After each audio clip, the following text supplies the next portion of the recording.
Morning. How we doing? Oh my.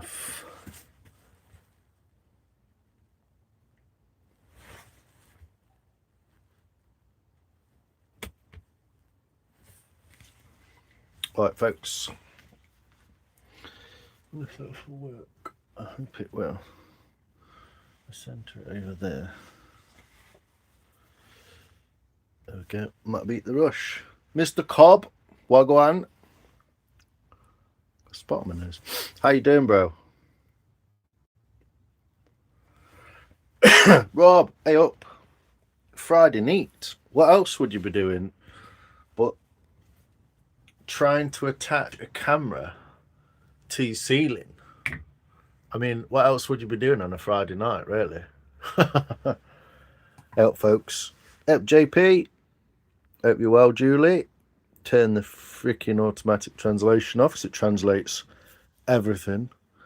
TDK, how you doing?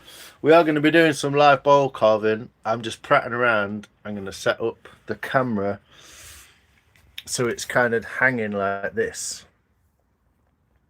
And you're going to be able to see. Oh, hang about.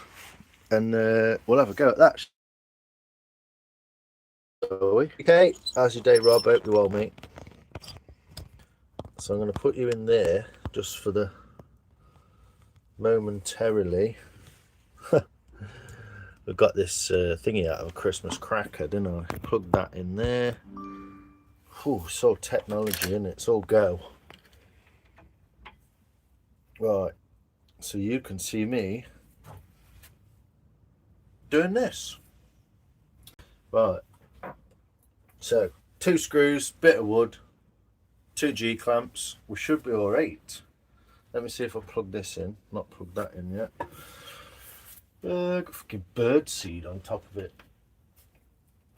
Is that this? Yeah, there we go. Let's plug the old drill in. Hello. Yeah, there we go. Does it work? What you really need hanging over your drill press is a right.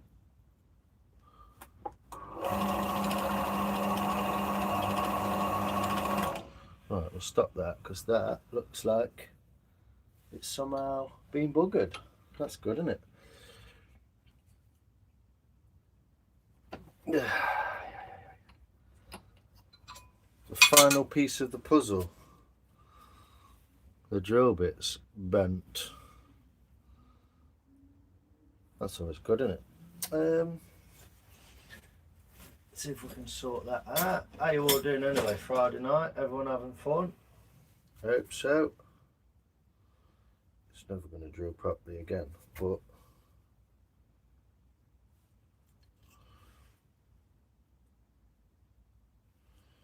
I can give it a tweak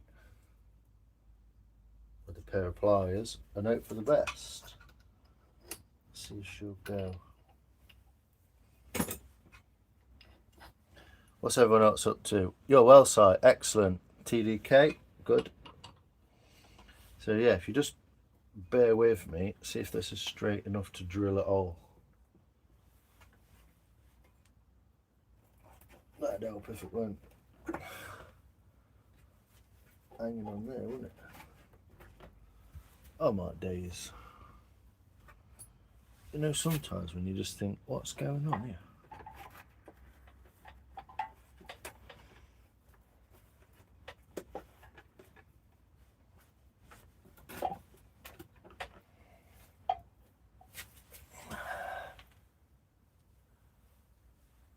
What in the actual fuck is going on?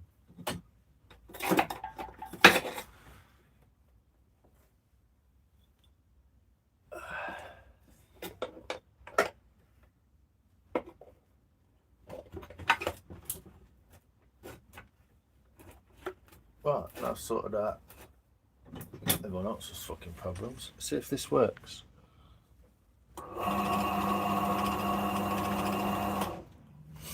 Never been straight enough to drill.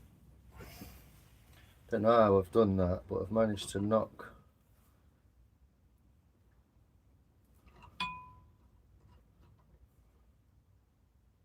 Managed to knock my drill bit out.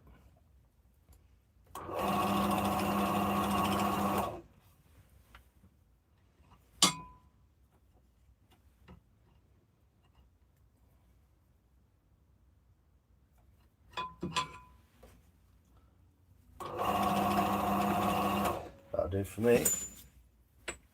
So I'm just going to drill 2 holes. James, how you doing? James, how are you? Great, bro. Awesome live this morning, man. Hit 100 likes. Woohoo! Yeah, man. You hit the big time. I like it, Rob. Good work, man. You put the work in. That's the point, isn't it? So let me drop this down. Get that out of the way.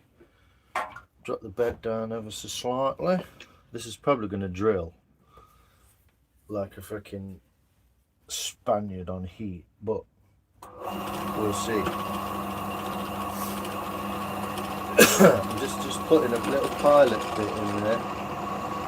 Well, that's alright, considering it was totally bent.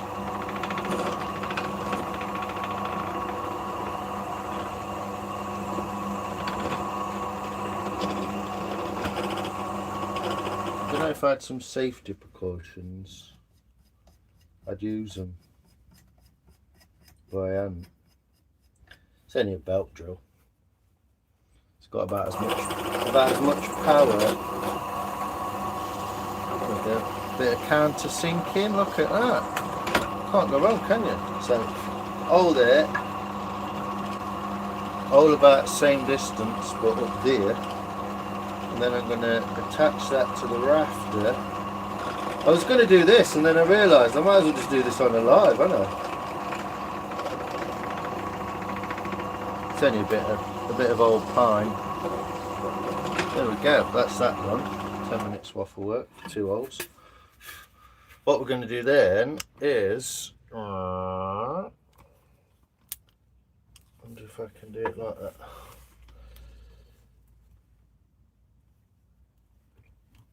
Is that the right rafter? Yes, right. So my screws, I'll check my screws go through, which is why I've countersunk them as well. Bosh them in there. Views is views, yeah, man. How you doing today, Jamie? All right, mate? Mental raccoon, sorry. So what I'm going to do, I'm just going to jimmy this up on the ceiling. Basically, I was going to use these to clamp it to there, but they're only just big enough to go around that beam. So I've got to put a smaller piece of wood in so I can get the piece of thing in. We'll get there. Don't worry about it.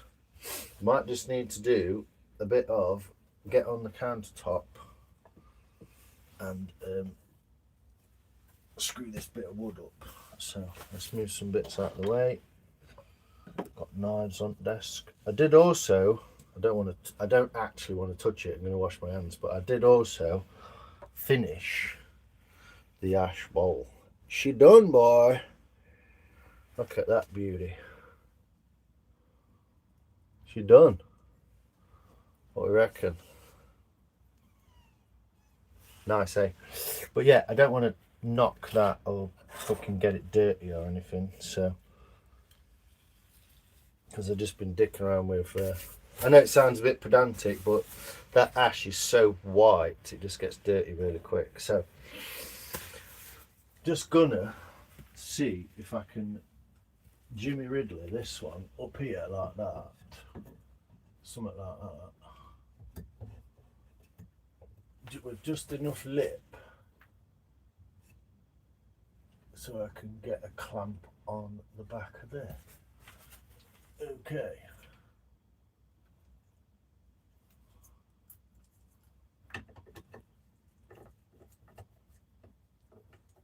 Oh, here we go.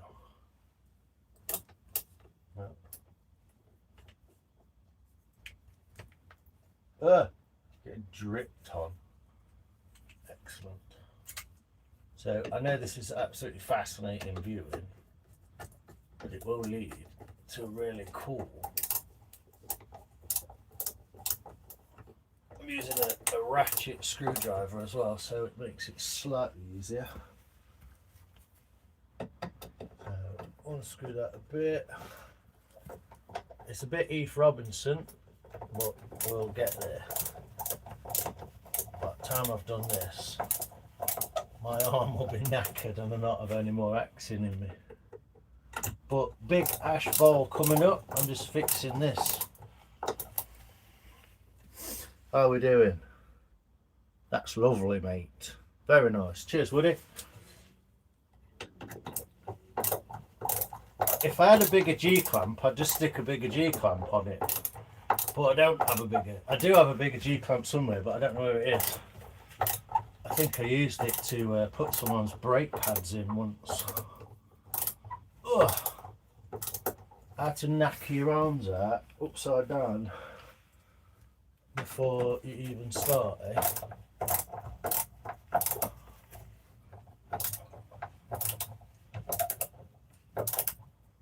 Would be better if I was actually up there, wouldn't I? Should I stand on this stool? How about that? I'm going to stand on here, else it's just going to make my arms knackered and I'll not be able to do out. That's a bit better. So a couple of screws, a bit of wood. That actually looks quite straight. I know. Ugh. Pumped my arm out.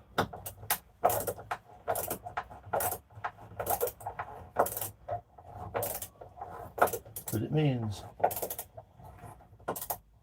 with just a few screws, a few holes, I can leave that there forever. That's my deburring tool for. I got. Why am I showing it over there? That's my deburring tool for metal. It's like a wood countersink. It's really good on aluminium. Get it in a hole like that, and you can just deburr when you drill the hole. Anyway, what we're jabbering on about here? Right. Moment of truth. This wants to clamp there, look. I should be able to. It's a bit jiggly poop, but I should be able to. How to undo a G clamp one-handed. Be able to do this.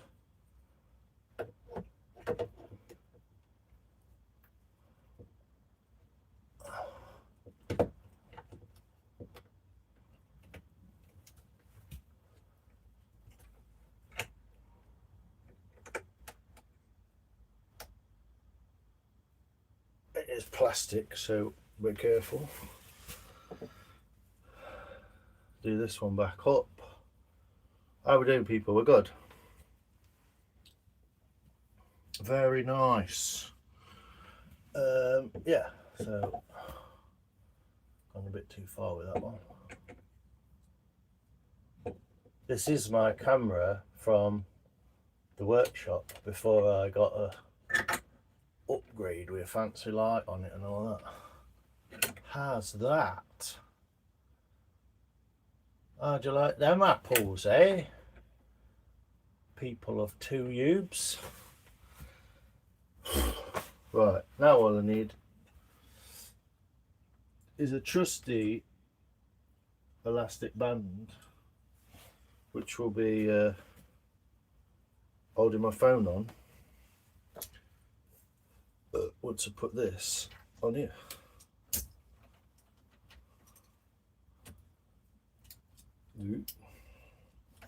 This is all held together with fucking twigs and shit anyway.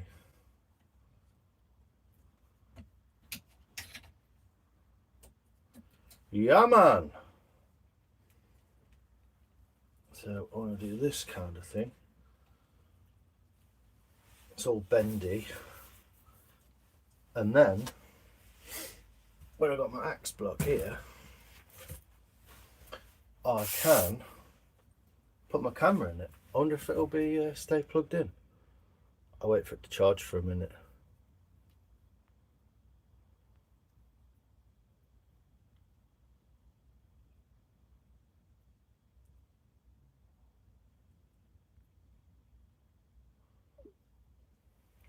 How's that looking?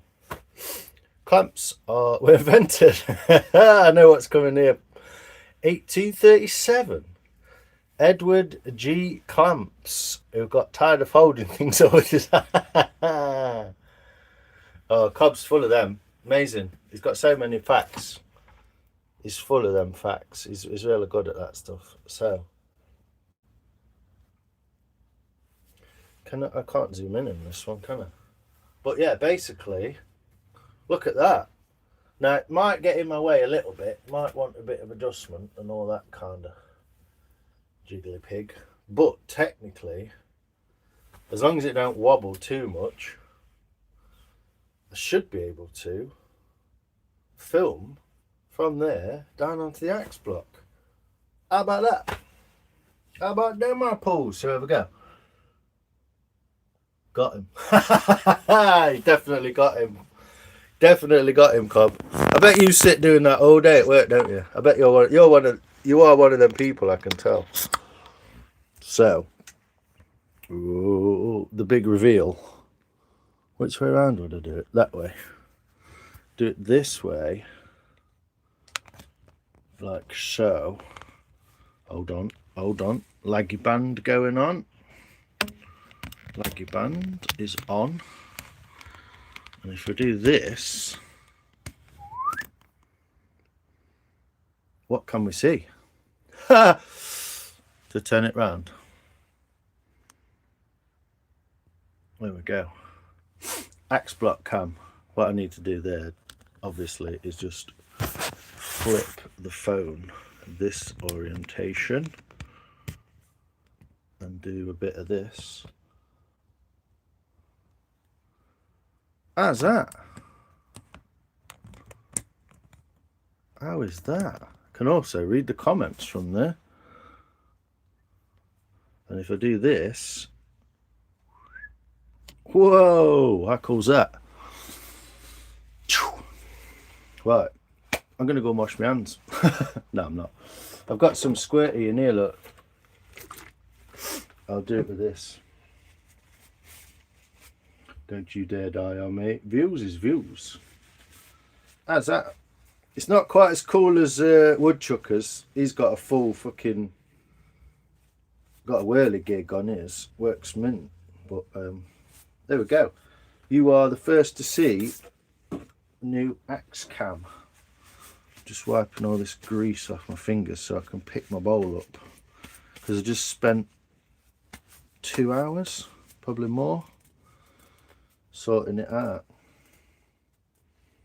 This was from the Bible of Workshop Guide. Left-handed hammers, yeah. Bucket, tart and paint. Come on, let's do all the things we know. Bucket, tart and paint. Long wait. I got asked to go for a long wait once when I was on work experience as a kid. I got them back though, because I just went in factory next door and waited for fucking half an hour and told them. Just like, what are you doing here then? I'm on work experience. They sent me for a long wait and I know that's bollocks, so can I sit in your factory for half an hour? And they're like, yeah, right then.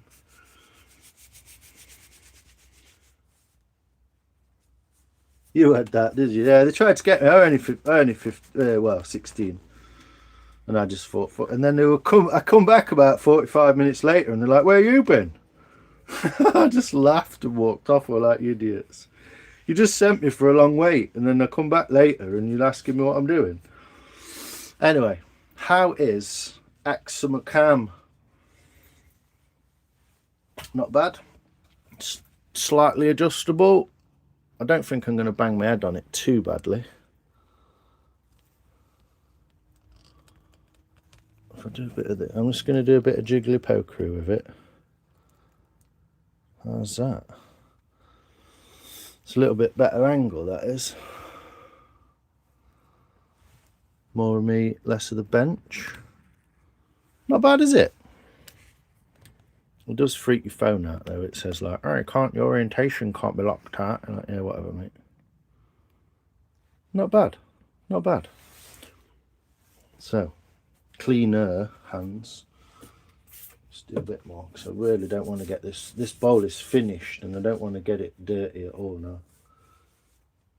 Axe in action to judge. We do. Well, I'll tell you what I'm going to do. I'll show you my other bowl first that I finished. Hopefully this might be a good little. What I could do with is my light on it, couldn't I? If I bring this over here a little bit, look, and tip it down a little bit, got an extra light, haven't I? Ping, ping. Which one looks best? Yellow, white, blue. I like yellow. So I'm going to go with yellow. So I've got my light, extra light on it. It's just a directional light. I've got loads of lights around here, but there we go. Clean hands. Walmart. What do you reckon? What do you reckon? I've even done the back of the handle. It's just slightly, little bit to finish just there. I've got it to sit nice and flat. I've got the edges roughly flat and then up at the front there, so it kind of like raises up. I've cleaned it all. This is all knife work, by the way. It's all knife. The inside's all sharp. The only shame with this is because it's so close to this sapwood on the outside, you got this kind of strange markings, but got a nice little crouton in there. If I do this, I can even change this, bing, bing, and show you a better kind of close-up. How's that? So that's my breakfast bowl. It's a bit chunky. It's about 10, 12 mil thick in thickest places. But yeah, got a nice little knot. I think that's that knot there, look. Nice little knot in there. And then lovely little handle detail at the back there. It's alright, isn't it? Not bad. Not bad. Nice and smooth. Ash is beautiful when you carve it. So I leave it to dry for a few days, then I'm going to do that. So now everyone who's impatient can get some... oh, move that knife. No, I've finished with it. Put that away. In there. See if I can just do this.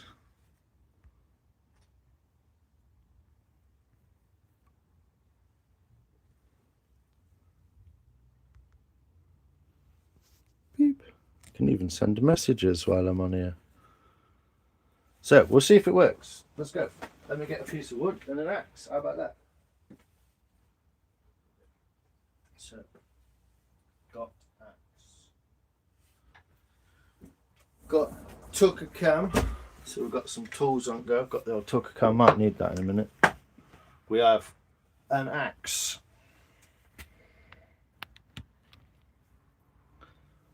Supposed to come this way a little bit, doesn't it? How's that? Perfectly centered. Are we good? Not bad. Lovely. Hey, M58. How you doing, mate? I got your email. I was going to ask you a favour if you wanted to.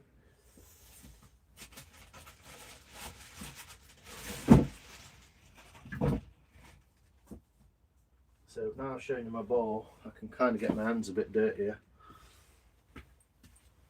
In here, we have a fucking massive brick of ash. Look at this bag. Look at that fucker. That is a beast. So we're talking about 8.5 inches across, about 11.5 inches long. That is a big piece of ash. And now this is the reason I'm doing this now is because I want to sort it out before it dries. So yeah, I got some other bits, cool bits of wood as well. I got this. This was from. It's actually from Newstead Abbey. This bit. Look at that piece of robinia. Big old robinia bush. That must be fucking 20 or 30-year old. Slow growing bush, obviously. Is it not robinia? Can't remember. Lovely, perfect. Yeah, nice, isn't it? So let's see if the views go up when I start axing, basically, because I've got to square this log off first. But yeah, this has got a double crank, doink doink. So I'm going to try and split it that way and then that way, and see if I can get them to meet in the middle like that. And then I can get a spoon out of that, maybe with like a little handle hook on it, and I might get a spoon out of that bit using this bit. You have to use the upper section, you see, upper half. So that might be a cool ladle. Thanks, Rob. I don't know what everyone else is up to, but it's Friday night and I'm just doing not a lot else. So here we are.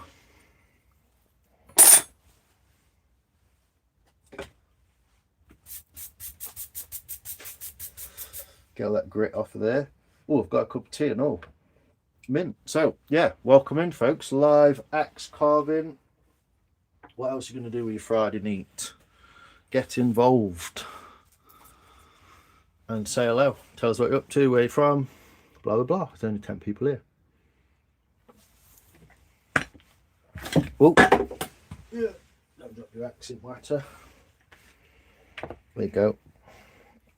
Axe carving for the masses. That's what we'll be doing in a minute. I'm living it up in bed watching Grey's Anatomy. Nice. Might as well, mate. I don't think I've seen loads of that. Seen bits of it. I'm not really I kind of binge watch. Hey BK. I kind of binge watch nature documentaries and stuff like that. What do you think to the new camera setup, BK? We're currently hanging from the ceiling.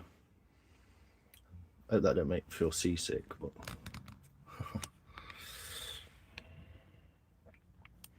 we're currently hanging from the ceiling. I can just about read your messages while I'm here. That's good, isn't it? Scooby-Doo! How you doing, man?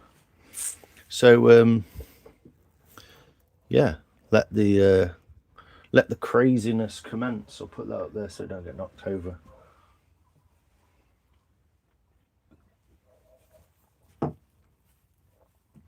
So the mistake I made, technically, with this bowl, which is now finished, just about. I might just round this edge off a little bit more, like curve it over a bit, but other than that, it's good. Is I went too close to the edge of the wood. This is the bark on the wood. So, yeah, this time, what I'm going to do is I'm going to make a square block out of this. So I'm going to square these sides off. I might use a square and see how it is roughly.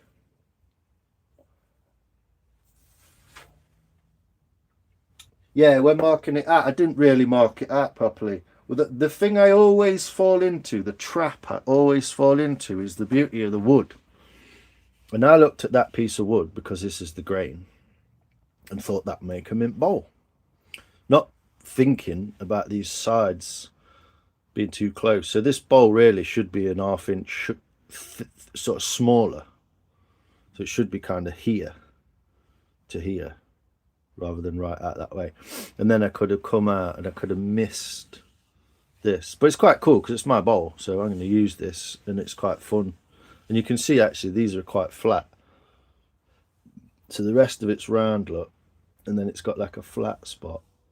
So what I'm going to do with this log is try and square it before I start. Not well before I start marking it.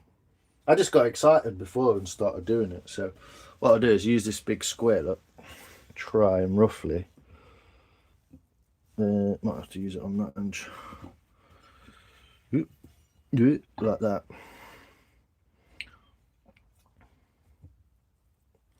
And try and roughly kind of mark out some edges to the wood, if you know what I mean. And make a square and put some marking on it. With my pencil, like, maybe like, I don't know, maybe like that. I could do with an actual square off the square, but I ain't got one, so I'm going to kind of mark what roughly looks square, like that, on one side, and then kind of do the same thing on this side and see what I'm thinking if there's a better way of doing this. If that's square,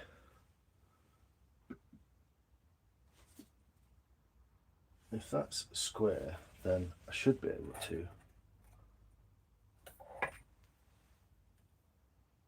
Would it help by relieving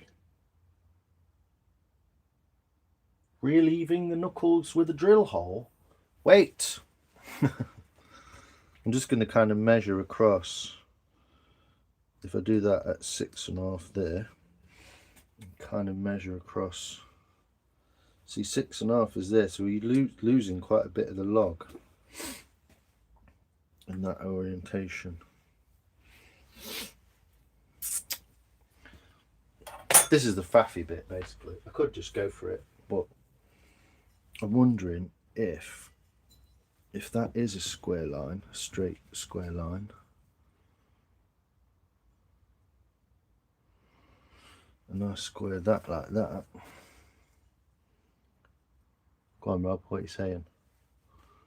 Open to suggestion, but I'm going to do it anyway. I know that this log is not square, you see. It's just how it came out. So I'm going to measure and see. That should be square. Yeah, it is square. So I'll lose a bit there.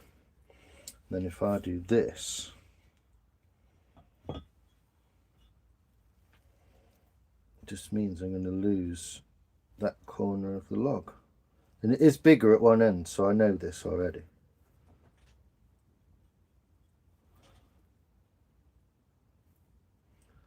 It's not super accurate, but it is square to itself. And I can work out from here if I want to alter it, because so far I've only drawn on it, so it's all good. So that's a square. The rest of the log really doesn't matter. Now we've got a square in the log. What I'm hoping to do,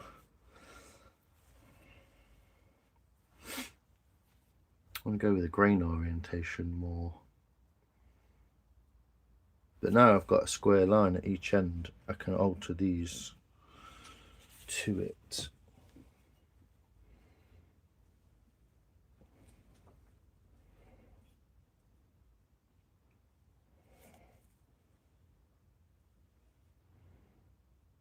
What are you saying, Rob?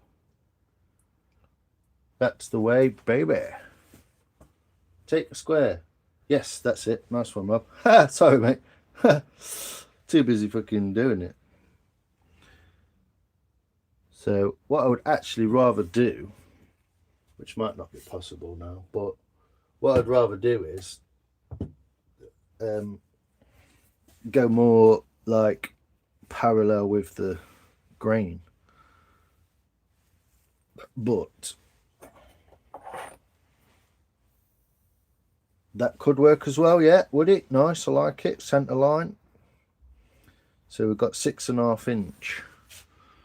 That one is, so it's only going to be an inch fucking bigger. But the log in itself is a lot squarer, so see, I don't mind losing this bit and this bit too much, that's fine.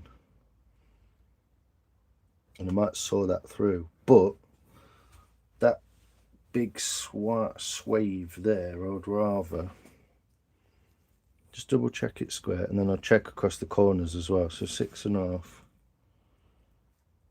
yeah, it is square.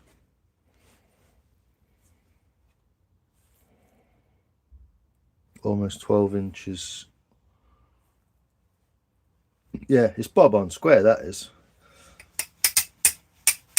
But you see the orientation of the log, you see, I kind of wanted it a bit more like with the grain, but I might not be able to do that, so might just be the way it goes.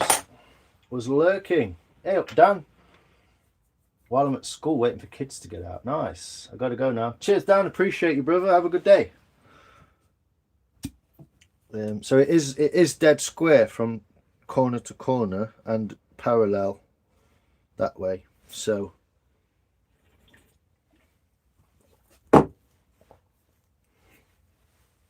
might just have to be the way.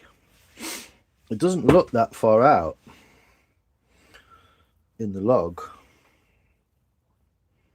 but it might have to be. We're looking at here. So I'd rather that be over here slightly more, so it's squarer in the log, but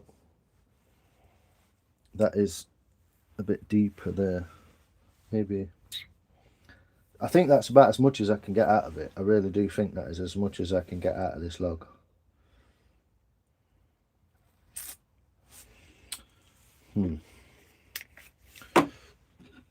Suggestions on a postcard, but we'll see how it goes from here.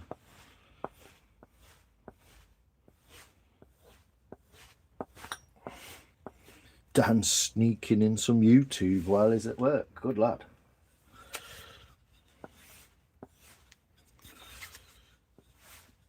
But now you can kind of see everything I'm doing. But no one wants to see a guy axing a log, do they? Until he's actually axing it. So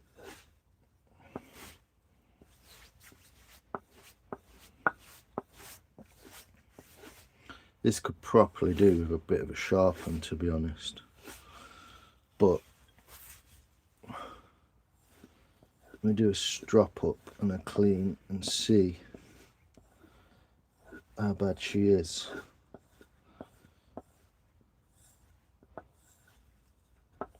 I've got a sharpening block, so I might do that as well. What are we?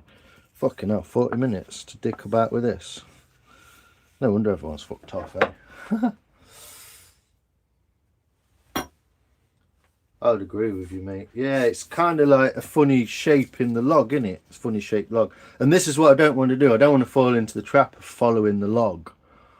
I want to kind of make a piece of wood out of the log.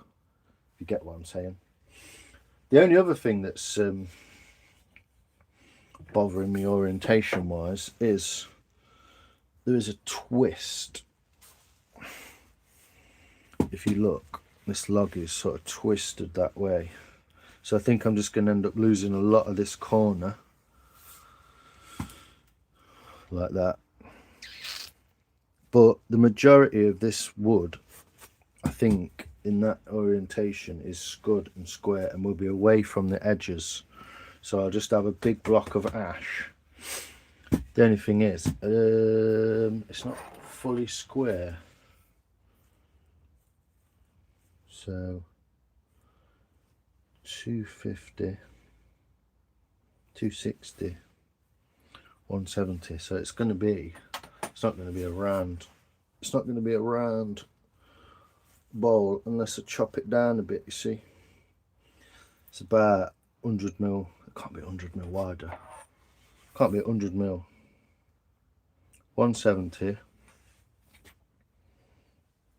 250. Yeah, it's like 80mm wider. 80mm longer than it is wide.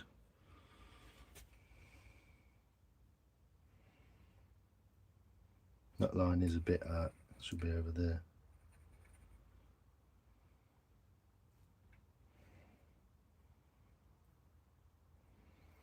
Let's draw that in.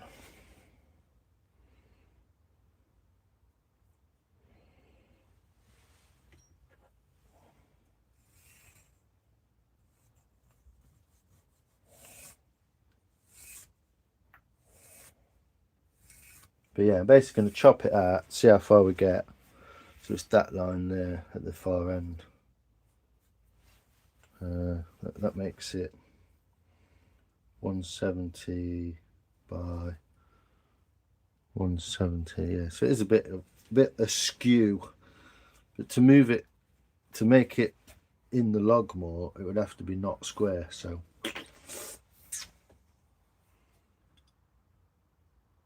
yeah, it's square almost to millimeter. It's almost, oh, it's just over 300 now.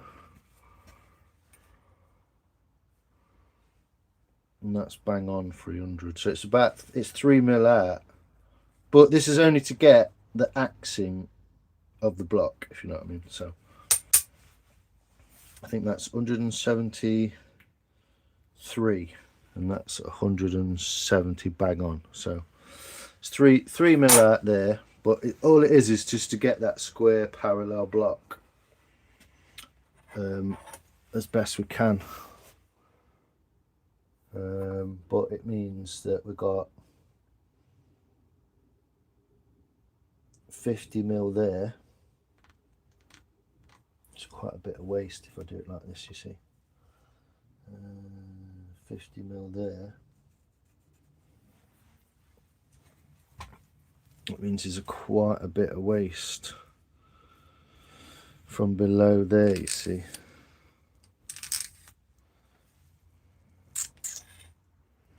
I don't want that much waste. I'd rather have like that much waste than 20mm or so. This end, obviously, it can go. I'll just mark it at 50mm. All this, like I say, is just very basic, just to get the kind of idea of what we're chopping out of a log. So that's the depth that's equal on both sides, but it won't be because it'll be all fucking obscure and skew if. So sometimes working stuff out with like magic is sometimes better. Here we go.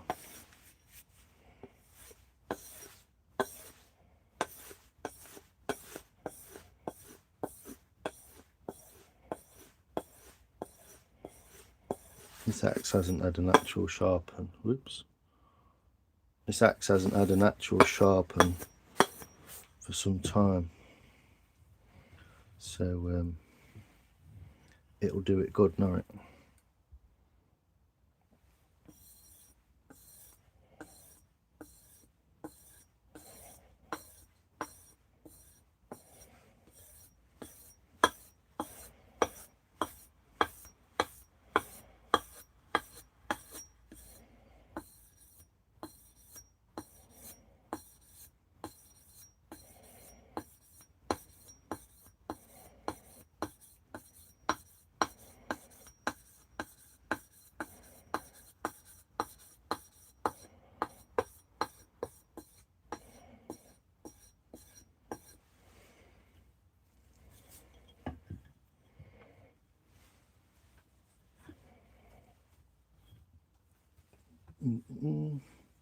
Obviously doing this in a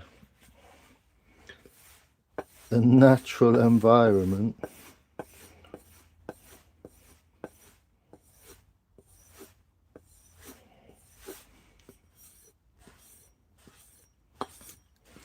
So this is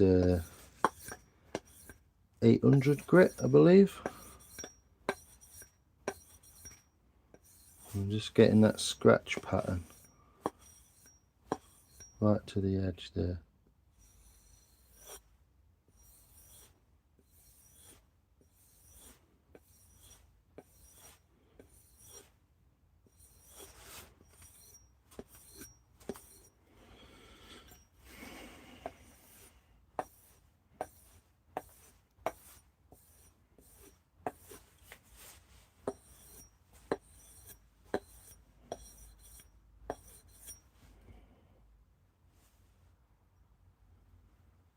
Oosh, like a razor there is. So this is 1500 grit now. So I'll redo all that in 1500, get those scratches out. And basically what I'm doing is working my way from this edge all the way to the front where the cutting edge is. And it should be fucking sharp.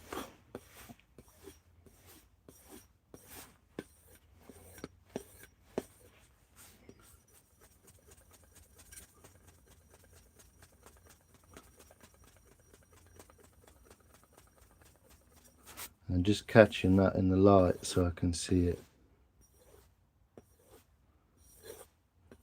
right to that edge.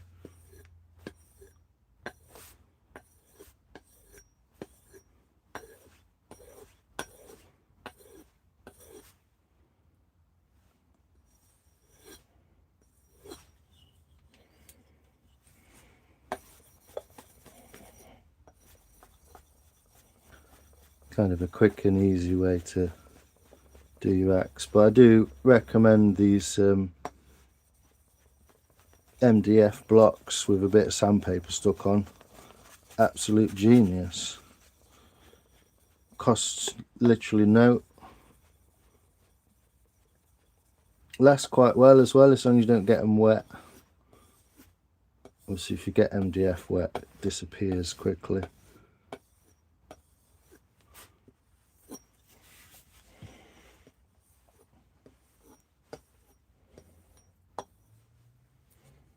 Hello man, how are you today? I'm alright, XXYYXYZ7. So just putting that in a place where I can see it in the light. I know I've got right to that very edge. The guy who made these axes, Robin Wood, the infamous Robin Wood tools, he actually he recommends this way of sharpening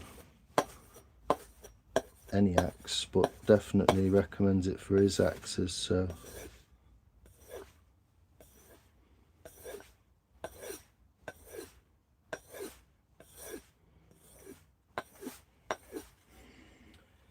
yeah, best to have the face completely flat before working out depths. Yeah, that's it as well. The face isn't flat also, Rob, so yeah. But also the reason why I'm sharpening this axe is because this is slightly dried ash, which is not exactly really what you want your ash to be. You want it to be fresh as fuck, but it'll still do it.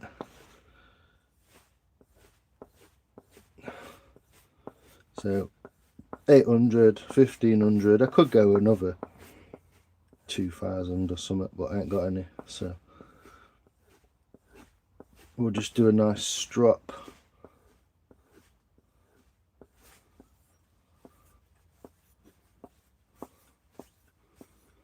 And take it from there. This is just to get the scratches out the back, just to make it look good.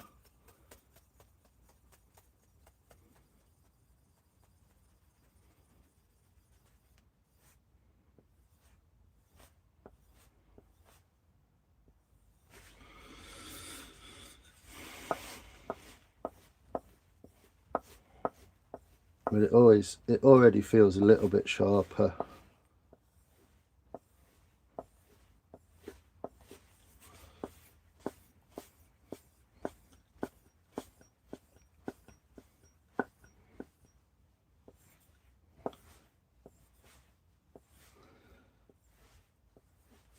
So yeah, one last thing to do before I start chopping, because I'm going to chop this face off. I'm going to put this mark here and this mark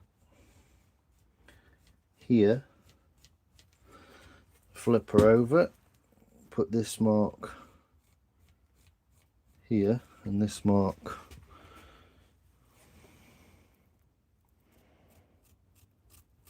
here,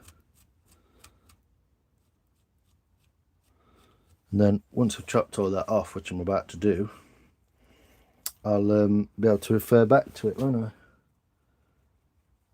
Rather than chopping it all off and then going, oh, for fuck's sake.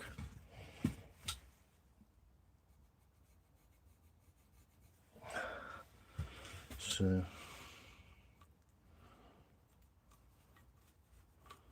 beauty of a charcoal pen as well. You can draw on all sorts, including wet ash bark. That's a bit of a kerfuffle, isn't it? They're both at the same point. Anyway, there we go. New project, nice and sharp. Yeah, exactly. I'd say concentrate on squaring the sides and leave the diagonal wonky to work length into it. Yeah.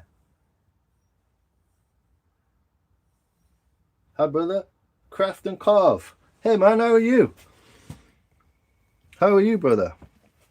So, yeah, if you look, I'll put my cup of tea somewhere else because it's getting it wrong. If you look, this is about as square as a fucking dog's dinner. So what we'll do is we'll attack this centerpiece here. We'll attack the center, get that dipped in before we start attacking the ends. Just about to make a big mess with a log. Marius, spit in the palm before you start, mainly because I just oiled my axe as well.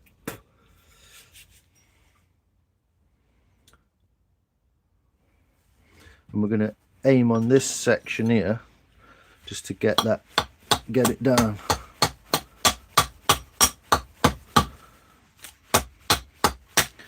That camera might be a bit close to the axe, to be fair. Let me readjust.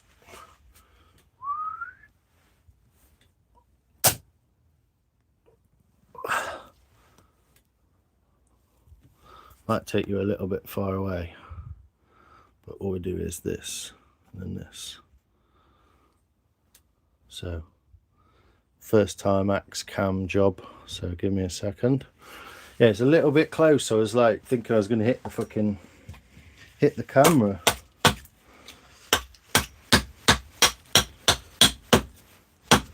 But technically, if I'm going straight, I should be able to take this off and it should pop out at the bottom there, shouldn't it?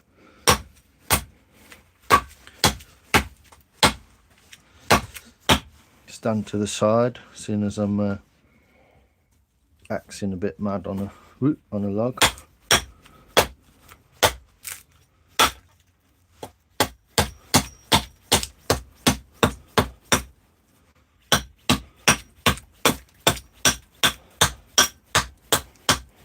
How you doing, brother Matthias? How you doing, man? Marius, sorry, I almost crap with your name.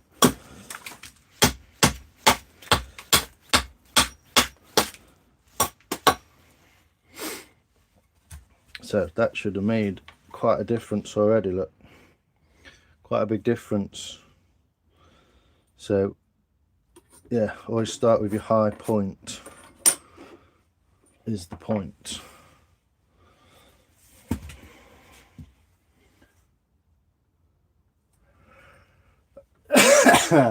Axes weren't invented until the 1600s by Sir Arlo Axington, who was frustrated trying to split wood with karate chops. When was karate invented? God, you make me laugh, man.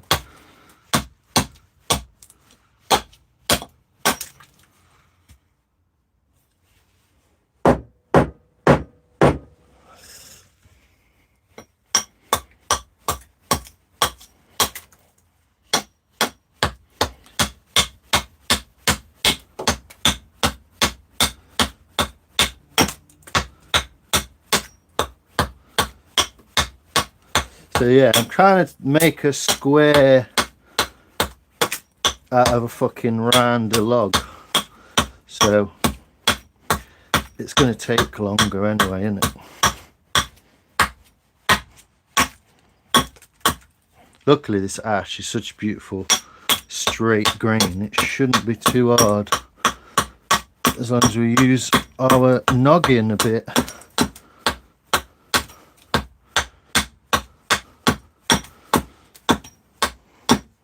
Here's a choice then. Do I go in the log that way, or do I use this as the base and go in the log that way and make it look fucking cool with all those concentric rings? What wood is it? It's ash, English ash. Yes, hard. A bit like oak. A bit like oak ash. It's kind of like a white oak. Different colour. But it carves like this, look. This is a bowl I made. Just finished it today. But this is absolutely rough. You could hit someone in the face with that. Or in the head or whatever. In the arse. Yeah, absolutely solid wood. It's what a lot of handles are made from, like axe handles. Really sharp axe, mate. Yeah, I've just given it a little sharpen before you walked in.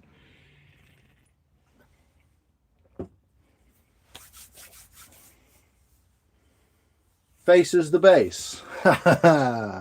You got it, mate. As soon as you said it like that, Rob, then this is the point I was trying to make as well by doing that. This is not, this corner is not sort of flat with this, look. But if this is the base, this is going to be smaller anyway, isn't it? Looks amazing. Thanks, mate. Yeah, I finished it today. Did you see my other one? I just show you the other one, seeing as you're here.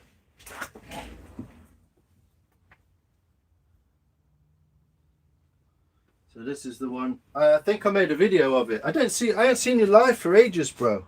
I hope you're well. There's a spoon I made from hazel.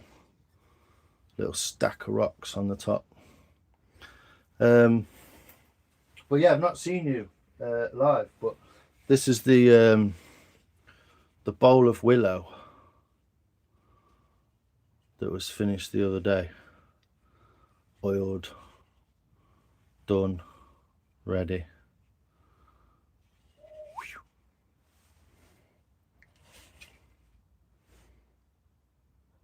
So yeah, there's a little video of me doing some of that, so you can check that out, mate, if you wanna. Feel free, obviously. So trying to get a slant on this one and come back this way. Yeah, it's not making too much of a mess in the right direction, the axe, so pretty sharp. I'm trying to stand to the side as well in case this axe flings out.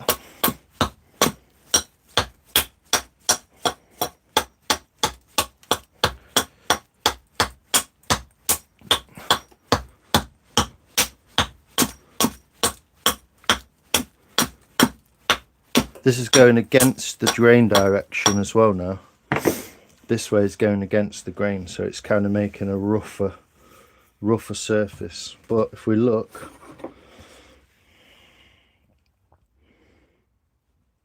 a little bit better. Let's have a bit more out of that middle. Whoa. Steady, lad. You see what I'm doing still? Yeah.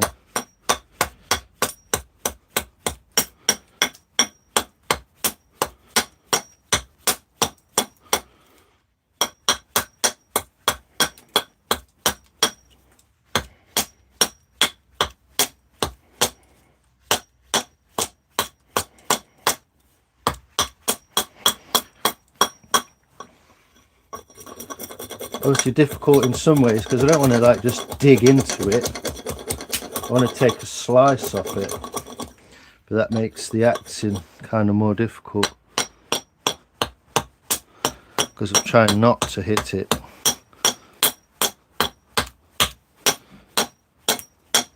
But I'd say for the base of a bowl, that's going to be pretty pretty nice.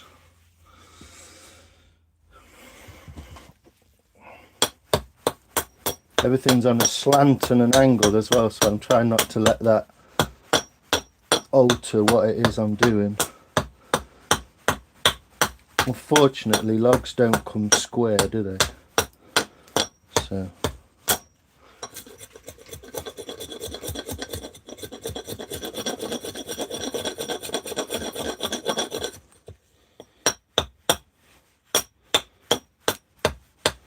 they can almost get paper thin shavings from an axe. I don't think you're doing too bad with sharpening, are you?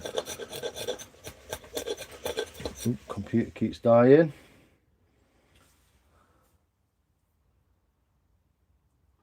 Yeah, it's not too dry. The word chuff-cuffle was to repel the longwood beetle from making off with small children in 1760. Cool. I do love these made up facts. I think they're fun. I think they're kind of more fun than the real ones.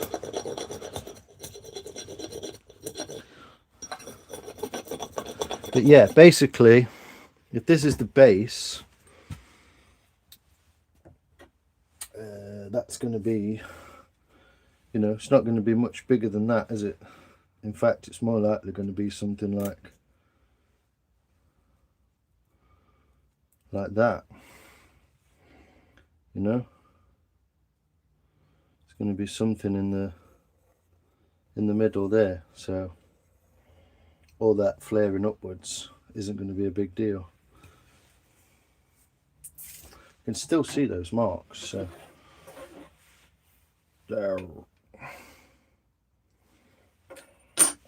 But yeah, the base is going to be here and the rest of it's going to curve out that way anyway, so really it's this very first bit, which if you look from the top, it's pretty damn good for a base, I would say. So I'm going to draw these back on, draw these lines back on.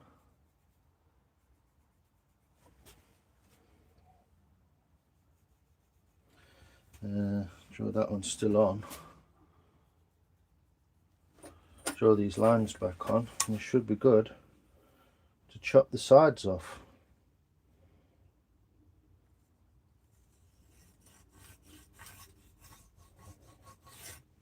What do you reckon? Obviously this side's going to lose more, but I think it's going to be fucking cool. So that's basically, we're going to chop all that off and that off. Let's go. Can you show us the time? The watch? It's a G-Shock GA2000, I think. If that's what you're referring to. So as you can see, we're going to go straight down there. Straight down that line. So big relief cuts. I might actually make it square. I want a round bowl. I want a round bowl. So relief cuts into the bark, gets the bark off. I am stood to the side of the log as well, so if this axe comes out,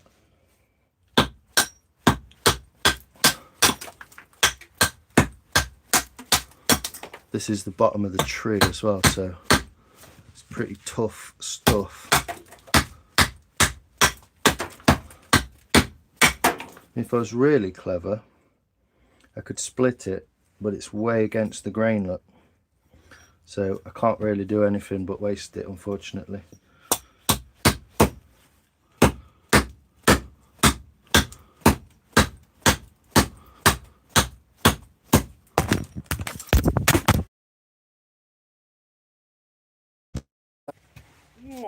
Oops, sorry folks, short bit of technical there. It was going to happen, wasn't it, at some point? It was going to happen at some point. I think it's a little bit close. So, right, secured it back on. Get rid of that. I might do something like just that. So just change it, the angle slightly. Get it out of the way of the axe. Is that better? Still see what I'm doing?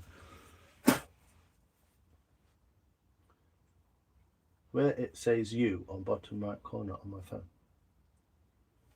Go to your icon, bottom right settings, edits, then tap pick if you ask.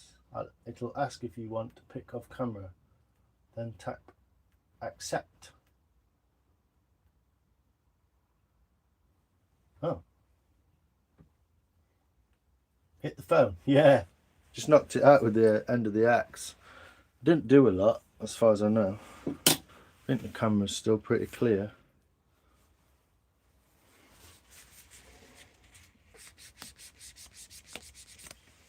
Okay. Just double check. But it's probably got mucky. So just relieving all that tension out of there.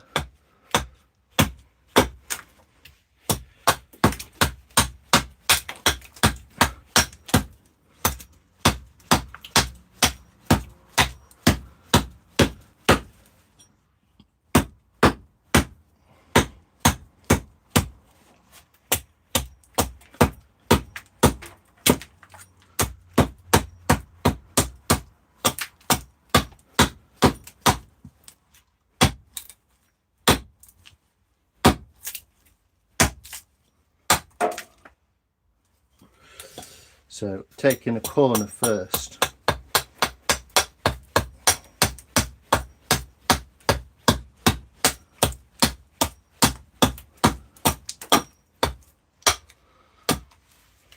And then I've got to kind of eye this in, sort of thing.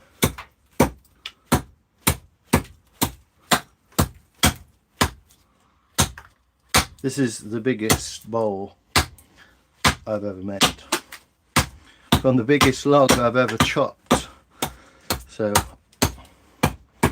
I'm having fun either way.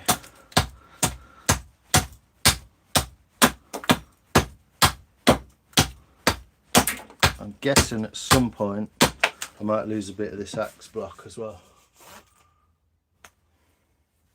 And the hat's coming off because it's warm now. Yeah, I'm okay. Get some rest. Thanks. Thanks, Marius. Appreciate you, my friend. I hope I see you again soon. I've not seen you live, so I hope you are well. And everything is well at home and all that. Always send me a message if you want, mate. If you need anything, let me know.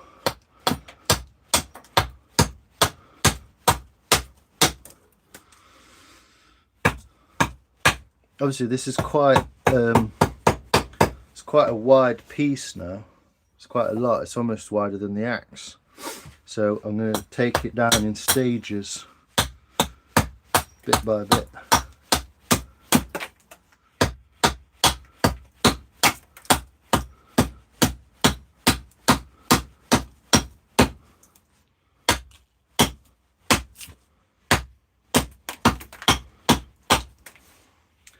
There we go. So there's one surface, if you can see that, and then the other surface is behind. So try and take some of that away. I think this axe could actually be sharper, but also this is pretty solid ash, so I don't want to go too far. do want this to end up square.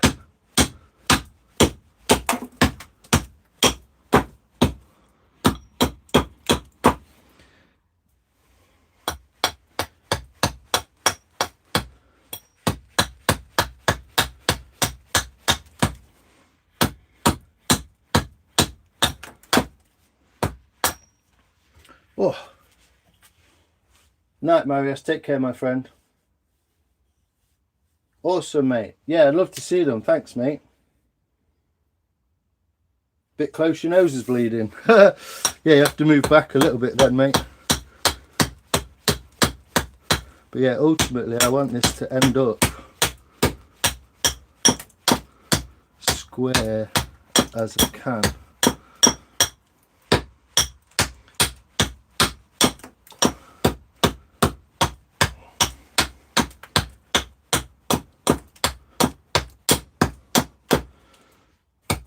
Which is not too far off at the moment.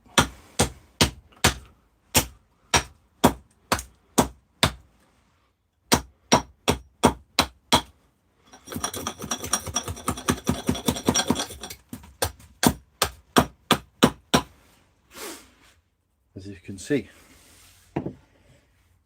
not too bad, fairly square.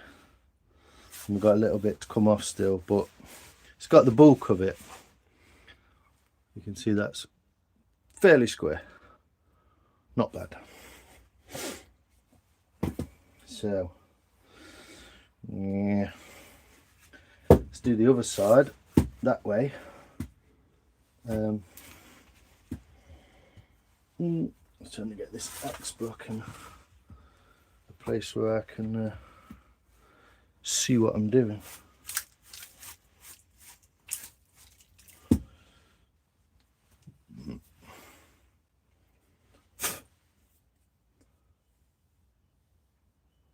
feel clearer now. I think you're watching slightly behind Woody as well. If I've just cleaned.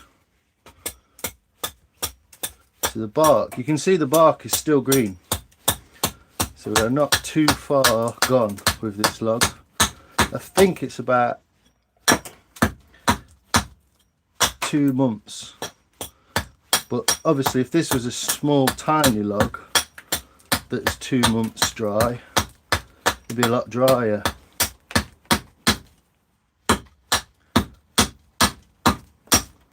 Cool. And I've just thought of a reason. You can see it's not dry because it's not, there's no crack in it at either end, no crack. So you can see how solid this log is, even though I am going to take it back. I'm going to take that back, and that's what's going to cause it to be square. So let me just have a look at that. 170 across. If I mark a middle about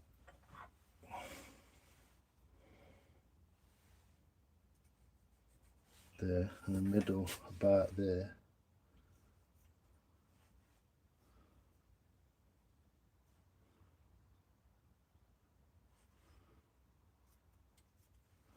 take that as a middle point. Then it's 50.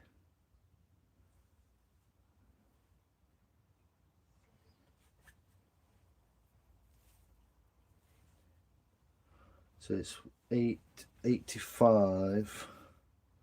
So if I go 85 that way and 85 that way, is that right?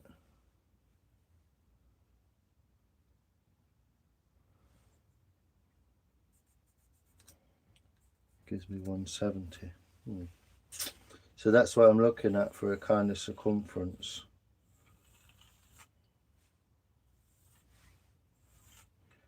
Maybe if I do it round. But I just thought the reason to not take this and this is because it could be dry and cracked, but it hasn't dried or cracked.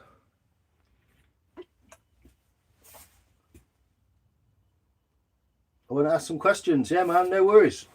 You're welcome to, mate. Hey, Seg, how you doing? I'd be saying bye fingers, hello casualty. Huh. Mm.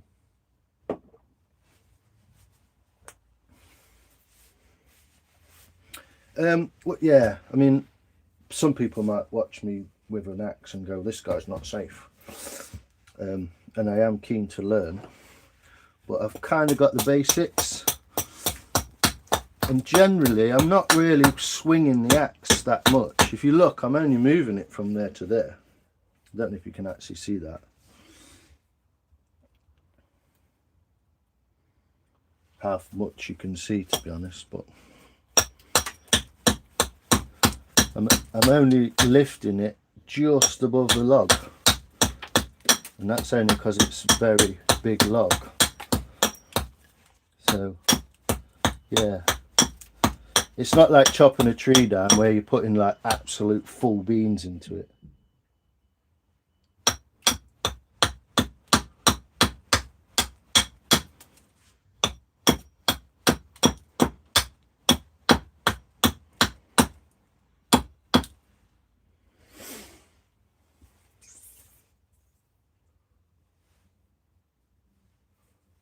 Car alarm going off outside.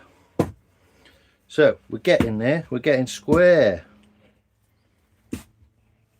Oh, it's good when it rhymes, doesn't it? So hopefully you can see that kind of.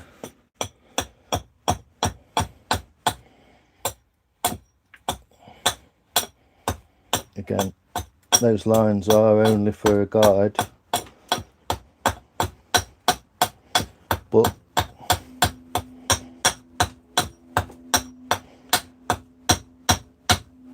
good practice to hit them, innit?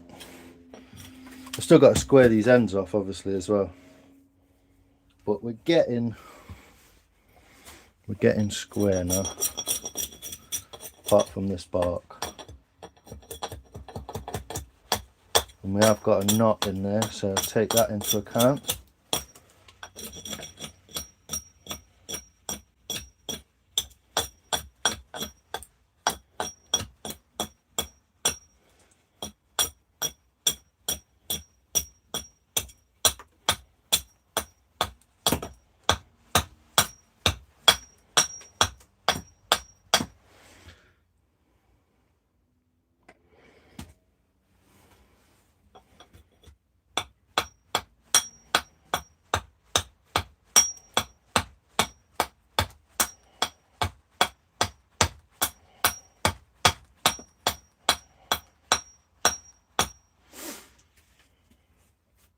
Hello, Tim Reeve.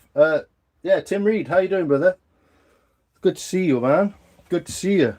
We're just squaring a big block of ash up in a kind of medieval fashion with an axe. We're going for the biggest ball to date, and I put my camera up on the ceiling, so hopefully that looks cool.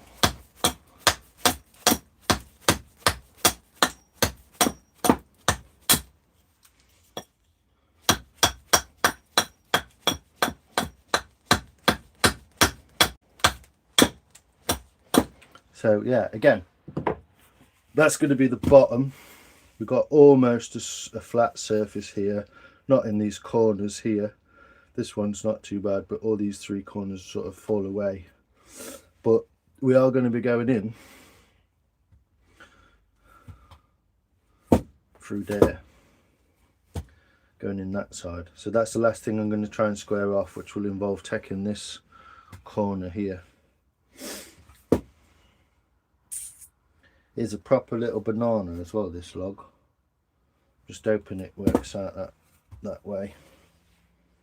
But yeah, I can take a bit more from here now. Just got a bit of a leany on the axe block.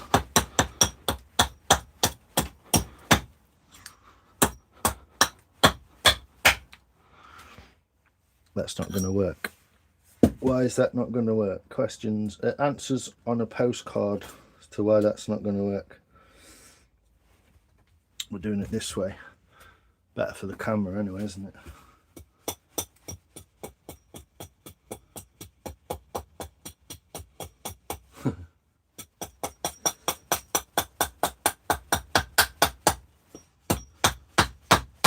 Because the grain orientation is running across the log now, so.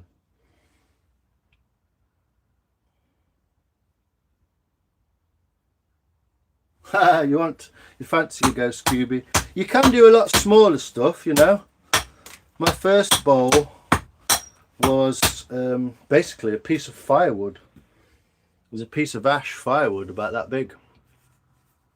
Bit deeper, but it was a piece of ash about that big. Just picked it off the fire. Well, off the pile. It was green. And just hollowed it out. But yeah, it's a hell of a lot of fun.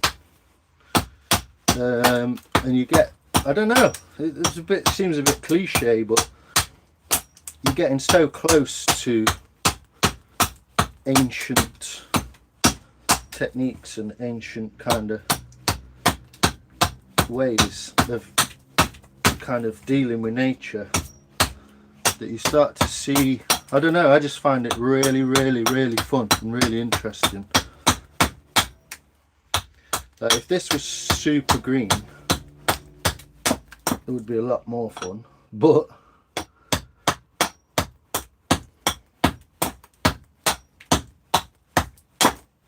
hopefully the reward will come at the end. But yeah, if you look in my playlists, I've got playlists on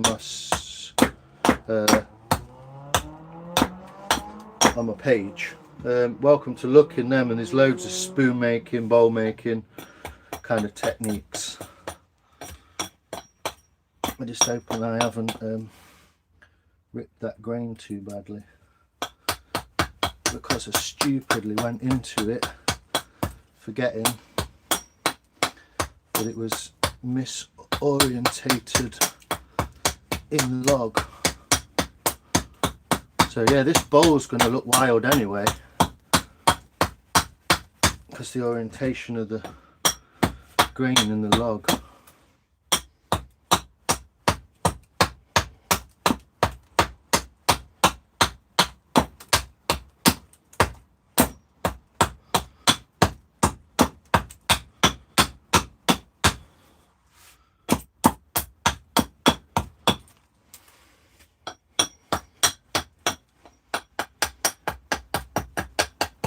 Chopping diagonally through the grain here, not down it. If it was straight down the grain, this would be done by now, because ash just splits beautiful. But obviously that's not the way that the log always grows.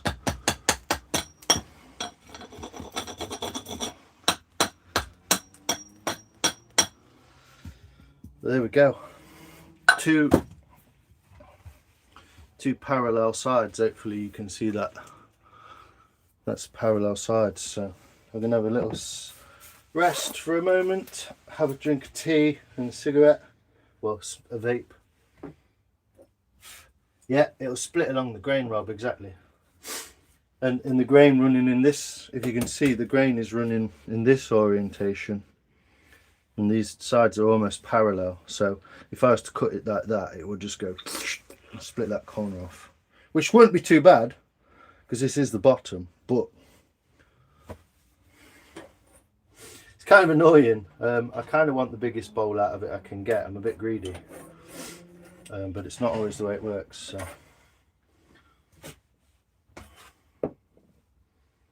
Hey Jamie, how you doing, mate? Are you good? Yeah, do try it. Try it with something smaller. Just get a block of firewood and chop it round on an edge, round on an edge. See what you can do. Get something, you want one of these really. I'm always going on about these, but like this was my pathway.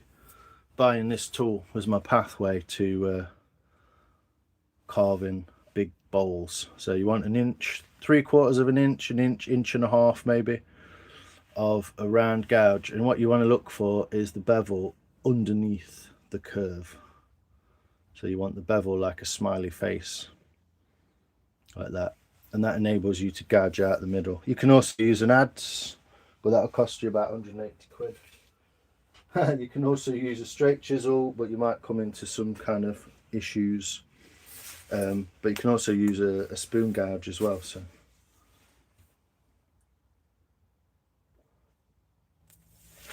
yeah, I'm thinking that, Rob.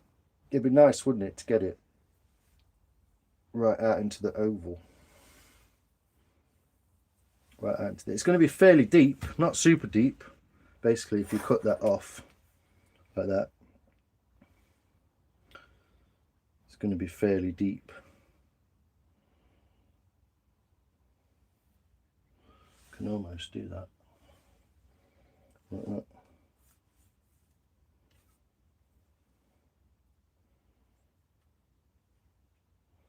Can't quite get it.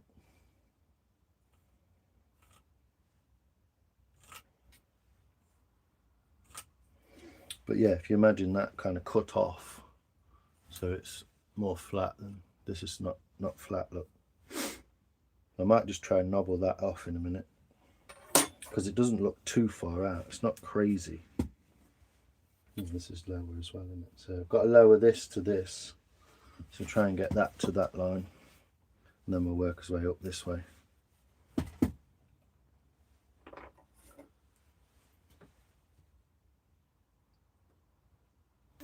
Yep, Volo. Bloody hell. How you doing, Volo? You good, mate?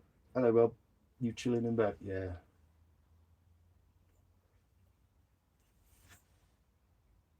I train in post office queues and bus stop queues. Olympic lurker. Cool.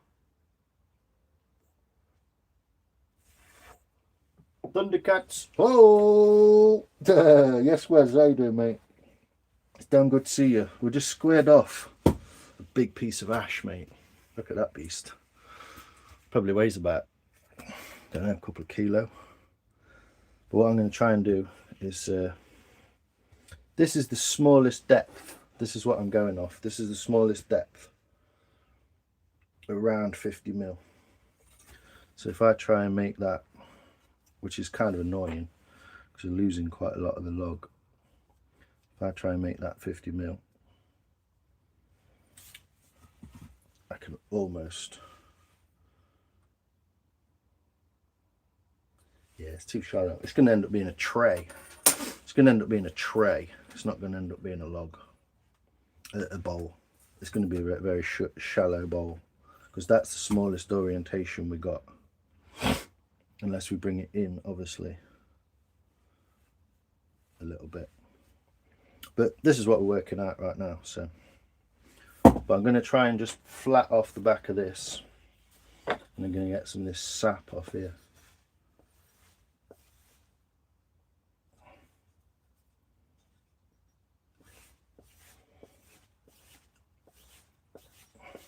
Because it's doing so much heavy work. Oops. What do you reckon to my new camera, Wes?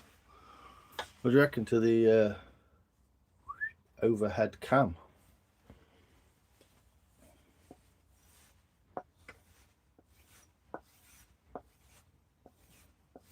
Yeah, no worries, Rob. I know what you're saying.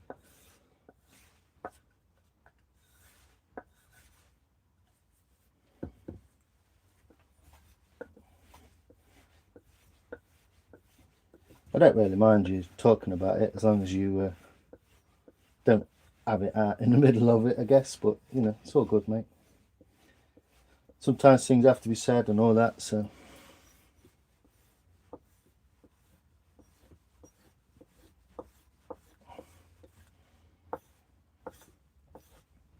I do know the people to sort of see, so.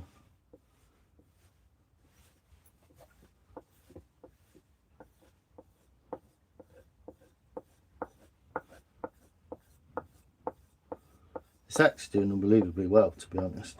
I think the other one would be nice as well, but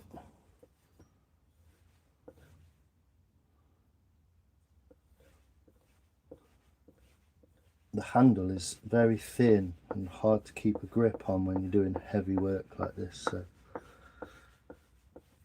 perhaps a longer hatchet would be nice.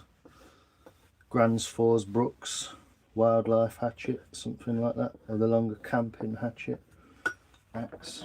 Looks lovely, thanks mate. So yeah, thinking which way to go with it first. I'm going to square that bottom, I'm going to square that piece to that piece, so take this chunk off of here first, I think.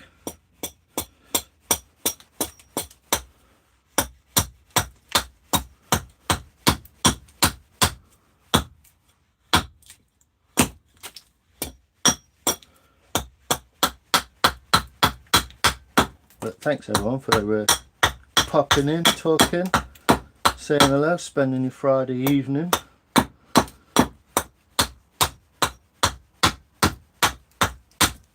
In the Lions Fix It shop. What else would you do with your Friday neat? Hey? Looking a bit better.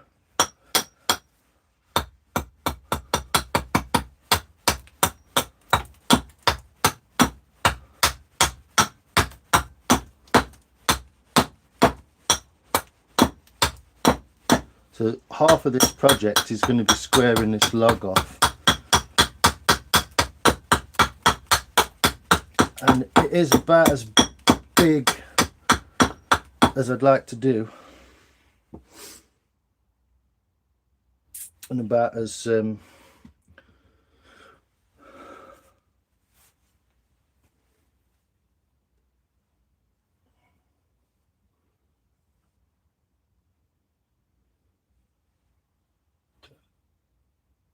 No, you're right, Rob. No worries, mate. No worries, mate. Great angles. Thanks, man. Do you look good? Someone that is so-called mod shouldn't be coming into your life saying this is boring. Yeah, probably. Probably true, mate. Yeah. I'll go with that.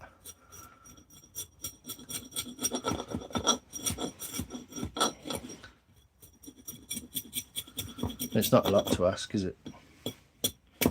This is a thing as well, you know, lives are kind of weird, aren't they? They're pretty live, mate. Do you know what I mean? Pretty lively, mate. Because, you know, you make people mods, you don't... Not every mod's the same person. Not everyone's a mod for the same reason, you know? I know Wes is in here, he's a mod. But he's not necessarily going to be timing people out. Unless, you know, there's maybe only us two in here or something he might do. But he's a mod for a different reason, you know?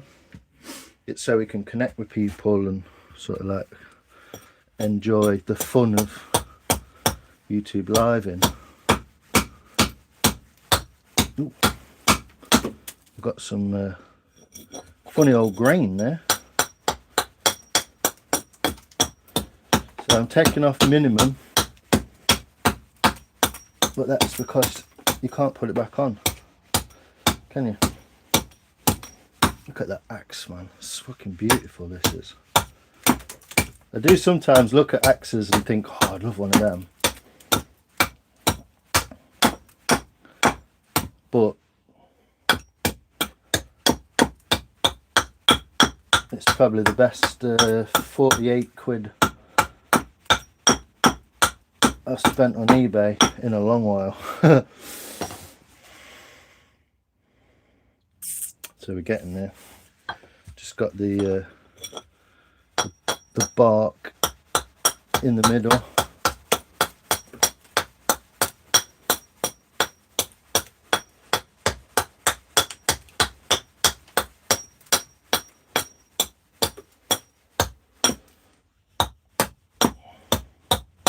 Keeping everything roughly square. I mean, this is going to be the top. This is the surface I'm going to go into. So in some ways, none of this matters because I'm going to cut it all out. I just want to know that I've got... So we're parallel on this side. but not on this side. Might end up going in this bowl the other way, you know. This might end up being the bottom.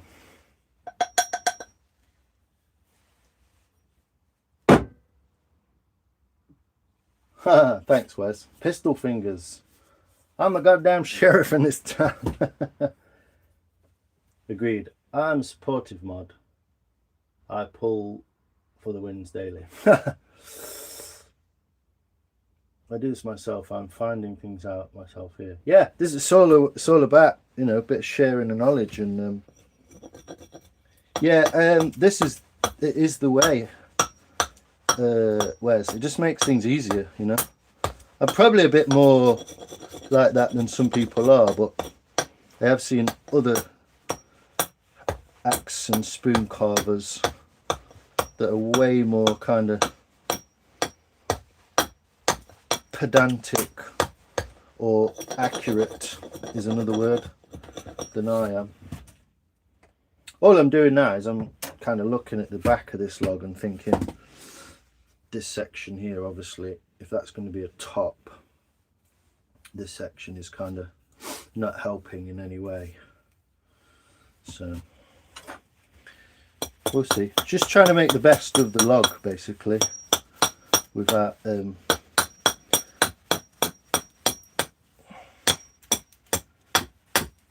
losing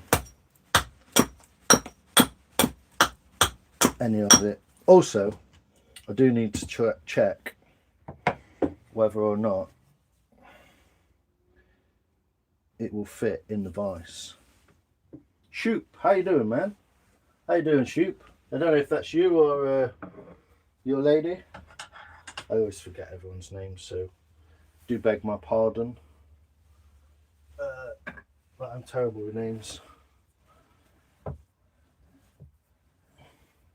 Oh, that would be a shame. So yeah, no. What I'm thinking is just this section here. You see, the rim's not going to run. The rim's going to be smaller, so maybe it's going to be a big. It's going to be short. It's going to be a slim bowl anyway. If you look, you know, bigger than we thought it was going to be, but it's going to be a slim bowl, isn't it? But I'm trying to get those a bit more parallel as well. Take a bit more out of there. But yeah, I've got to just check that it's going to fit in my vise, because if it's not, then I've got to go across the road tomorrow and hurry up and build my bowl, mate.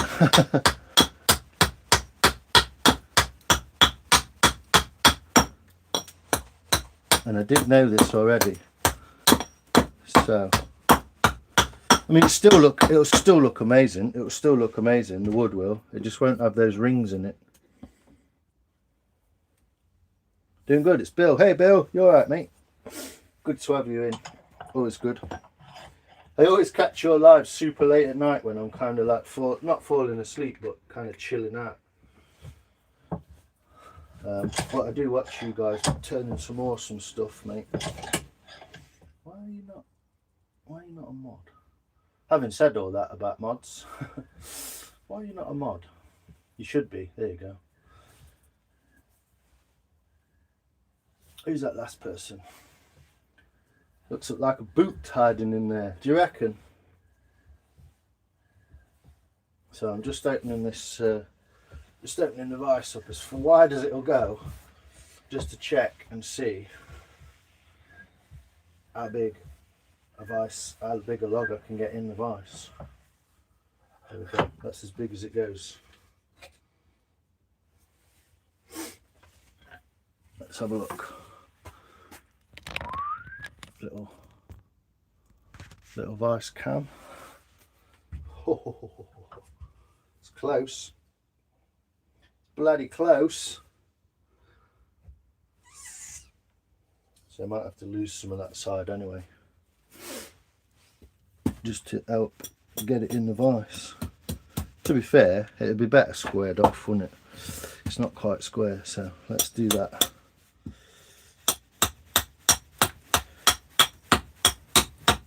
Yeah, I prefer to do it that way, Rob, but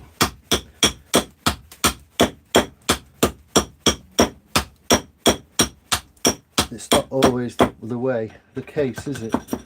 I was actually going to do some chestnut. And I thought, you know what? That chestnut's fresh. This is less fresh.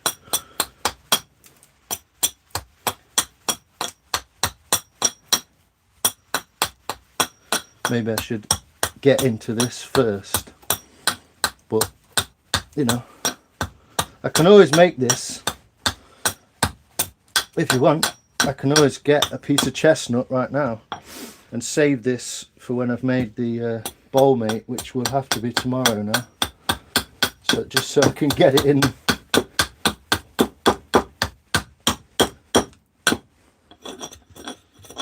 Just so I can get it in somewhere.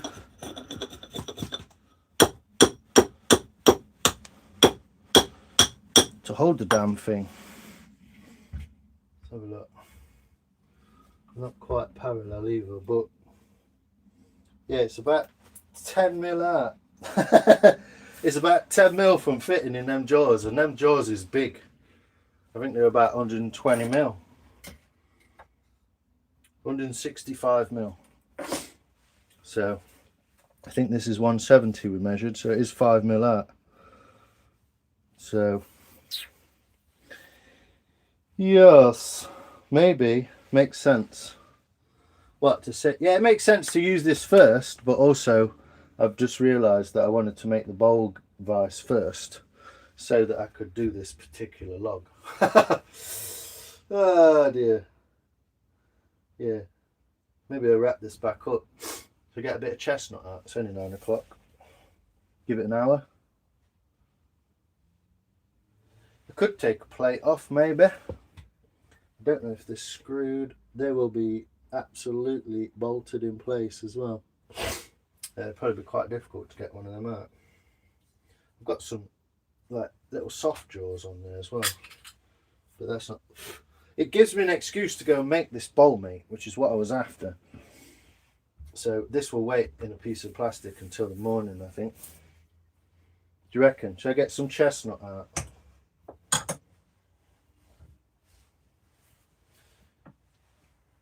I get the chestnut log out. Yo, Rolts, how you doing, brother? Howdy, Big Ian.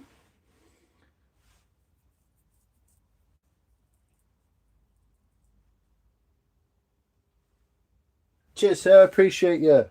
Thanks for popping by. It's always nice to see everyone. So, you know, impartial for me, but support the decisions, you know, whatever people choose to do. But thanks, sir, for popping in. Appreciate it. It's good to see you, and thanks for your comments and support and all that. I always thank everyone, even if you're a total idiot or just crazy or don't even know you. Do you know what I mean? I'd always say thanks for support for my channel. So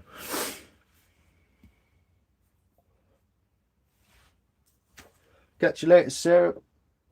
Cheers. Take care. Yeah, what do you reckon? I save this. Do you reckon I save this log and get some chestnut out? Because I've almost made that a square billet now from that log.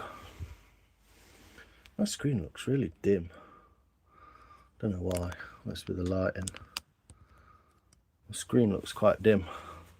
So we're almost, not quite square on the ends, but we're almost a square billet now.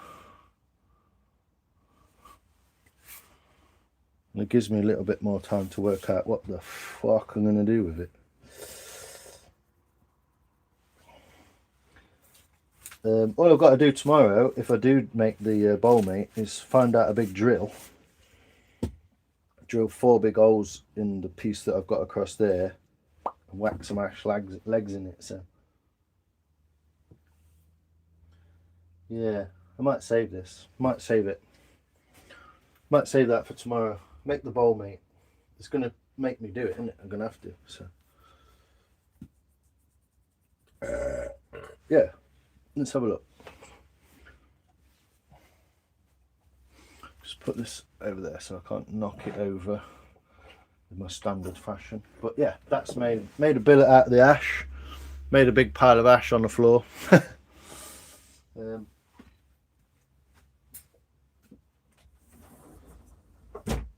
It's probably going to be fun to make this anyway. Smaller. Wait. Can't get hold of it, it's that big. So this is the chestnut. Look at that beauty. You can see that knot in the top where it's pulled away, where they've dried it. Where it's dried after being cut down. But this is the chestnut log. Beast. I love how they cut it nice and straight as well. Fucking people with chainsaws. Fucking useless. So I'd have to cut that square, take a piece out of there probably. But this end's bigger. I've not really looked at it, what to do with it, to be honest. It's going to split at one end. It's going to split perfectly there, look, straight across the middle. There's the natural crack, so I'd crack it there. But I don't know whether to crack it there. It's a bit of a big one to split. Ooh, that one. Yo, Mike, how you doing, brother? So it's going to split there anyway. So I'm going to use that exact centre.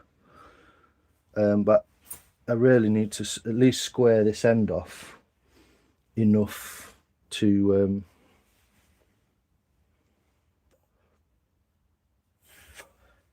at least put it on the floor, because I'm not going to do it on an axe block. At least put it on the floor and split it in half.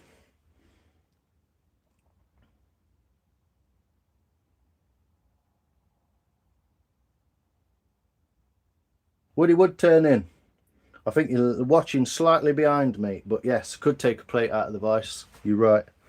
But it pushes me to go make this bowl, mate. I've been after doing it for a while, so. Nice bit of ash there. Paper thin, isn't it? Get sore. Being good, man. I'm rethinking the bike, all because I saw a box. You saw a box? Okay. I've ended up with wood chips in the bowl over there. Take that back in there. I'm just going to grab my saw.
Right, I've got a saw.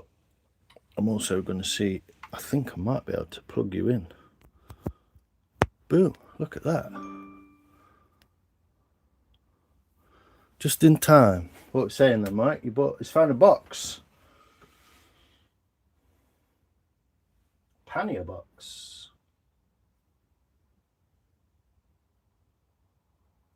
Why would I show up and you're selling an Enfield? There are no other Enfields, but you have an unopened box with a piston. Oh. So the seller is not being truthful. Does the piston come with the bike? I mean, that's a fairly easy job. It's not crazy hard. It's not a can of beans you buy ahead of time just in case something seemed fishy. Well, if that's your gut instinct then, Mike, then yeah, I'd say go with it, mate. I'd say go with it. So I'm not going to cut all this off. I'm going to try and cut this piece off.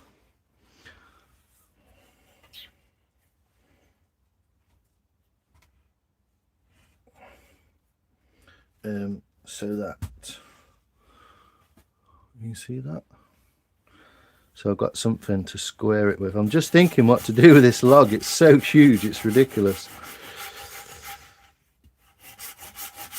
So I'm just going to cut this small piece off the end, and then I'll be able to stand it on its end, and I should be able to split it. And then I've got to sort my water box out,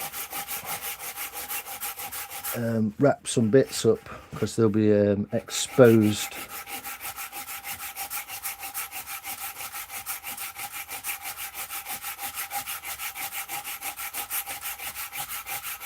I know how to make work for my son, don't I?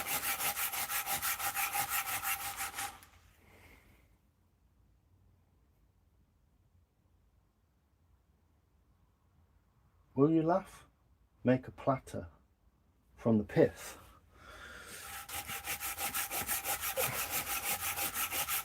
What do you mean, Mike?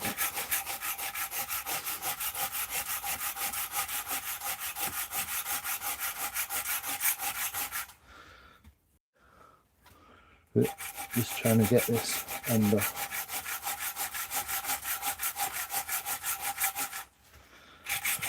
It's still nice and green. It's so lovely. Apparently the horse chestnut is highly toxic unless you soak all the toxins out of the chestnuts.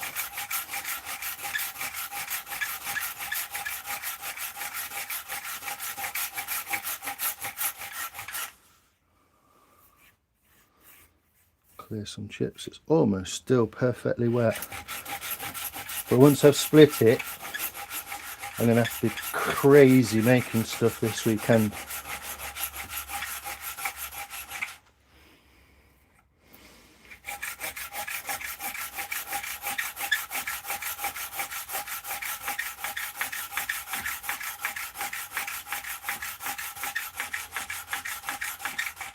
Should organise my day better, shouldn't I, really? 2 long cuts, about ½ an inch either side, centre long. I did so with an elm log, came out great. Plus you essentially still have the... Ah, I see, so you're splitting it into 3 with the centre as a platter. You love them platters, don't you? You fucking Yanks, you love them. A Siemens platter. Yeah, those, what do you call them? I can't remember what you call them. Charcuterie boards. I love a charcuterie board.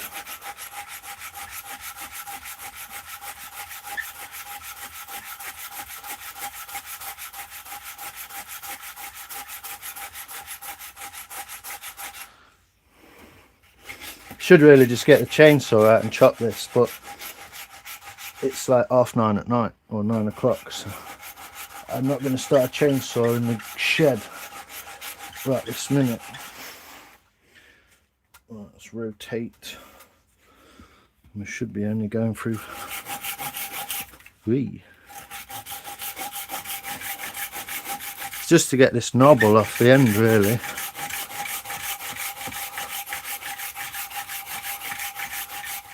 But apparently horse chestnut is really, really, really nice to carve.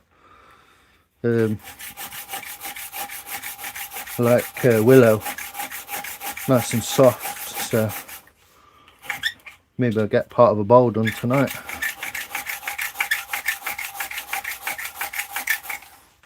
And it isn't toxic to use the wood, even though AI would have you think differently.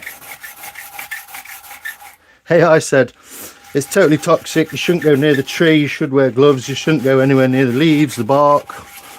or anything.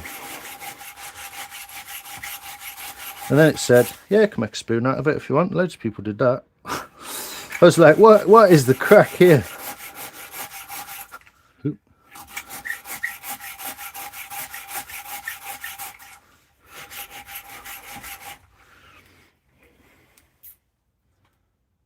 Frozen solid, I'd asked him to dump it out. Big block of ice. Bit of salt in the water.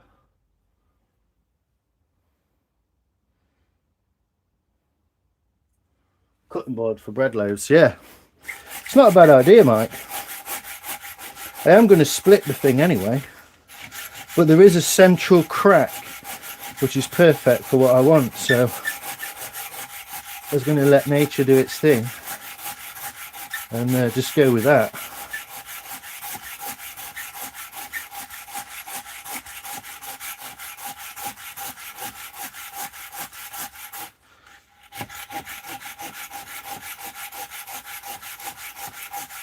Once I split the length of it,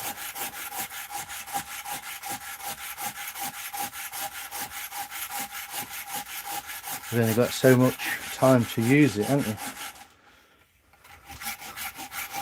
Almost there.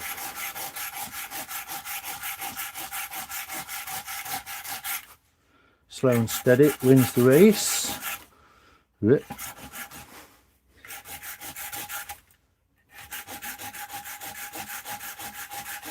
I will wash my hands after cutting this, obviously. But yeah, it's like it's slightly rotten anyway in the bit of there. It's got a little rotted hole through it. But there we go. Now it's square on one side, at least.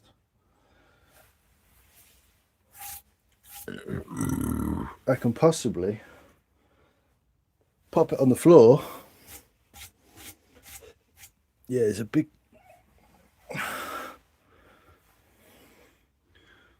weird triangle missing out of there, look.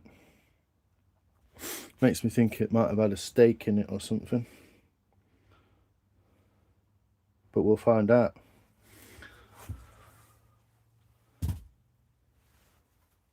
Still ain't used the board she begged you to make. They're like that, aren't they, Bob? They're a bit like that, mate. God, I'm getting warm in here. Run out of tea, though. I don't fancy making a tea.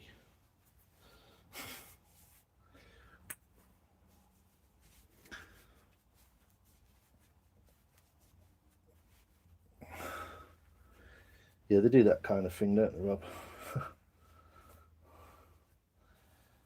Big ideas. All got big ideas. The reason I'm warm is because I've got merino wool on underneath. So yeah, that's flat on the bottom enough for me to hopefully shove that out of the way. And look at that, almost stands up straight. There we go. Hopefully you can see that.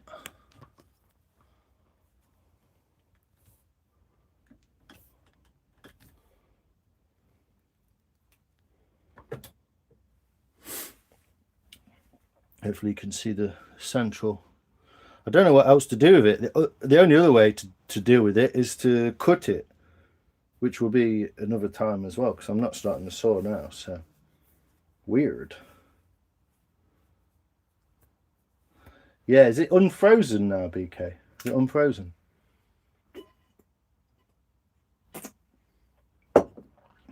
Right, so yeah, it'll be axe in the back of there.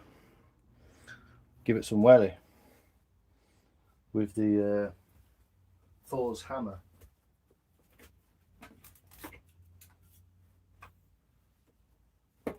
Obviously not my good axe, even though it will split it, but this is fatter. It's a lot fatter. So this will act, basically this will act like a wedge with a handle. Split it. I know. The thing is, once I split it, I've got to chop the halves down, and bag them up, or get them in some water.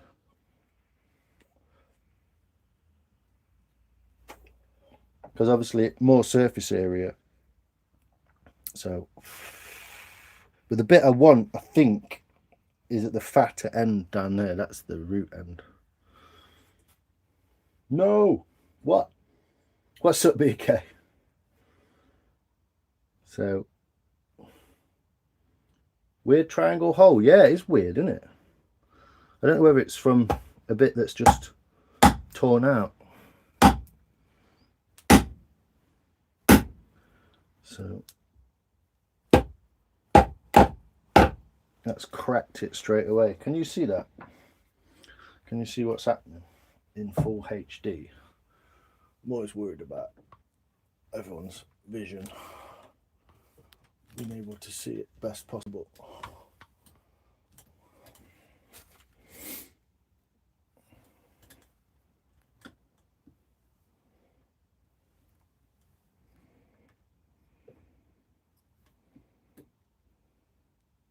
So it's already split across. So what I'll do is I'll just move the move this into this hole. This just get the blade in there. It's basically just a wedge. I just use this like a wedge with a handle.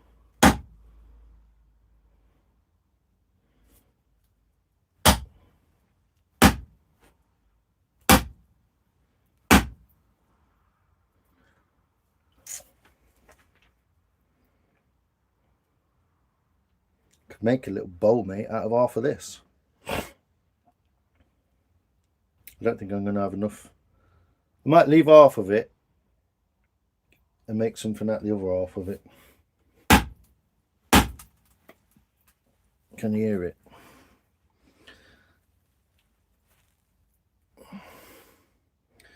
Can you hear it? Ooh.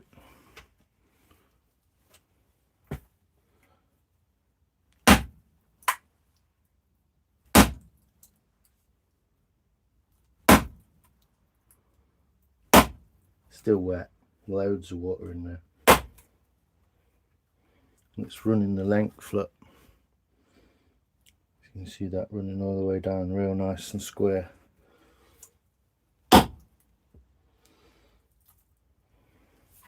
then what we do now is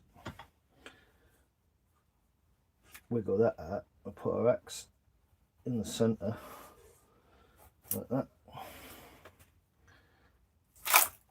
There we go. Beautiful.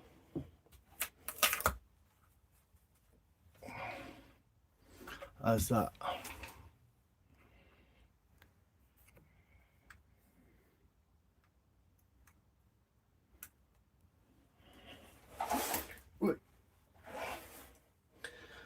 So there we go. 2 halves. And the bit I want, technically,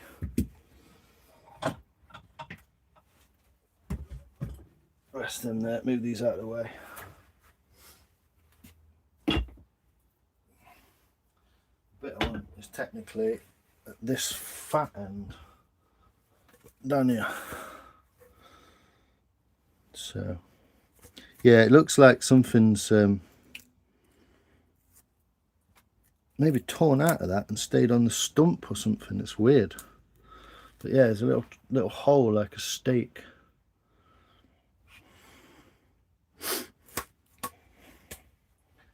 So, but now it's split, it's exposed to the air, and it will start drying out quicker than you want it to or expect it to. So yeah, you can see where they've been in. It looks like they went into the edge with the saw. Look, I just caught it with the saw into one half with the scarf cut.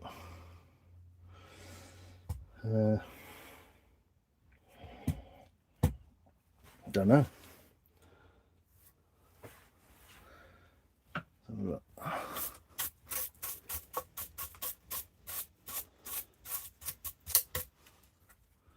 It's a big noggin there. It's weird. Yeah, there's a weird piece missing. But yeah, I'll be wanting to cut this, make a lovely knot in there as well. Where does that go to? Maybe there.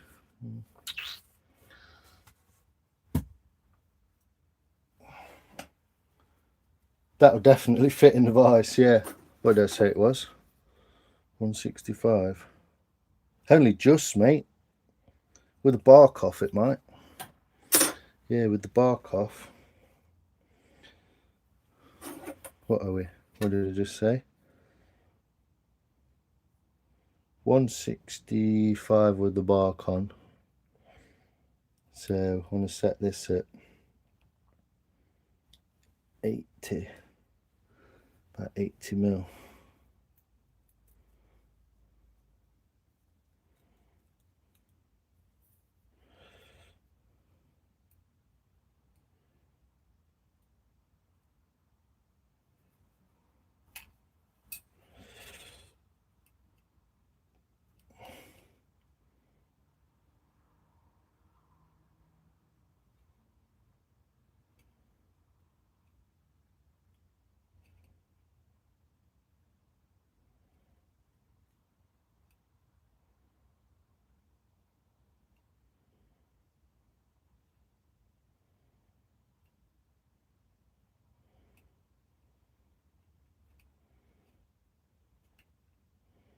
Set it at 75.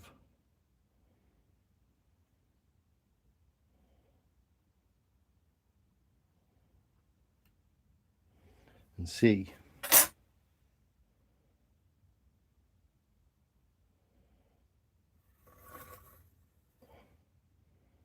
Get quite close in, can't I?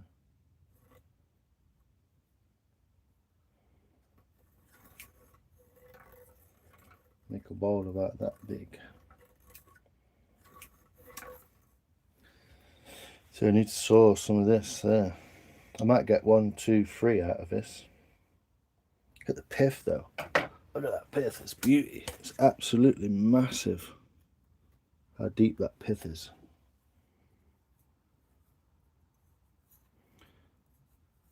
It's still wet. Totally wet.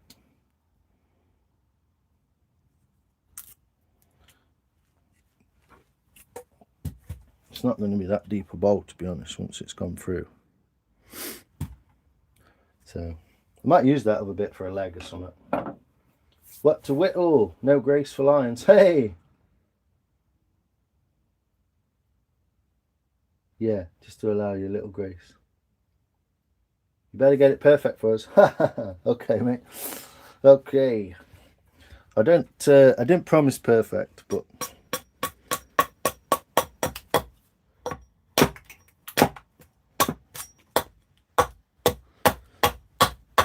it is lovely.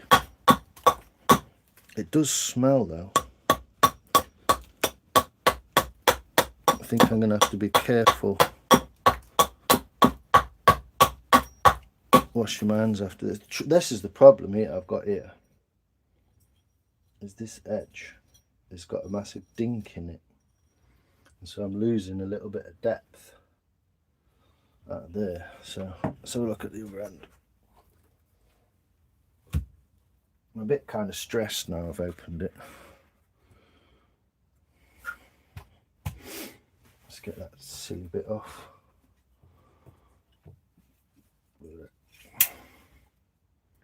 It's horse chestnut, this, yeah. It is toxic, the horse chestnut, and so are the leaves and technically the wood. So you do have to be careful. But I'm not eating it, so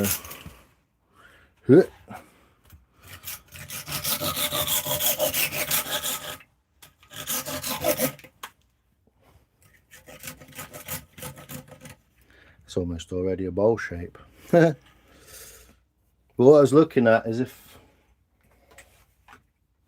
I can split it into 3. Still, again, it's not as deep as it looks once you lose this bark off it.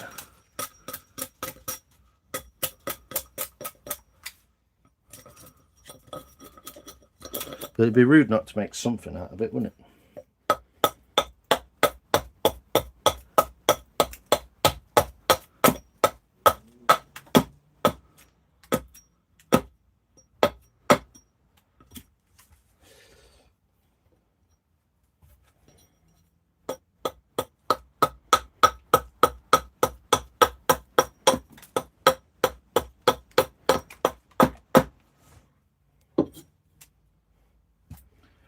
It's a little flatter there, but yeah.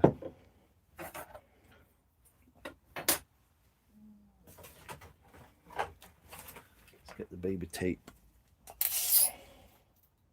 23 inches.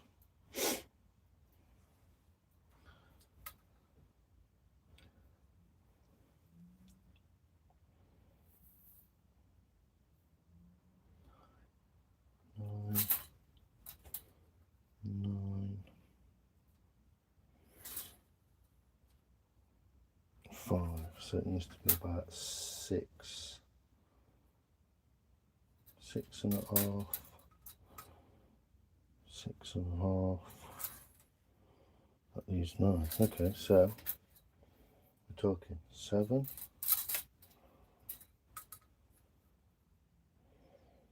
7.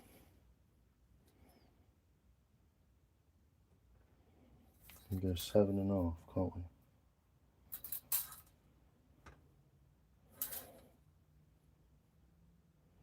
Yeah, 7 3/4 or something.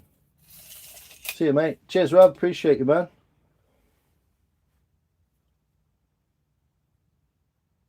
Does that make sense? What? You could keep the depth on the sides with the slightly lower ends. Yeah, that's right. I got you, mate. You would have to eat a shed load to do harm. Yeah, you've got to eat quite a lot. I mean, if you ask Google, it says you shouldn't even handle it. But then it says it's a beautiful wood for making spoons out of. So, bit confusing. Bit confusing from AI there. And there's lots of examples. And I looked up Robin Wood. He's got a blog. He's got a blog where he talks about spoons and bowls and stuff like that. So I got a bounce. Cheers, what to Whittle. Appreciate you, man. How you? Oh, do you know what? I didn't even realise that was you, mate. Shatner's bassoon. Not me, dopey bollocks. Cheers, what to Whittle. Yeah, oh, just not reading it. Right. So yeah, if I split this equally into 3, how big is that? It's exactly 7.5 inches. 1, 2, 3. 1, 2, 3. Yeah, it's about 7.25 inches each one then, isn't it?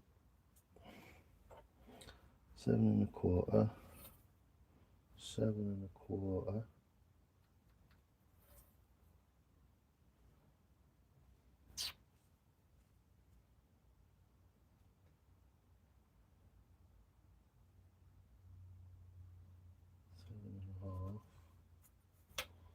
Seven and a half.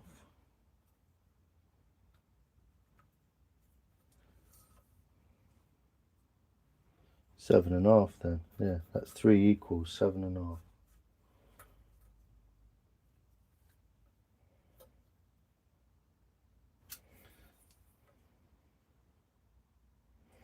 So if I hit 7.5 off of that, what we're talking? It's almost what I was saying, isn't it? It's got a nice big knot in the middle though, that one.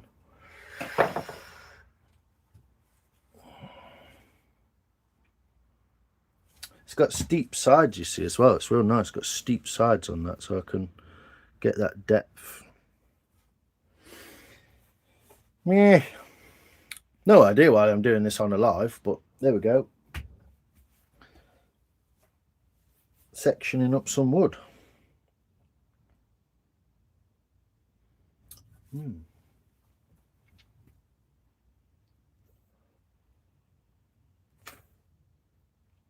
Yeah, cheers, What to Whittle. If you don't follow What to Whittle, go follow that guy. He's awesome. He's usually on quite late for us, but if you ever catch him, the guy's an absolute legend. He's really, really interesting guy, fun. If you eat a tree, you would die of indigestion before the toxins get you. Yeah, I mean, if you eat conkers, they probably make you sick. But if you've got to eat quite a lot, it can cause paralysis. It can cause your heart to stop. But I think you have to eat quite a lot. And why the frick not? Well, yeah. I mean, what's annoying is, if I do that, I'm going to lose that much. I'm going to lose that much. So I'd have to go in that way anyway.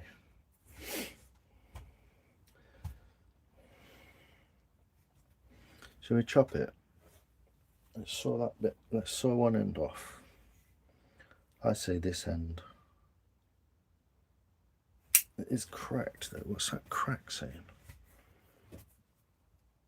No, it's cracked right into there. Look, it's where the hinges come off, isn't it? So you have to lose that anyway. Yeah, see the crack. It's cracked through there where the hinges pulled it. So I can't use that part anyway.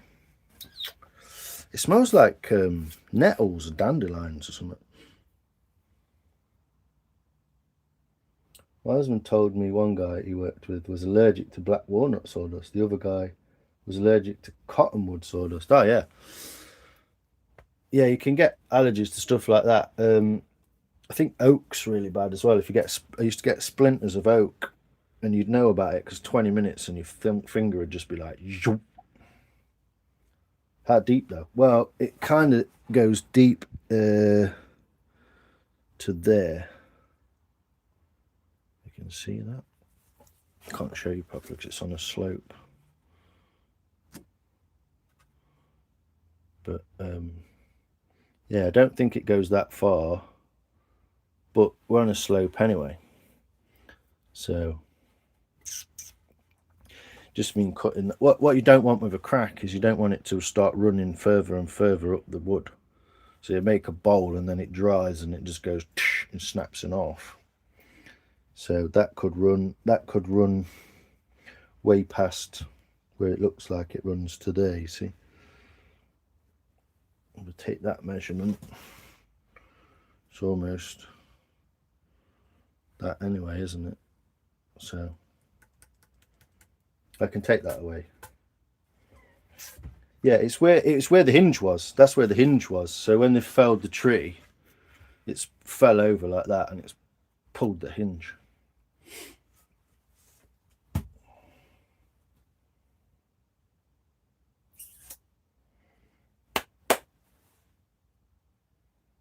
Yeah, that happened to you. Yeah, once you think it's out, you've got to go way past it a little bit. So I wonder if I should take this end. Just losing that depth. That must be what that bit is that's cracked there. It's where it's snapped. Technically not losing too much depth out of that one either. But if I do them, section that up again the same, about 7.5 inches.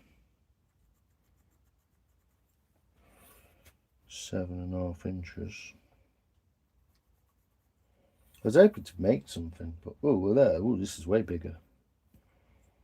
So it needs to be 8. Whoa. 8 and 8, so I can get bigger chunks out of this.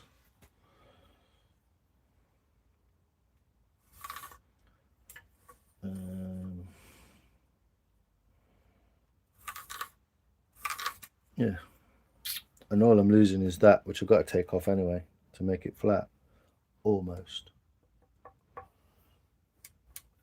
Yeah, it's this end where it's been felled. It's a bit crabby, so it's a bit annoying actually, but not sure where to go with it.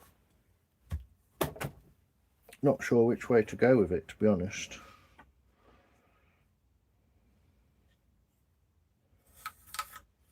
And it is quite a large piece, so I do want to get some spoons out of it as well.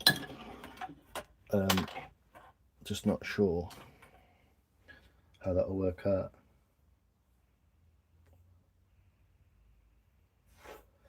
Yeah, I get it with most people get it with oak. When it's inside your skin, it goes mad.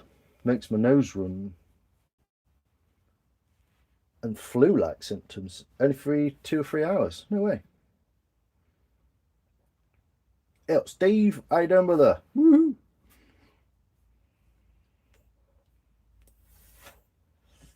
Well, think about it.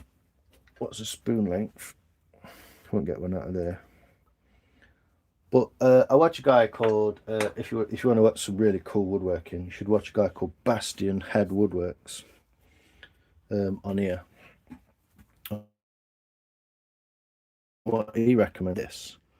You chop it like that straight, and then he follows the grain orientation so it can get like nearly 2. But I think it's not big enough to do that. So, but I need to get it down into smaller noggins. So it might be a case of split it down into these 3 bits on this side and use that side for basically that's the nicest bit for a spoon or a bowl, to be honest, because it's flat, because it's got no inclusion in it, you see, only on this edge, so you could take that out.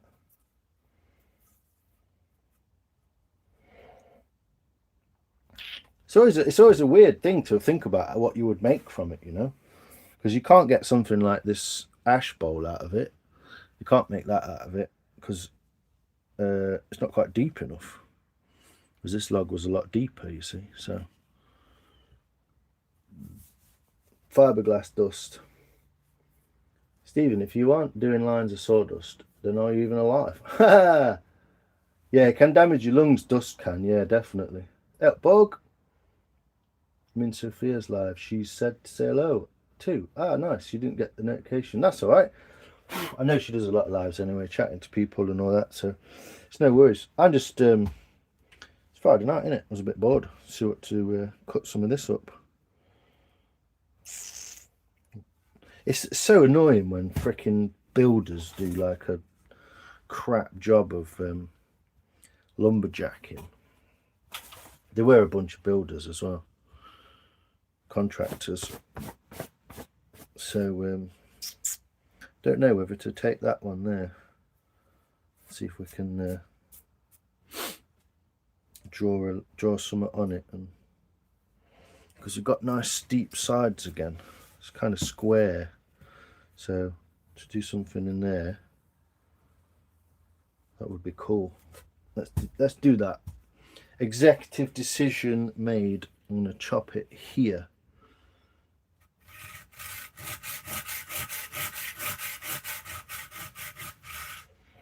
And I'm going to take it around like that to mark it.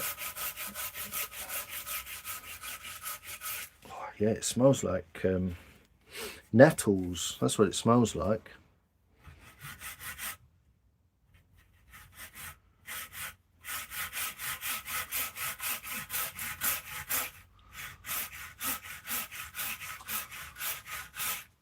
Still super green. It's beautiful. And then see if I can join this one.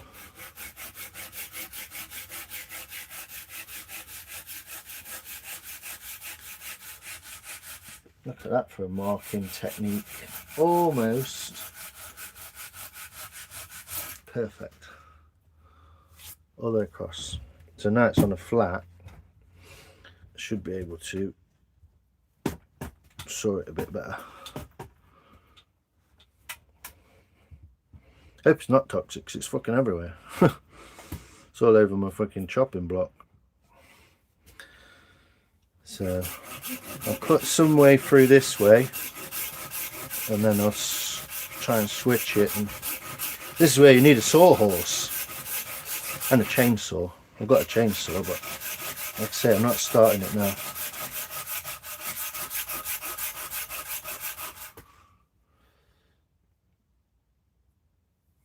Fiberglass dust, yeah, it's lovely. Thanks, Steve. Appreciate you, mate. Much love to all in the chat. Thanks, Bug. Say hello to Soph as well. And all the guys in there chatting away. I know you'll be having fun either way. I can't join you in a bit. She's still about.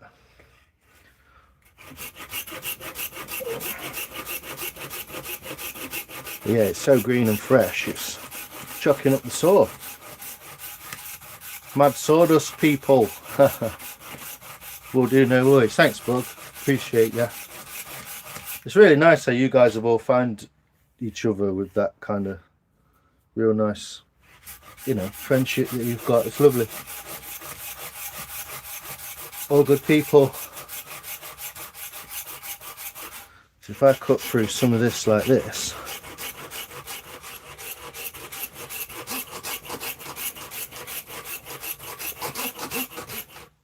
feels like there's something in there. Oh,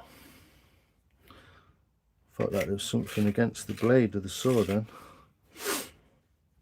Yeah, and then if I can prop it like this, I'm only sawing through half of it, aren't I?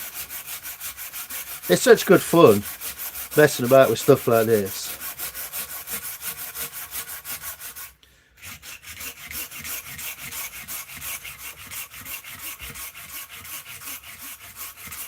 The Piff Lord. You've taken the piff.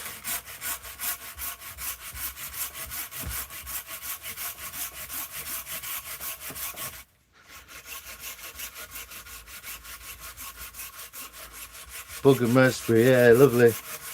Soap as well, and all the others, you know.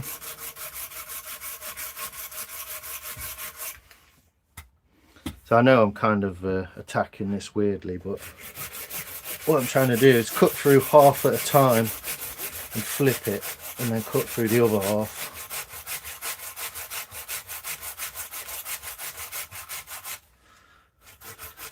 And eventually make it through. But yeah, green woodworking, I love it. It's so much fun,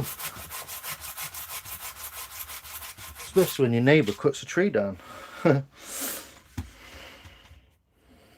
you got an excuse to go and get it off them. So technically I'm only kind of cutting through this much now, not the whole log.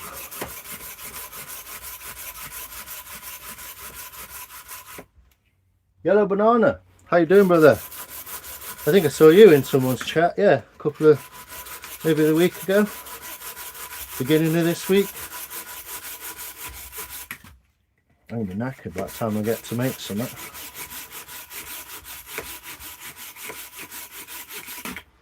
Yeah, there's a big,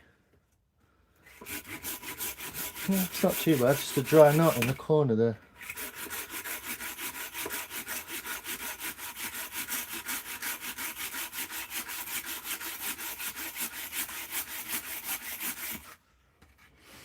So I'll have a chestnut bowl on the go, and then the ash bowl ready for tomorrow.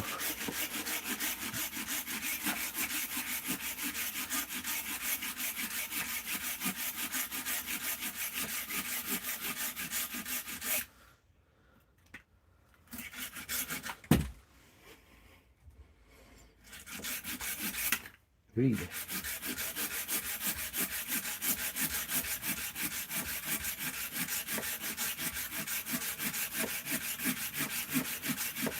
About a third of the way through now. Ukraine. Have you been to Ukraine? No, but I do have some tools from Ukraine. This is a tool made in Ukraine by Strongways Tool Co. It's Ukrainian steel with, I would assume, a Ukrainian ash handle. Backed by American money, mind, but no, I've never been to Ukraine. How is it? How is it there? I hope you are well.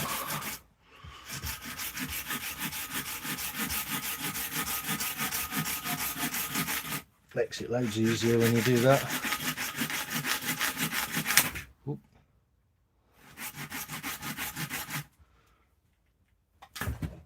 Huh. Already cut through it. There we go.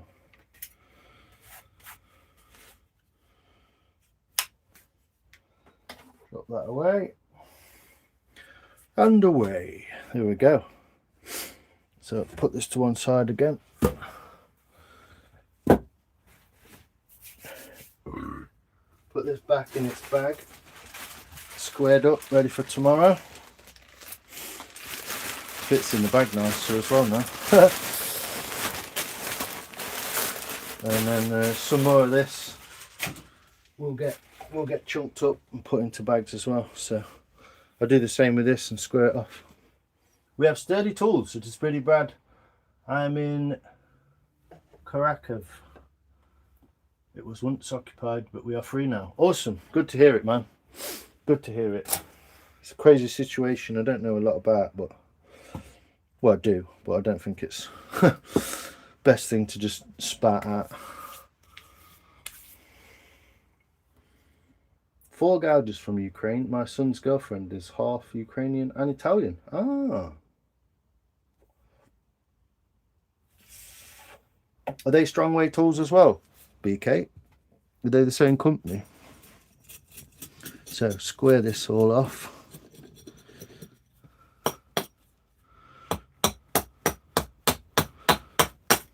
I'd normally be doing this with a beer, but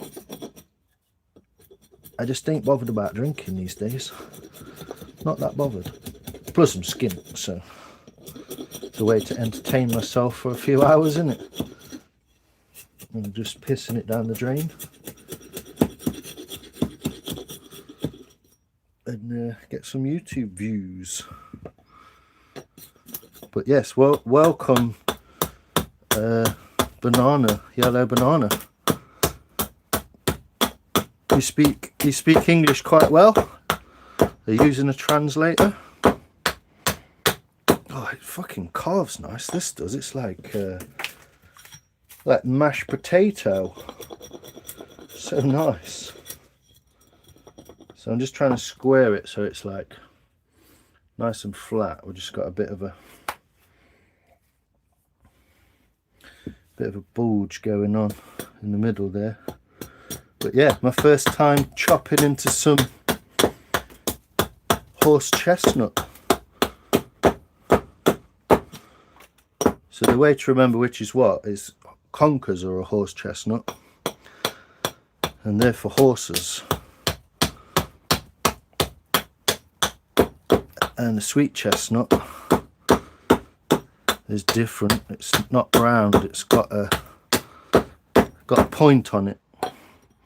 Technically, not very nice to eat raw either. But sweets are for people, and horse chestnuts for horses. That's the way I remember it.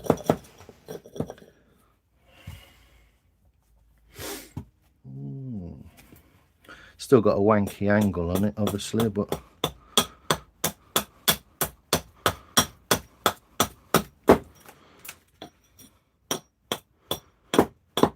yeah, some proper green woodworking.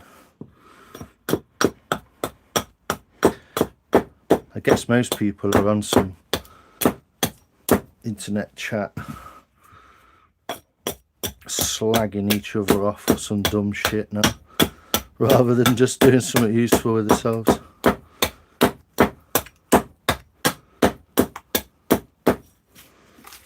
There we go. Almost square. Nice bottom. Might make a nice bottom. I think this is going to make a lovely top. So I don't know whether to go with a compass or whether to kind of freehand something on there with a bit of one of these.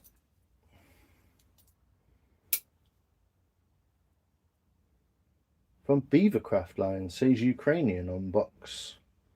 Yeah, I think that's another American company that are in the Ukraine, utilising their steel industry, strangely, which is why I wasn't too fussed about the geopolitical aspect of Ukraine. Strongway Tools is also an American-backed company, I believe, just using Ukrainian steel and a Ukrainian workforce, I would imagine. Takes about 6 weeks to get something from Ukraine in the post from those guys, but nice tools. Strange steel, different to the wood tools steel, very different. A lot of grain. Mashed potato, baked bean sandwich, yummy. Mashed potato. Exactly, mate. Sorry, I only just got that. So yeah, we've got quite steep sides. So this will make a nice bottom, and I can go in this way, which will give us those lovely concentric rings. So let's square these sides off.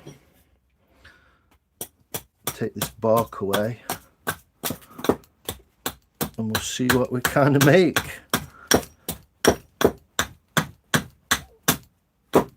Yeah, it's lovely, real nice. There's not a lot of grain to be seen at the moment, but it's all white. As far as I know, when it dries, it'll be lovely grain. So get that off of there.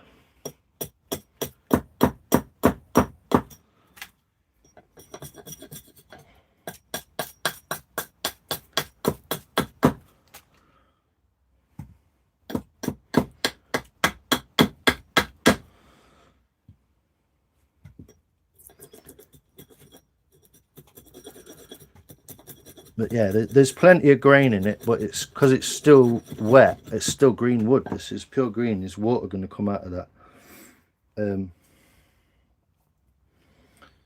Then it's kind of yeah, you can't see it as easily. A bit like willow.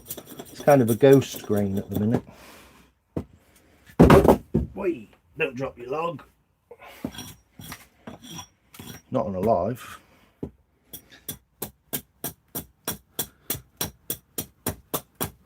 But yeah, it's a really nice shape for the bowl because it's square sided.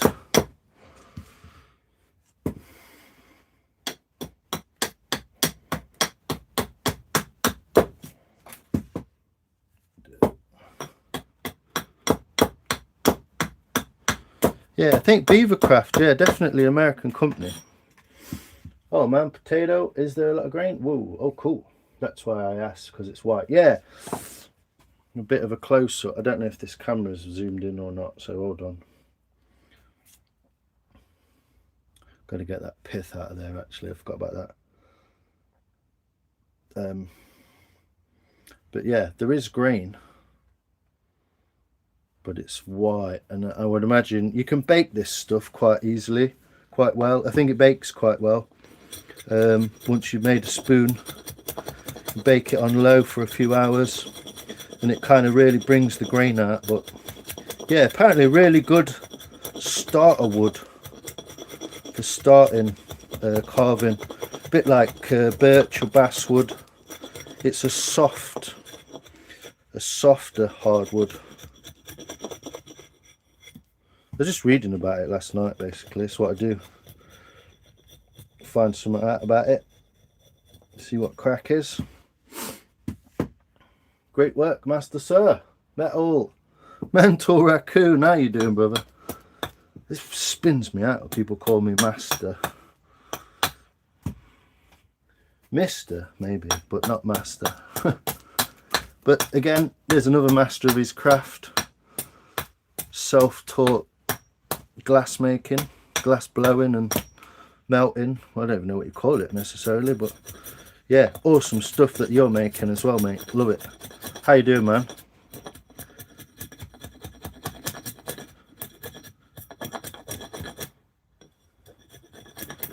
Why are you not a mod either?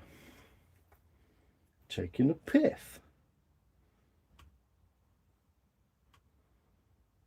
There you go, mate. You can check some people out, can't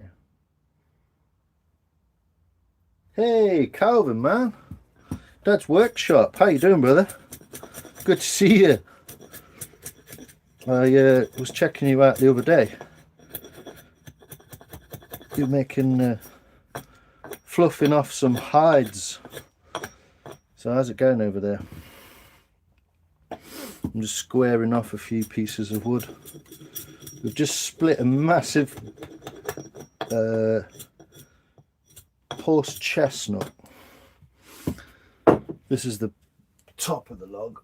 That's the other end of this bit. And then if I do this, this was the length of the log. So conker tree, horse chestnut, my friend. So we just split in half. It had a big crack in it from the top, so where it's dried. So split with natural with a crack. We're just squaring the sides off, and I'm just trying to get this pith out of here, because, well, the reason for that is because the cracks in wood often appear to dry straight from the pith. So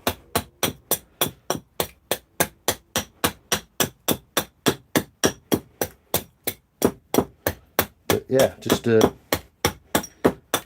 basically just ended up sectioning up a load of log, ready for some bowl making. I'll probably try and get into this one tonight, to be honest, and see. I'm intrigued now to see. Intrigued to see what it turns out like. Yeah, I hope you and Miss Heather are well, mate. Sir Roxalot, how you doing, sir? Good to see you as well. What? Good mods get rid of nonsense. Huh. Thanks, Calvin. Ha, straight in, mate. No messing. Cheers, brother. Are you on crack? Spaghetti. Yes, mate. Loads of crack. Biggest tip for sharpening the hatchet. My biggest tip is to make yourself one of these, which is a piece of MDF with a piece of 800 grit on this side, wet and dry, stuck on with wood glue, paper glue, and 1800 grit on this side. And the way to sharpen, I always do this on something that's not fucking flat, square. I'll show you. If I do this, look, zoom you in a bit. The way to sharpen is really, you should put your sharpening block on the cheek of the axe, and that will give you the definition of this outer line, this inner line, sorry, of the bevel. And you want to give it this way to the corner and this way to the corner, so we're always moving out in a kind of window washing kind of way. But I would do it like this, stropping. So I strop up like that, and you want to strop the back first there, and work your way slowly forward to the corner. So it's got a slight, it's not like this, it's kind of a slight bevel like that.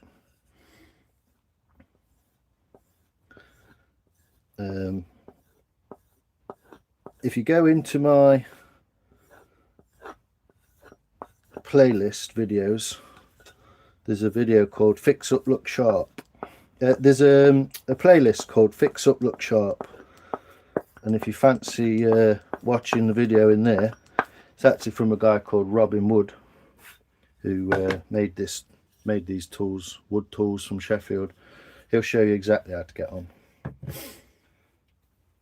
Cracking it out. Evening. Nice. Thanks, mate. So conker tree.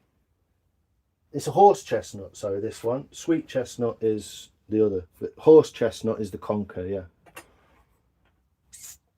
like beech or some oaks over here. Yeah, and it wasn't very big. It wasn't very big, this conker tree. So at the base, it was probably like, well, double that. So less than a foot probably. But yeah, I'm going to go in. I'm going to go in there somewhere. Random question. Do you know what MDF is short for? Multi-density fiberboard, I think. Sand on, sand off. Yeah. I only recently started using a whetstone. Yeah, I've got some. I've got some whetstones. I've got a. These are my emergency I've fucked my axe stones. So this is like insane. I've stuck it back together as well, so I've not used it since. But this is insanely gritted. This is like fucking 10 grit or something. And then I've got some. This is one I use for chisels. So your standard oil stone. And this is one I use as a Nagora stone. And this is an old vintage Japanese kingstone that's about 8,000 grit. It's not a wet stone. It's just a sprinkle on some water, go for it. But I do have those. But generally, I just use a strop, and I just go with the. Just make my own little sharpening stones out of bits of MDF and bits of what's it called? Bits of sandpaper. So I do have them. I've got all sorts of bits of tricks. I've got a little piece of extra leather here, what I got off a belt that I used to clean sap from stuff. And then I just use a standard, just a cheap strop off eBay.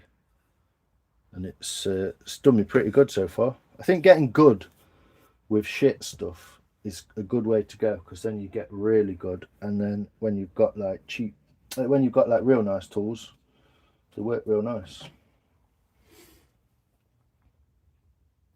No worries. Turned in us. How you doing, man? I didn't recognise you. How you doing, mate? I watch you quite a lot of your stuff. Can get wet and dry automotive stores. Yeah. Easy. Formica is the last. Oh, is it? Multi-density Formica. Oh, okay. We'll check it out, mate. Thanks. Medium density fiberboard. Oh, okay. Solid lines. Cheers, Raccoon. It's good to have you in. Anyway, yeah, I was going to kind of, don't know, make some sort of gesture towards putting some marks on this bit of wood, I reckon. Kind of ignoring this corner a little bit.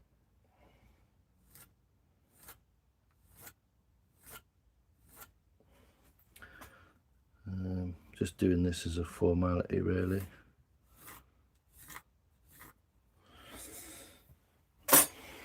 I'm going to get this off in a minute, but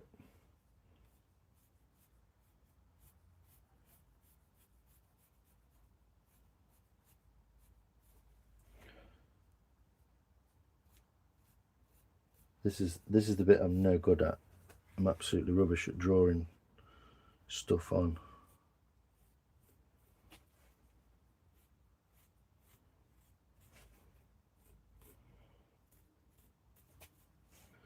So that's as big as I would like to go, really. I don't know if you can see it. Yeah, you can see that in the light, can't you? As big as I would like to go.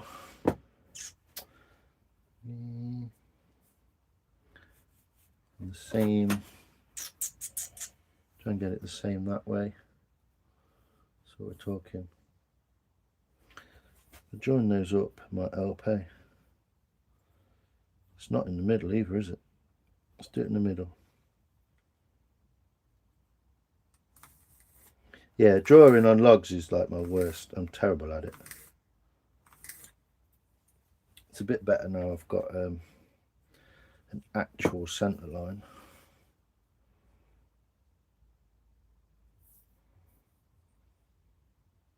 It's more like it. Yeah, here we go. So I just go for a basic kind of. I do find it easier to use your hand as a pivot, kind of pivot off the hand. It's not giving me a lot, so it's got to be inside that really. That's the absolute maximum, so I want to come inside that.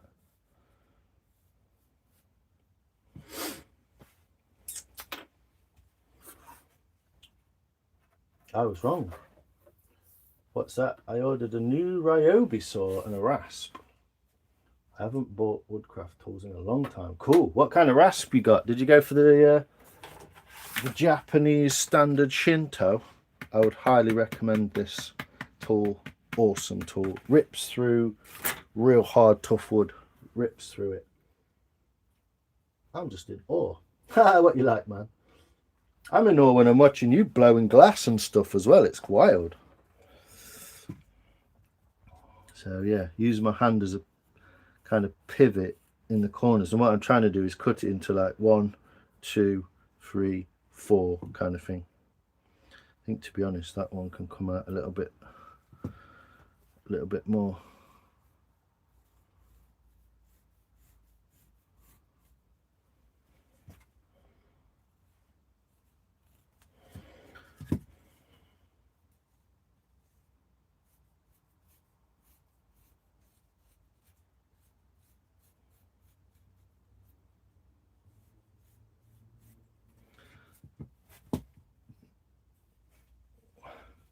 Did everyone see? Did you see the bowls I made? The one I finished earlier. This is the one I finished earlier today. I did put a video together, but by the time I'd edited it, so this is ash drying out lovely. It's a beautiful little bowl. Try not to handle it too much. So I've got dirty hands, but yeah, this is my bowl. I'm gonna have this for cornflakes, porridge, soup, that kind of thing. Maybe some noodles in there. But there you go. Picking up trash by a creek, and knew we would get along. Haha, yeah. Oh man, that's the kind of thing, you know, you got to do it, haven't you?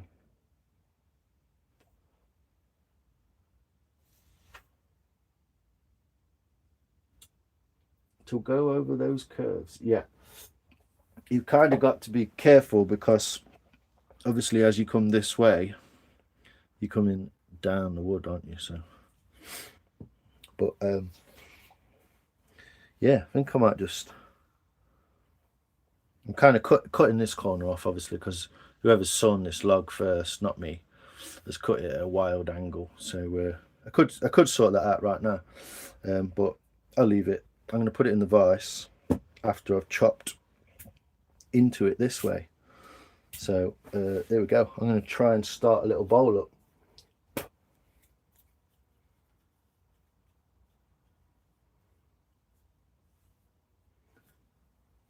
Thanks, Raccoon. That's awesome. Yeah, people do tend to. So what I'm doing here, just like you would chop a tree down, just like you would chop a tree down, I'm going to chop into that, just like you would chop a tree almost. Then flip it, get it on a different angle, and chop that out. Like so, and we are beginning our bowl.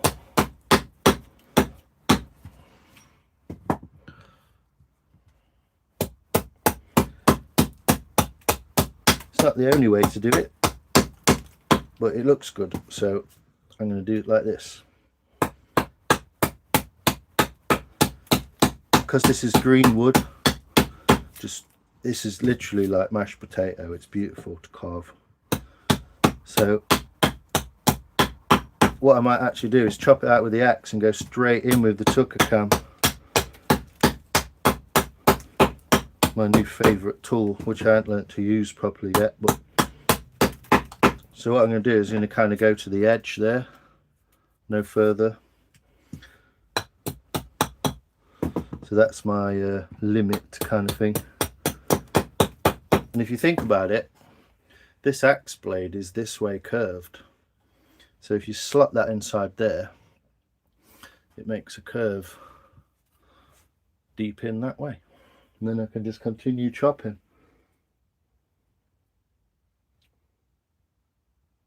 Yeah, really, really good rasp. I would highly, highly recommend it.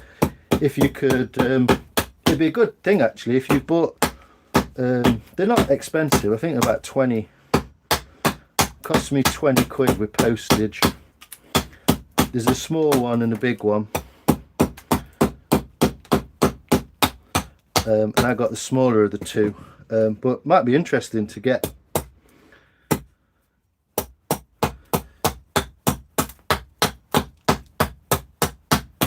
one of each and compare them in their lifespan or something. Might be an interesting video to do, Calvin. But yeah, interesting to see what you come up with. What you bought the rasp for? Anything in particular? And so even though you think of an axe straight, what you actually end up with is a beautiful oval, which is just what you want. Thanks, Turning Oz. You make some beautiful stuff as well. Some of the wood you've got, so exotic. I love those guys who turning. The turning interests me, but I don't have any access to a lathe or anything. I have used one before, but yeah, it's the wood, man. You get some exotic woods. It's so cool. Swing number 2. You just the best thing to do is not put your thumb there. Basically, that's the best way. What I should be doing is holding this log kind of like this, and the idea is, if you look from the top of that log with my axe to the camera is about that far. Yeah, so I'm not swinging that axe wildly. I'm just literally just like hammering a nail. I'm doing that. That's kind of what I'm doing. That slicing action. So I'll try and get this to the edge and kind of following it round. Organic kind of style. And like I say, because the axe, it's definitely harder through the, once you get through that sapwood, it's definitely harder, yeah. Well, but because the axe is this way, curved, it creates that beautiful bowl shape, which you wouldn't think it would, but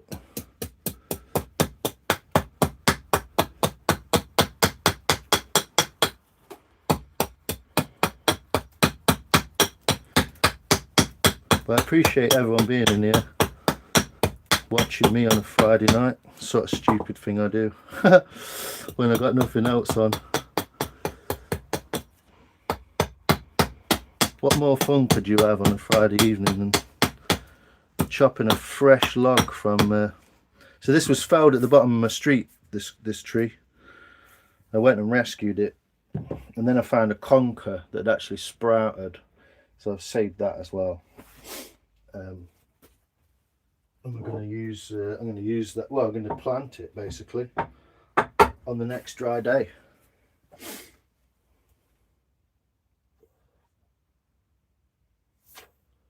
Very pretty and talented.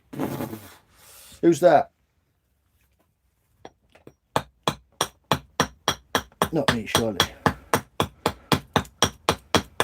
I think I've been called pretty before, but I shouldn't do this with your axe, but just chopping that middle bit.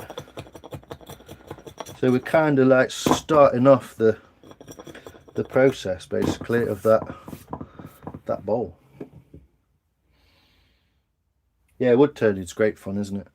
So I've got my new what's it called?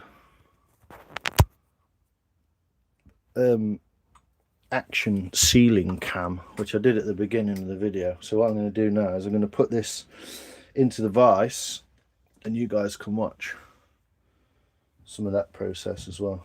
I might get the I really want to make something nice instead of make something nicer than a vise, to be honest. But so I'm gonna put it on a piece of wood. Ooh, sorry, you guys can't see, can you? I'm gonna put it on a piece of wood like that underneath, just to support it so it doesn't drop through. And that should be nicely positioned, and we'll zip her up. The biggest Indian vise I could get. I'm gonna put my got some little soft jaws what I put on, so put these on.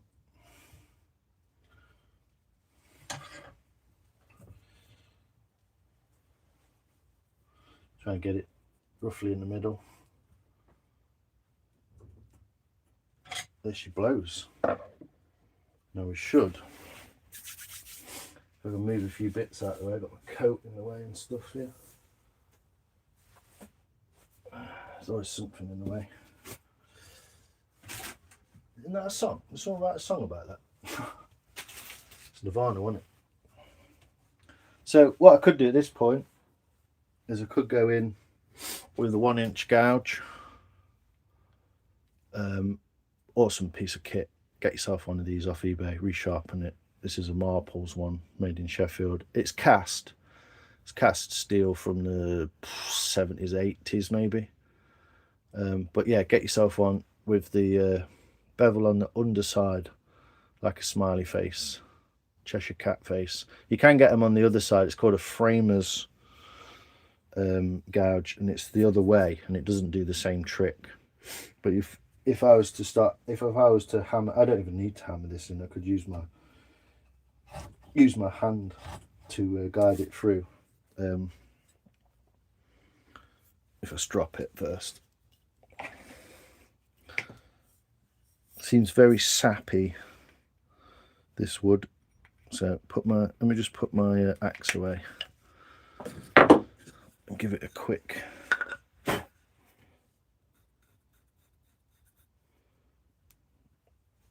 strap in. So start in one corner, pull it,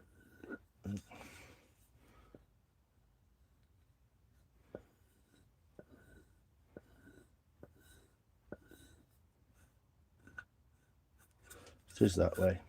So I had it the right way the first time. But yeah, a little bit of sap stuck on there, and it's kind of not helping. Another thing I do, I saw this on the channel, is get a little wire brush like that, and brush all that compound out of you. It's got like a pile to it, a bit like a carpet rug. You know this, Calvin. And brush the excess out of there. Seems to work quite well at cleaning the bristles, cleaning the pile in a strop. Sometimes you just get that over compounded, too much compound. It's a bit better. I've been sharpening all day while I've been doing that bowl, so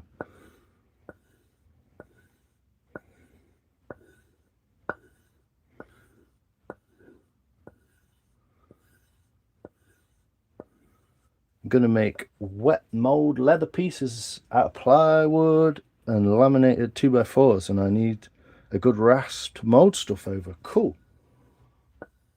I get you. So you can make like almost 3D molds. Yeah. Awesome.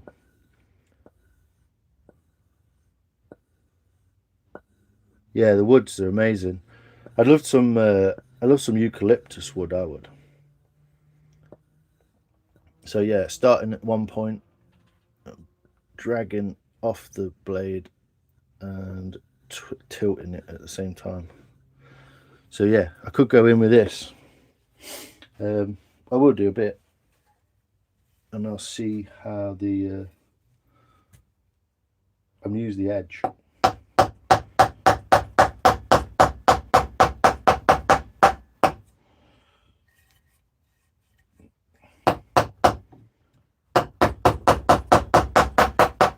yeah, cuts like butter. All the way to the middle.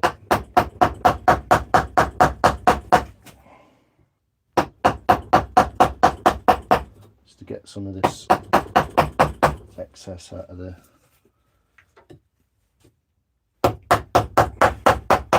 What I don't want to do is start cutting in this way, because it can cause that log to split. So I've never got enough room in here, so always fun. More reason to make my bowl mate tomorrow. But yeah, working from the edges to the middle, being careful of that diagonal. This wasn't the intention for this vise.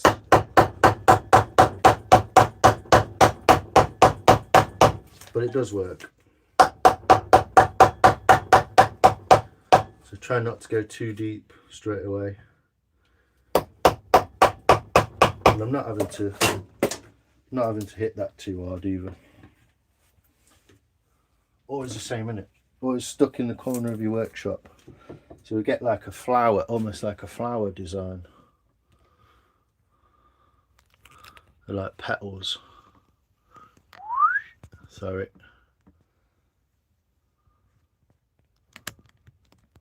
Like petals coming into it.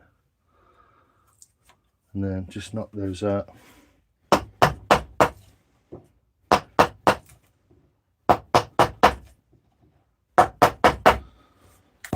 Whoops. Hey. Don't knock your camera. Yeah, get those sort of fingers, petals out of there. We're basically starting the curvature of the bowl.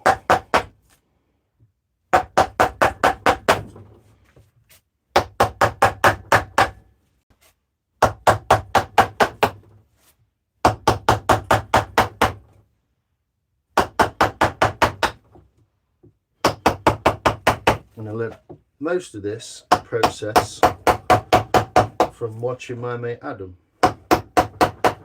Wise of the Woods, and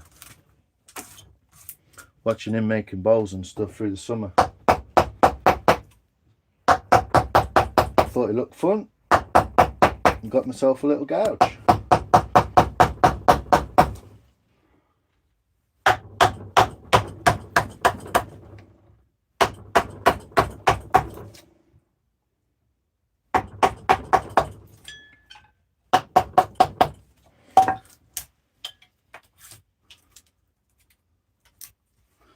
And then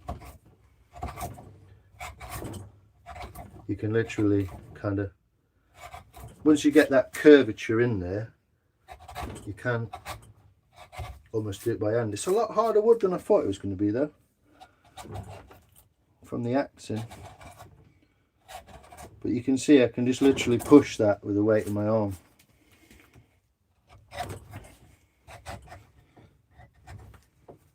And once we're down to a depth like that, we can start going across the grain, get that centre point out.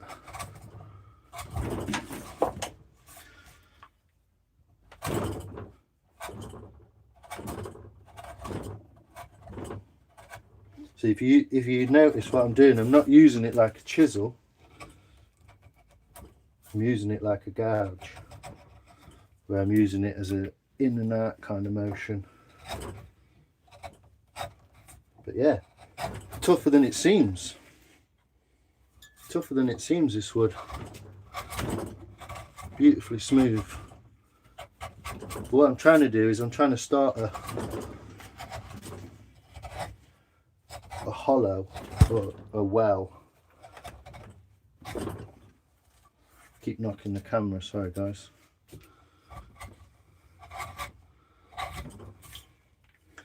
Making like a well or a hollow.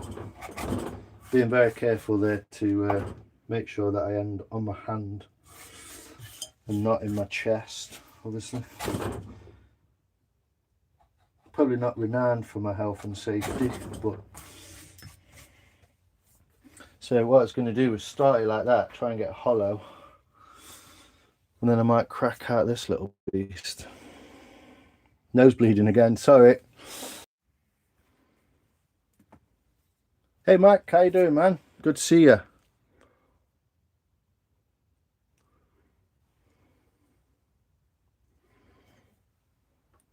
Everyone else calls it exotic, we call it native, exactly. The Australian hardwoods are stunning, but near impossible to carve with hand tools, exactly. Yeah, this is a lot of reason why we're using, yeah, bowl mic, yeah. It's a second blank that I've made. Well, I'm going to be trying this new technique with this new tool, and it's a bit high. I'm quite like stretched up here. I don't know if you can see that, but I'm pretty stretched up.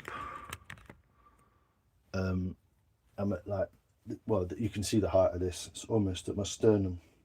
Really, it should be below me so that I can get full momentum with this thing. And I'm not sure how it's going to cut, to be honest, but we'll have a little go.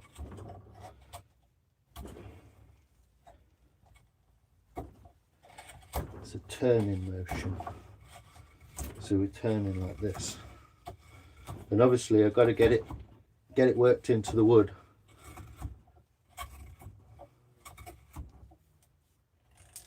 Yeah, better like that.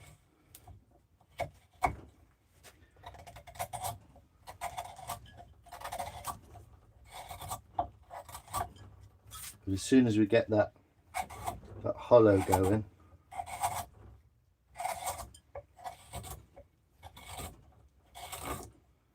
so I'm working on this quarter. I'd like to put you a bit closer, to be honest. That's what I'd like to do. Don't know if I can put my little light show camera up there so you can see what I'm doing a little bit better. Let's have a look.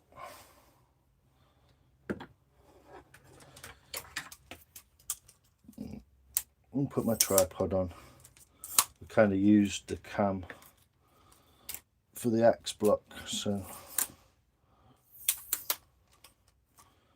I just switch you over to the tripod cam. You should be able to see what I'm doing a little bit better, because I like this new tool. It's pretty cool, so let you guys see what we're doing.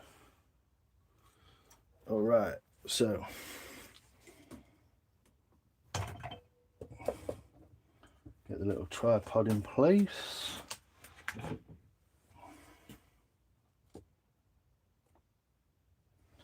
And I'll switch cameras.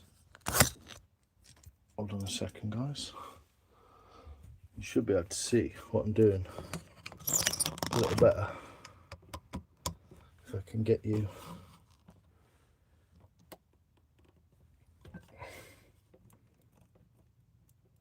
Honed in. There we go. How's that?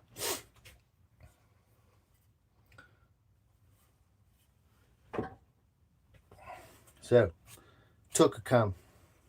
What I'm doing is I'm concentrating on this quarter, and then I'll be doing this quarter, then this quarter, and then this quarter. So much like a spoon knife when carving a spoon.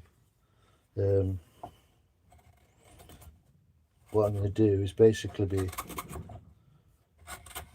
working my way back in the grain. I'm trying not to go too deep all at once, but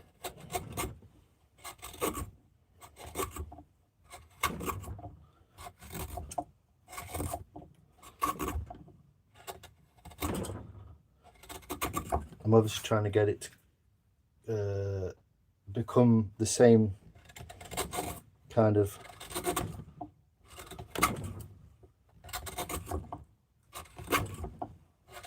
Should have really just started with a tucker cam, but you can see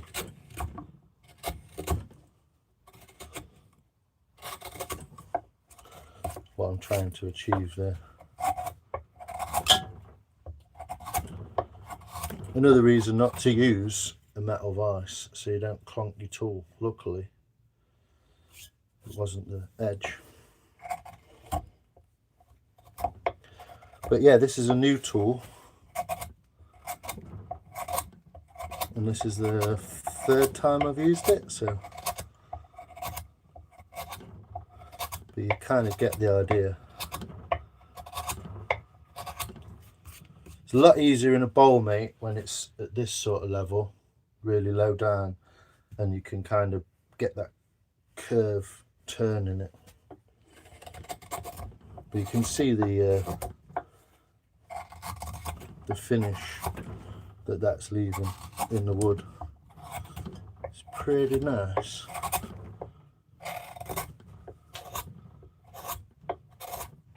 Once you get it to comply with the curvature of the blade, then you are kind of laughing. But again, still learning. Still learning.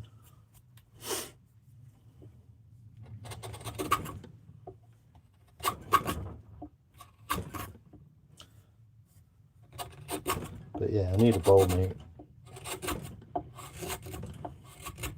So that's what I'll be doing tomorrow. Maybe even on a live. If I can find the drill and sort the wood out, I'll get the live going for it. So you can see I've used that quarter up, and so this quarter will be going this way, this will be going this way, and this will be going that way. You can see that. Right, let's have a catch up on the chat. Sorry guys. Ooh. Bought me a set of gouges. Unusual surprise, lovely. The beast.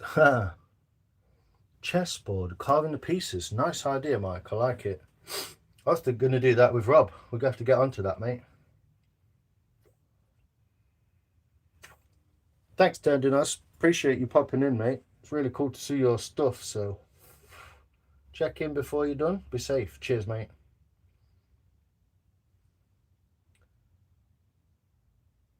And Tony, hello, beautiful view. Yeah, look beautiful. You can already see, I don't know if you can quite see it because it's a bit washed out, but you can already see, I can see these grains looking in there really nicely.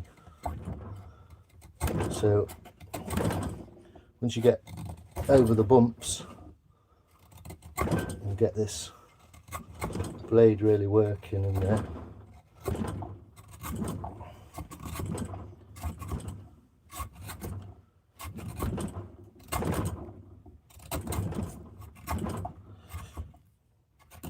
a definite learning curve to this tool. It doesn't feel 100% accurate right now. It does feel 100% sharp now. I'll push that out of the way.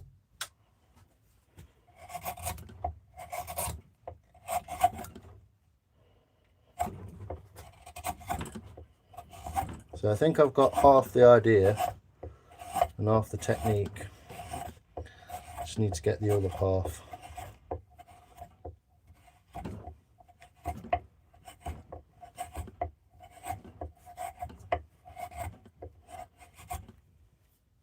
But yeah, technically not a scraping tool, even though it will work like this.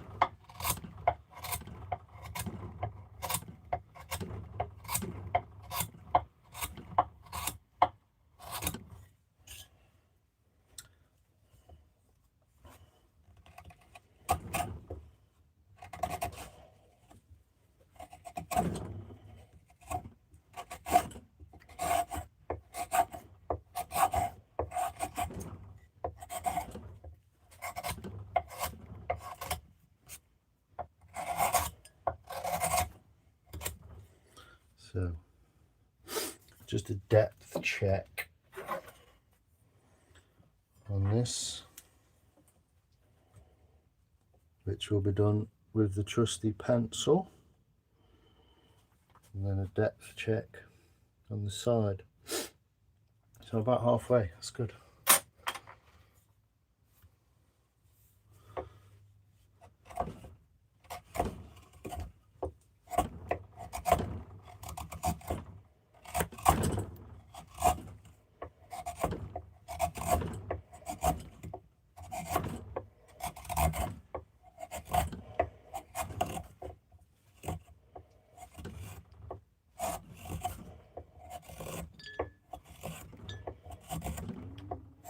Obviously double-sided, so you can if you want to.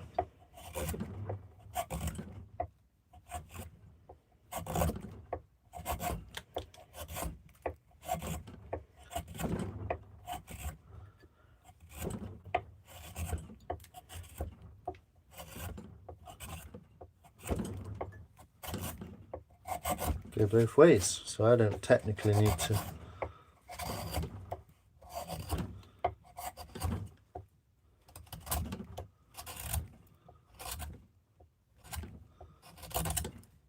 But yeah, real interesting using it in green wood.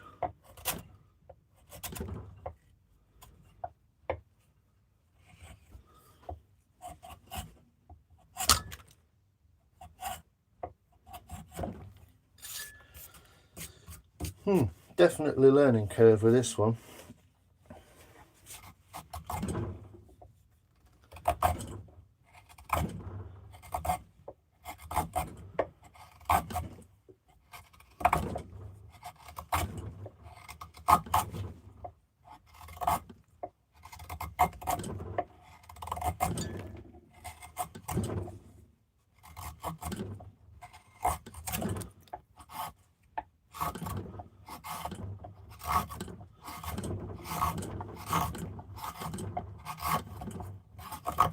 A lot denser wood than I expected.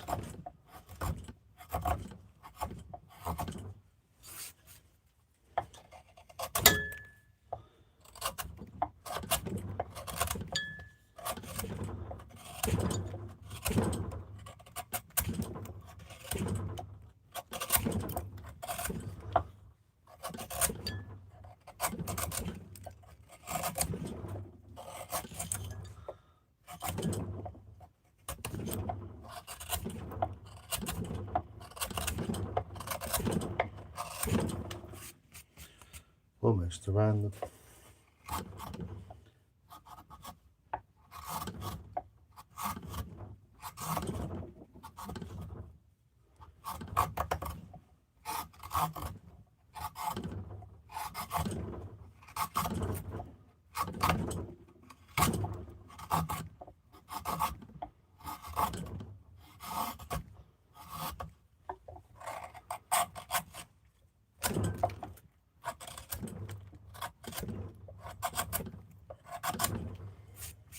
there you go. You can see it forming. We talked about that, didn't we, mate? We'll get a load of holly and oak for the board. Yeah, we'll sort something with it, man. It's always there to do as a project, isn't it? Maybe it gets a bit warmer and we can spend more time in the workshops and stuff. Mike, this is horse chestnut, and it's fresh and green. It was cut about, what we know, Friday? I think it was cut last Wednesday or something. So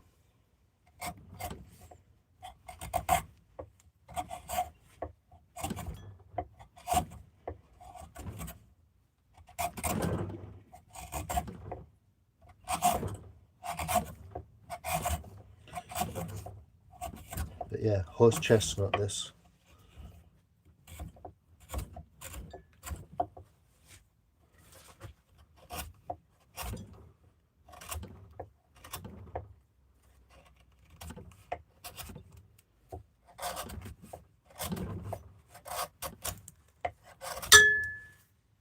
If I donk that once more. Luckily it's hitting the bottom, keep checking, and there's no bezel yet, so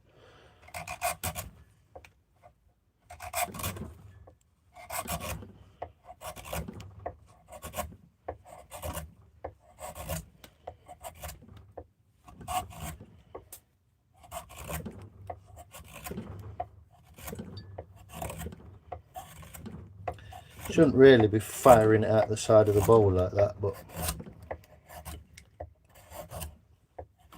just getting to grips with the left hand, to be honest. It's not, I don't use a left-handed spoon knife, so I don't actually have like the muscle memory or anything for left-handed tools.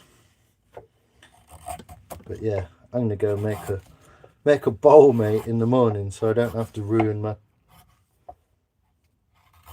tucker cam on this fucking vice.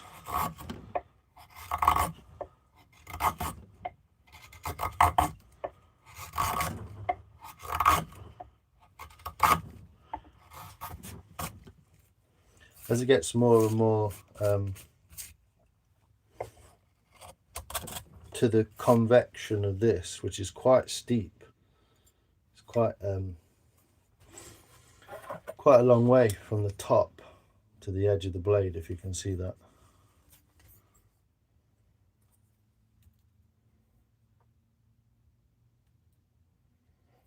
Yeah, it's quite a way. It's quite a deep transition it makes. Anytime board.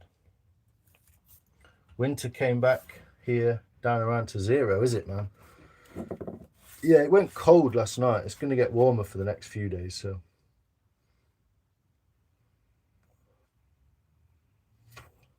Yeah, it's horse chestnut, this one. The spoon was hazelnut. Well, hazelwood, not hazelnut. This is horse chestnut.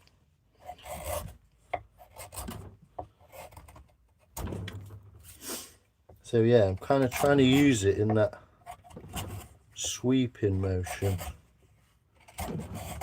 around the bowl.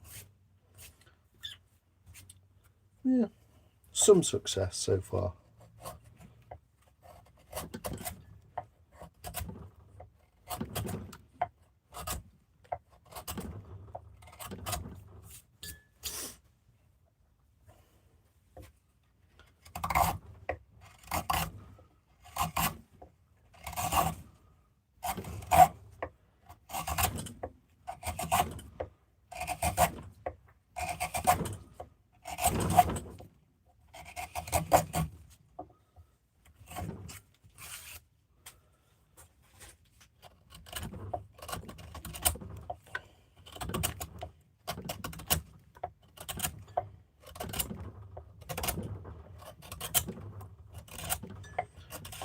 Take the camera out in a second. It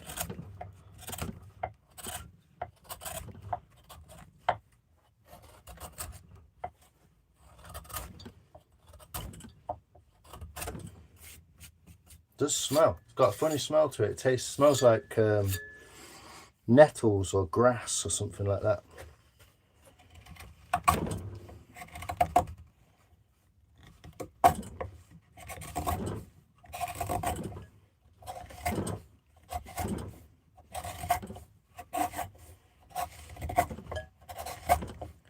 Yeah, I'm probably going to do the rest of this bowl and leave the sides for another day.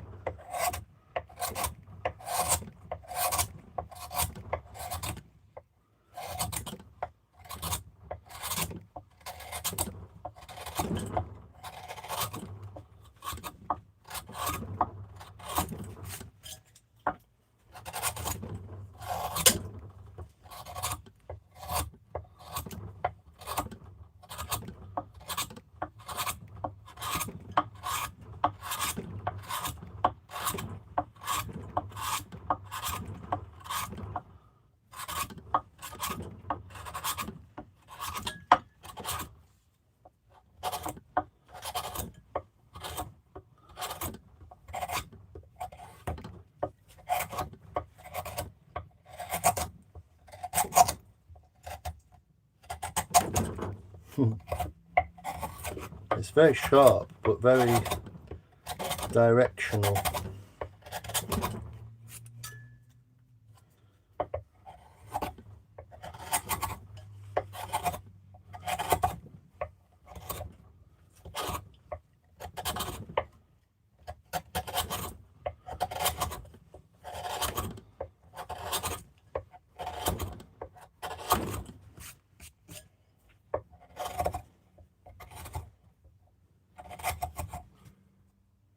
Wow, some people watching now.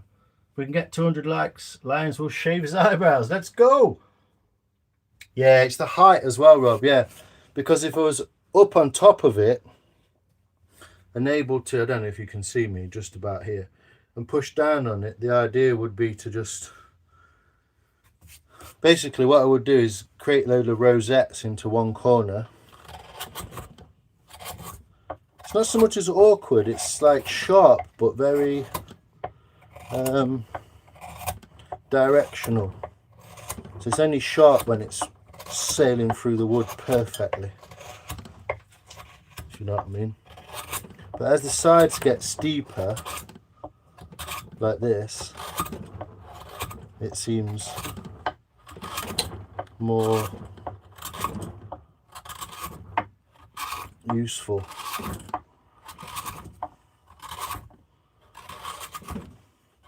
But yeah, this wood is not as soft as I thought it was going to be honest. It's very buttery, tight grained. But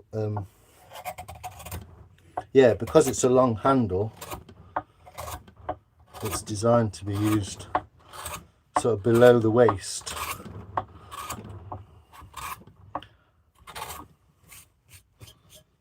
So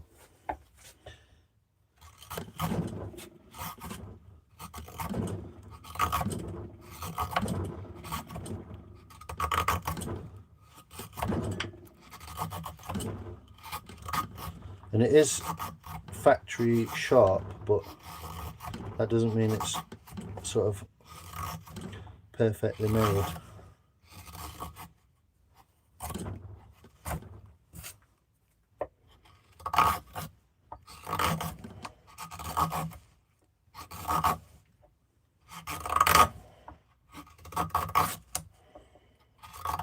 And it probably wants a bit of a fettle after I've been shoving it through a load of wood.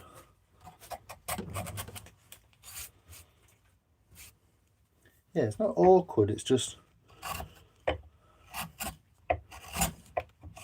getting the hang of it. It's almost like you want that, like a melon baller, you know?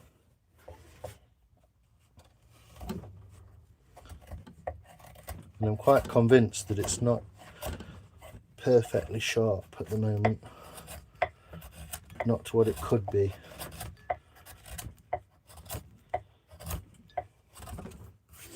So we'll see.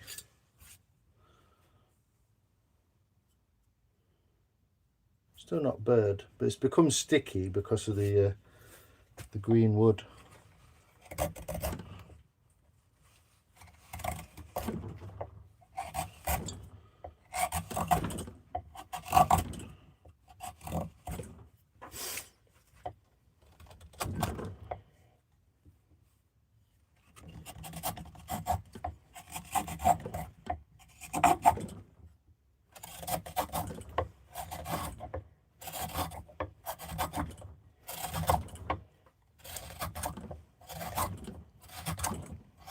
Yeah, we're making a bowl mate tomorrow.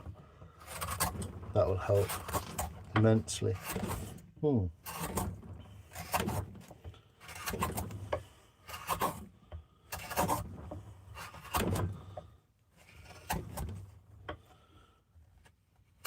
Yeah, it's definitely technique to it.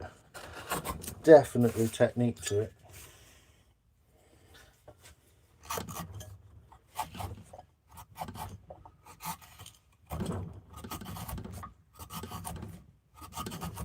Like I say, I don't think this is the ultimate setup, to be honest.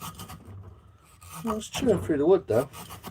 think it's more user error than the tool, but it's possible the tool isn't as sharp as it could be.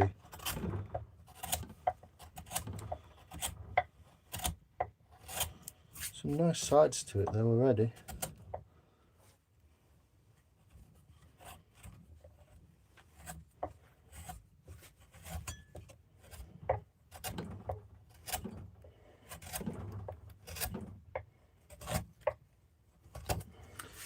There's like a perfect curvature for it basically, I think, and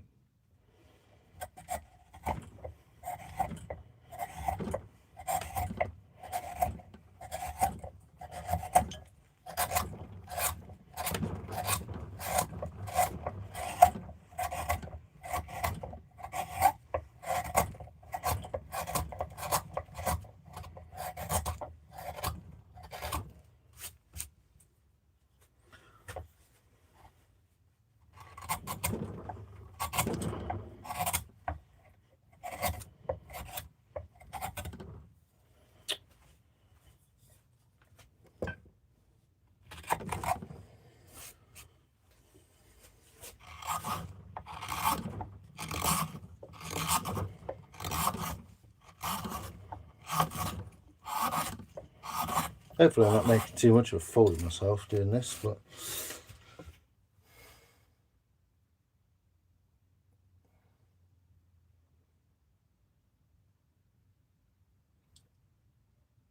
you need some knives like this one.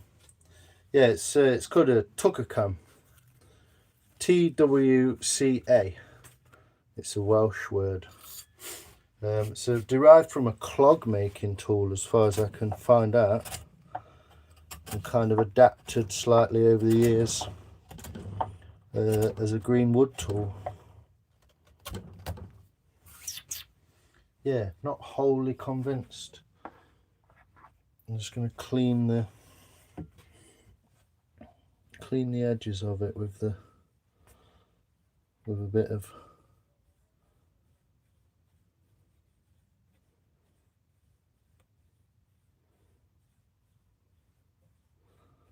dowel with some polish.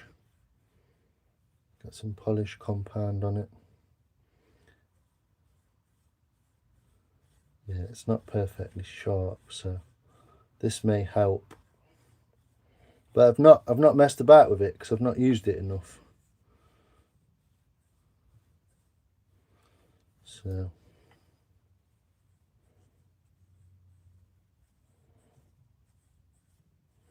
wants a little honing in, I reckon.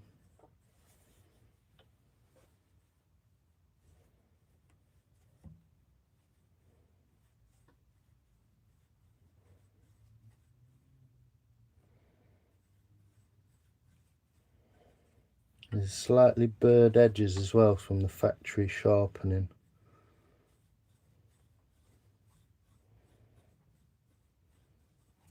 Hopefully you can see what I'm doing there.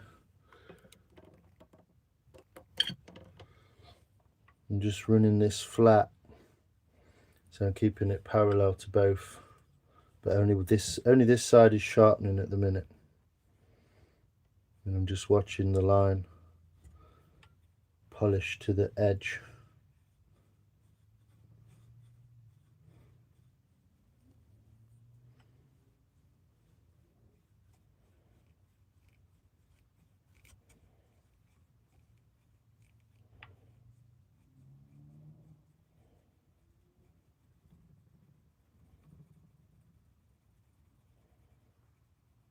So I'm partly cleaning and partly sharpening at this point. But I can feel the burrs on it. So what I'll do is I'll sharpen this side and I won't touch this side. These are technically the bevels. I'm trying to keep them perfectly flat.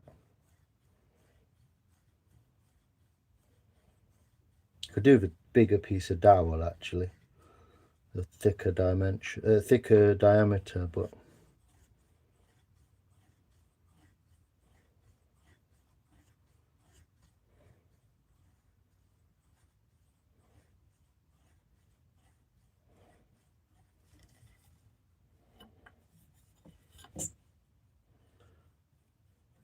Yeah, it's working.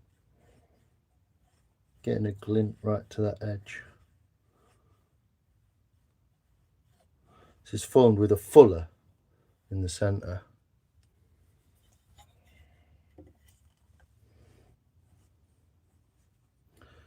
So it's formed with a die.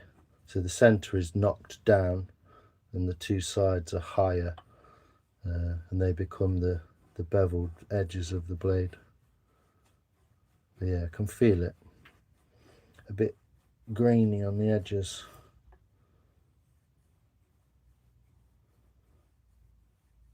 What I really want is a bigger piece of dowel, but this will work for the time being until I can get hold of one.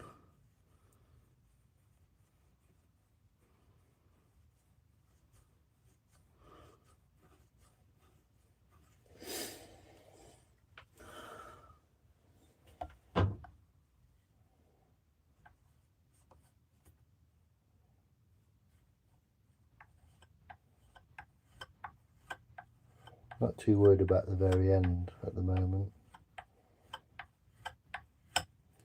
This edge here, it is sharp, but I'm not too worried about it at the minute because I don't really need it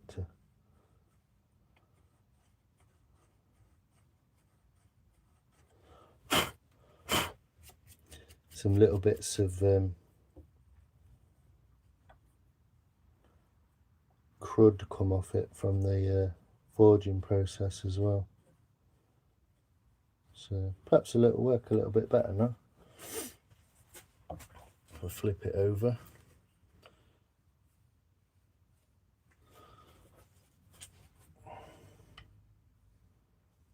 Need to use a left hand on this one because I want to keep it perfectly flat and parallel to this side. The whole point, the whole way, the reason these work the way they work is just because they are flat in this plane to each other, and then the curvature on the back. If I was to try and sharpen the curvature on the back, I'd end up changing the bevel angles, and I don't really want to do that. I could, but I'd want to at least draw around them first so I could get them back, and it's not really worth it. So what we're saying, people? Star, how are you?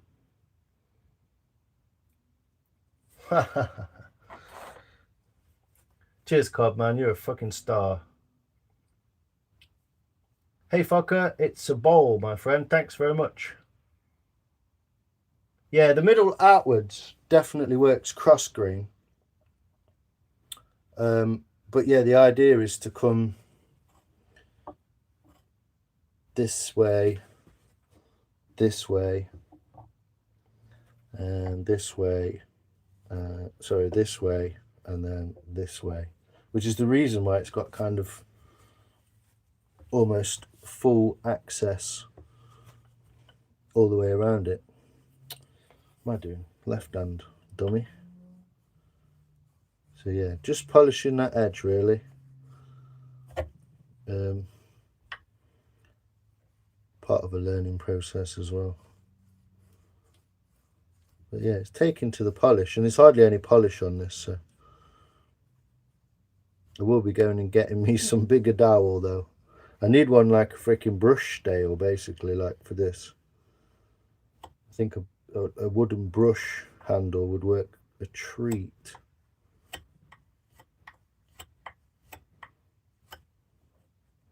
But yeah, keeping that flat on both of them is the most important thing, so as we don't change the angles.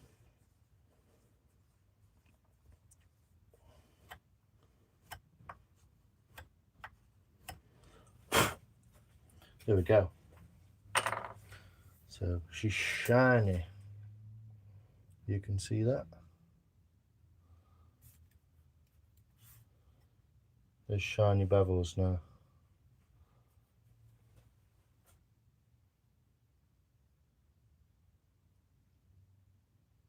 Oh, the other hook knives. Yeah, I'll show you in a second, Mike, no worries. Yes, a chestnut star.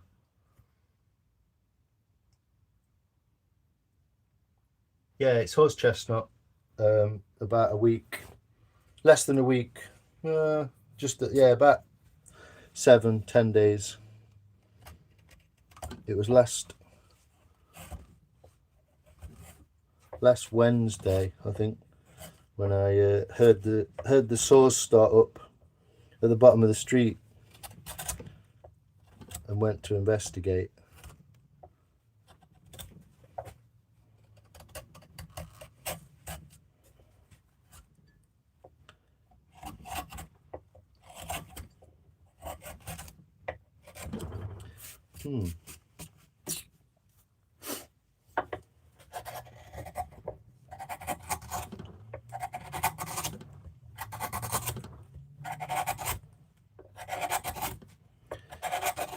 But yeah, just that little polish for those few minutes, I can feel quite a difference already.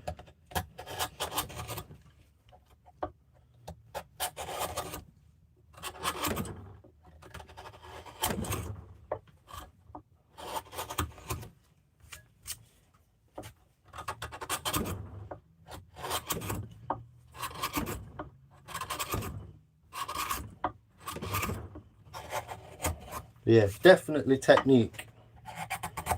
Something I need to learn. Someone I watched on a video said it took them 4 years to learn how to do this properly. I'm hoping it's not going to take me that long, but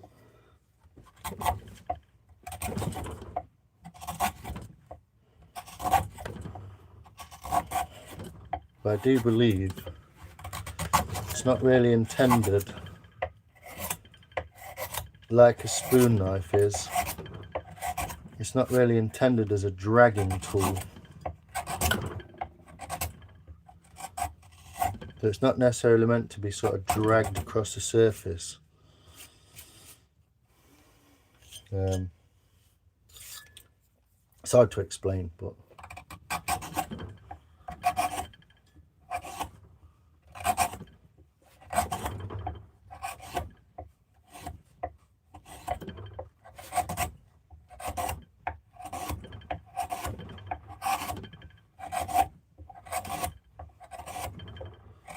it's like a melon balling tool.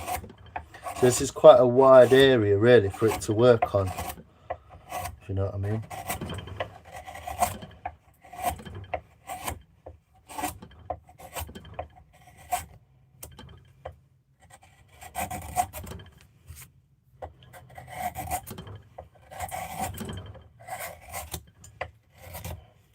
Don't want to be going much further than that, to be honest, in that direction.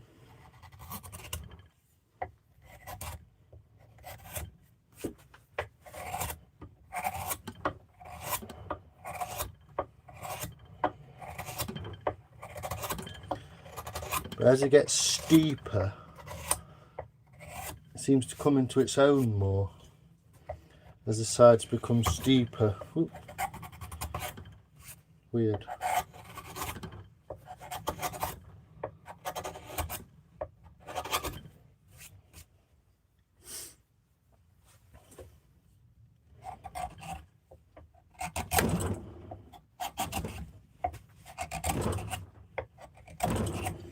Yeah, it's very strange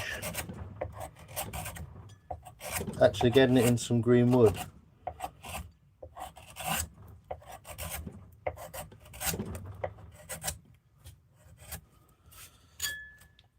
I'll show you the the normal hook knives that I got, the Robin Wood ones. I'm fairly proficient with those now. Kind of get what I'm doing. But this is a standard. I know you can't see that, I'm sorry. Get you further back. There we go, we've got a better view. You can never get a decent view, can you? That's a normal compound hook.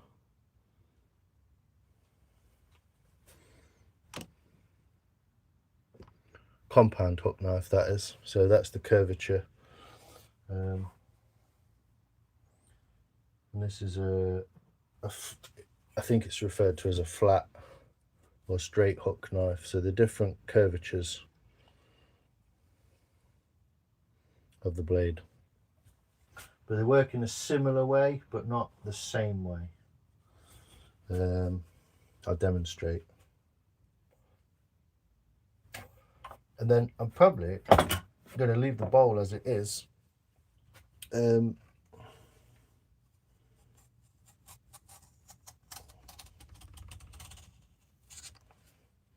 But you can see they are apple slicing sharp, but I'm more used to the curvature of these, so I find these a little easier, and they are designed for sliding across the surface of the material and taking away. This handle feels tiny now, usually feels quite big.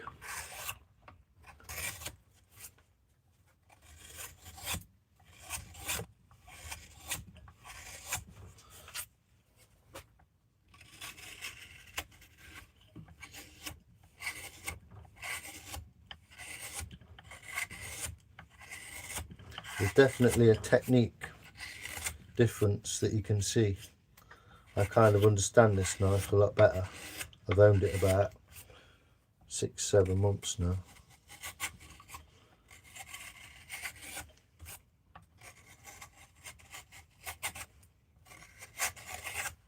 So I'm a lot more used to what it can do, what it will do, what it won't do.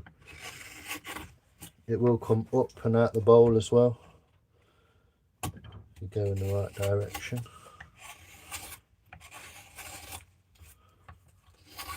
I'm always trying to follow those. Yeah, it feels ridiculously small now, even though it's not. But you can see what these are designed for is moving through wood flat.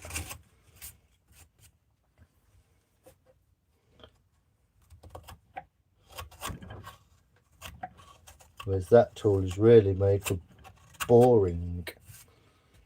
That's what it's made for.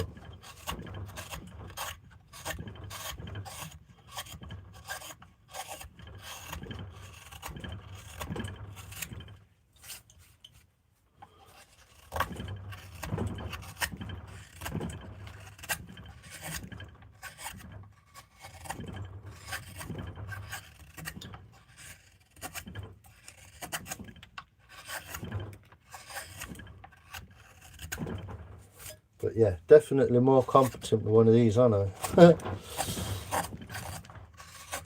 All the learning curve. I thought it would I'd take to it a little easier, and some of it is easier, but just boring straight through a piece of wood is not as easy as it might seem, obviously.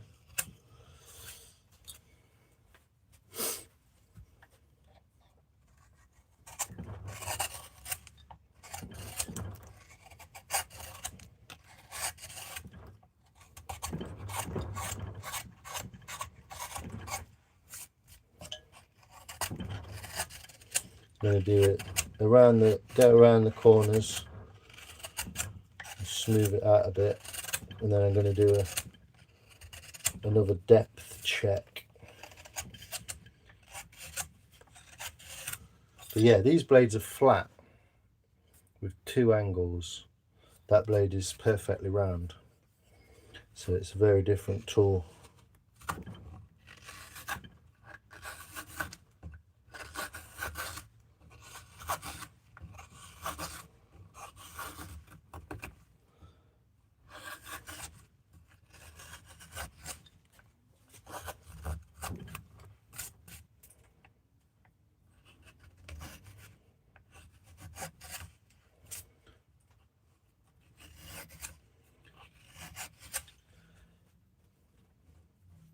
For all intents and purposes, the same tool, but not. You see this green wood, it's just tearing through all of it. But I have also got the bevels on these set perfectly for me, so I did them differently to when I got them. Sharpened them differently.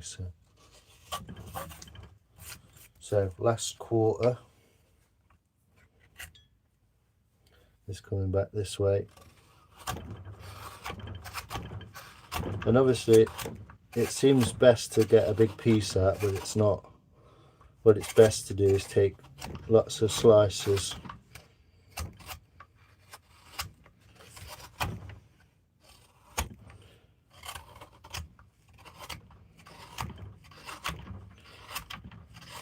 And seeing as I'm taking big chunks, you see, the tool is not running through the wood as smooth.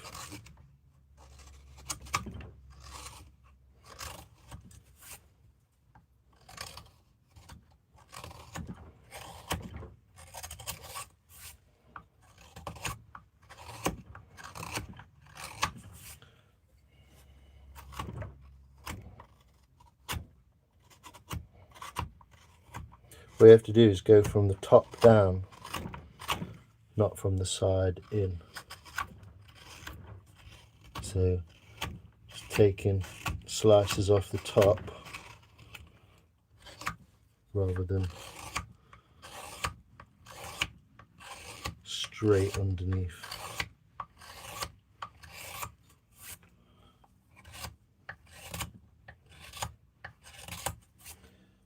But yeah, took a cam proficiency test. Not exactly failed, but definitely needs some work on that technique. I'll be visiting my friend Adam, I think, and stealing some of his wisdom, his woody wisdom, as he's about 18 years into the craft now. So, but yeah, you can see what we're aiming at. Slightly more difficult on this corner because I'm working in a weird way.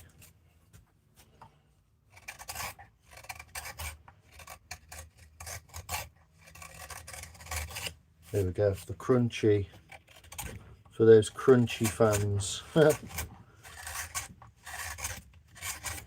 So yeah, let's do a depth check on that with the old pencil. I'd say we're pretty much as far as we need to go.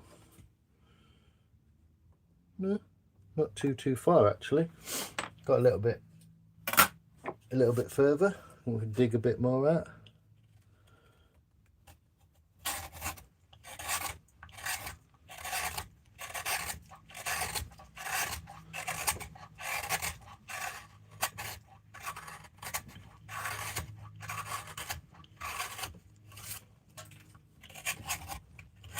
What's the chat saying? Oh, good.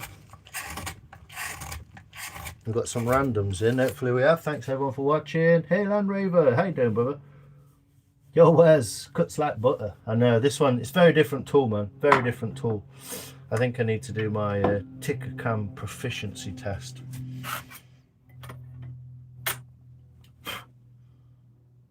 Can't stop watching. Hey Land Raver, bug. Yeah, single-sided these are, Rob. Yeah. Yeah, these blades are stupid sharp. I did them myself. I understand this tool a lot better. I've owned this tool for like 6-8 months now, and I get it. So, thanks everyone for being here. It's awesome. Appreciate you all.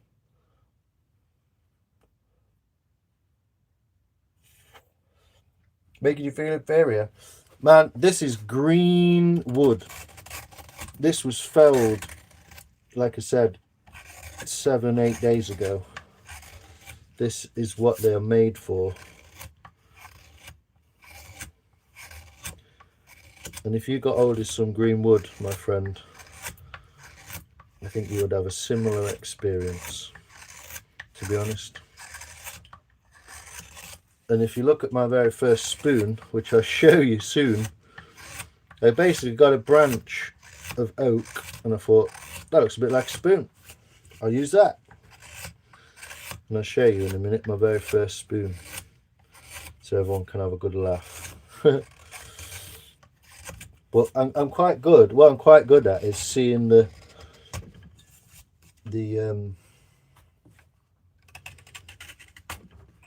curvature and what I want it to look like and where the lumps and bumps are. And this is obviously quite detrimental for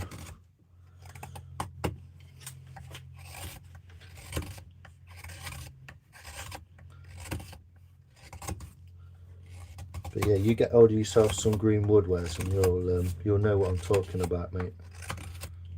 There's still techniques to it, still a bit of the right and the wrong way to do it. But yeah.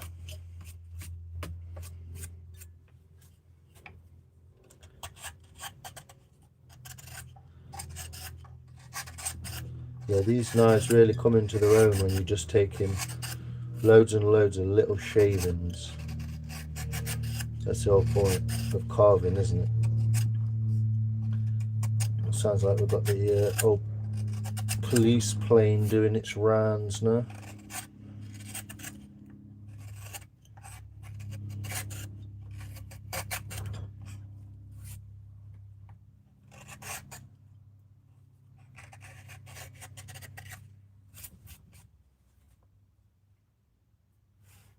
What was that?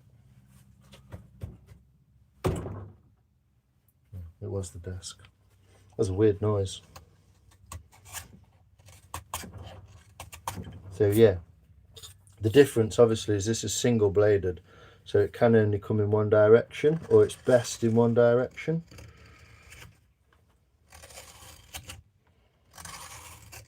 Like this, perfect. Technically, if I wanted to go in this direction, I would really want the other tool on the other side to be this way, to be bladed in this direction. So for this and this side, this is the perfect tool to follow the grain around that curvature, around that corner. I can kind of abuse this a little bit, this tool, because I kind of get how it works. But yeah, it's quite unforgiving, the old tucker cam.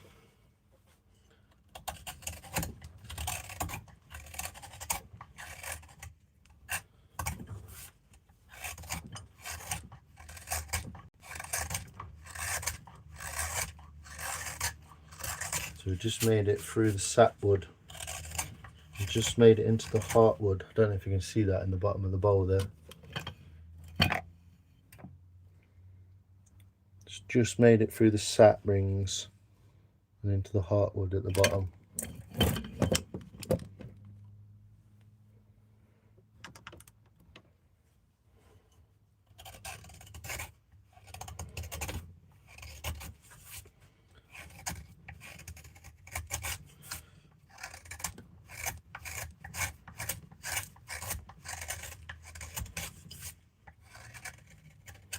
But yeah, many light passes is what these tools do best. They're not for just taking off massive chunks. After all, it is carving. Even with a chainsaw, you do it a bit at a time, don't you? Take a little bit here, a little bit there, even it up.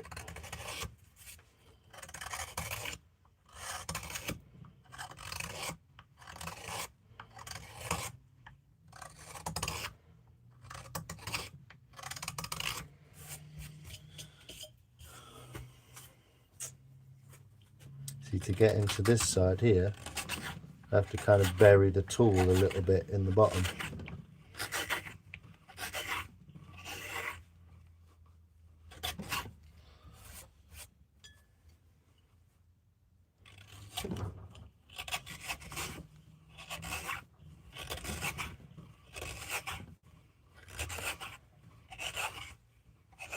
But I'll show you the other bowl that I've made recently as well.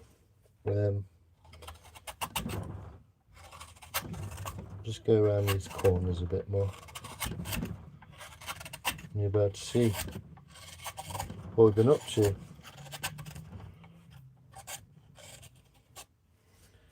But it's 11:30 now, so I'm probably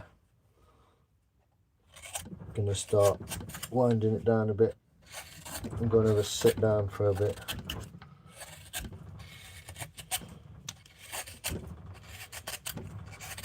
It's definitely a fun way to spend a Friday evening. Chopping up some logs, getting ready for some work tomorrow.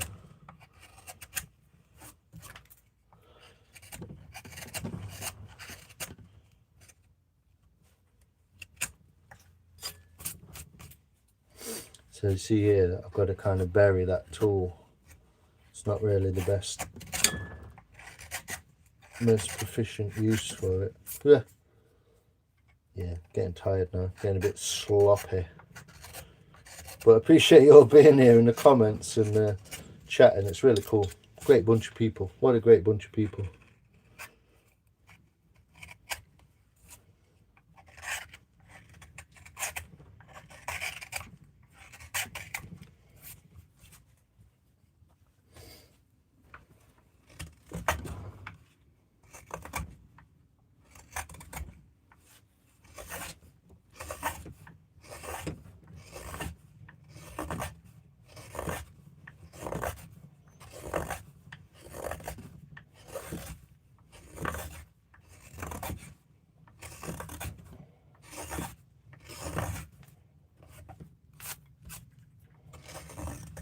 The only thing that gets in the way is the chips. But yeah, testament to these knives. They're made for making spoons. You just dig a bowl out, like, pretty quickly as well. So yeah, if you're ever in the market for some UK made tools, there's plenty in the US though. There's tons and tons of beautiful US makers. A guy called Squatch and Sons Customs makes some beautiful slide knives. If you're not on that, get on it. He's like TikTok, YouTube, Instagram famous.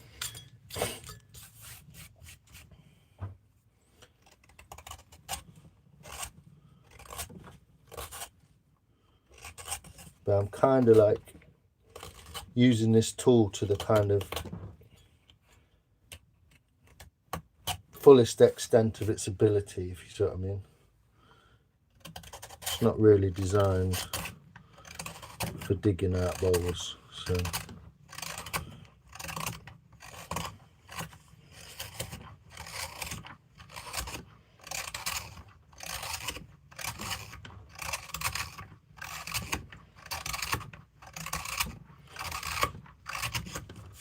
shows how well made they are, doesn't it?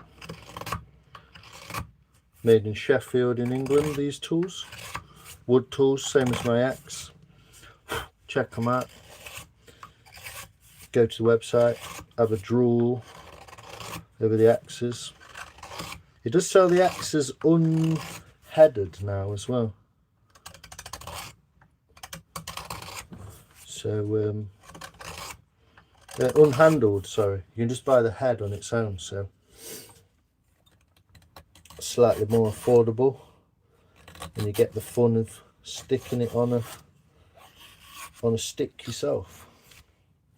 So yeah, getting a lot of nice curvature here and here, but not as much here and here, you see, because I don't have the tool for it. Yes, let's have a look. Last quick go with the Tuka camp, and then let's check out the chat. What we're saying, people. What, loads of people.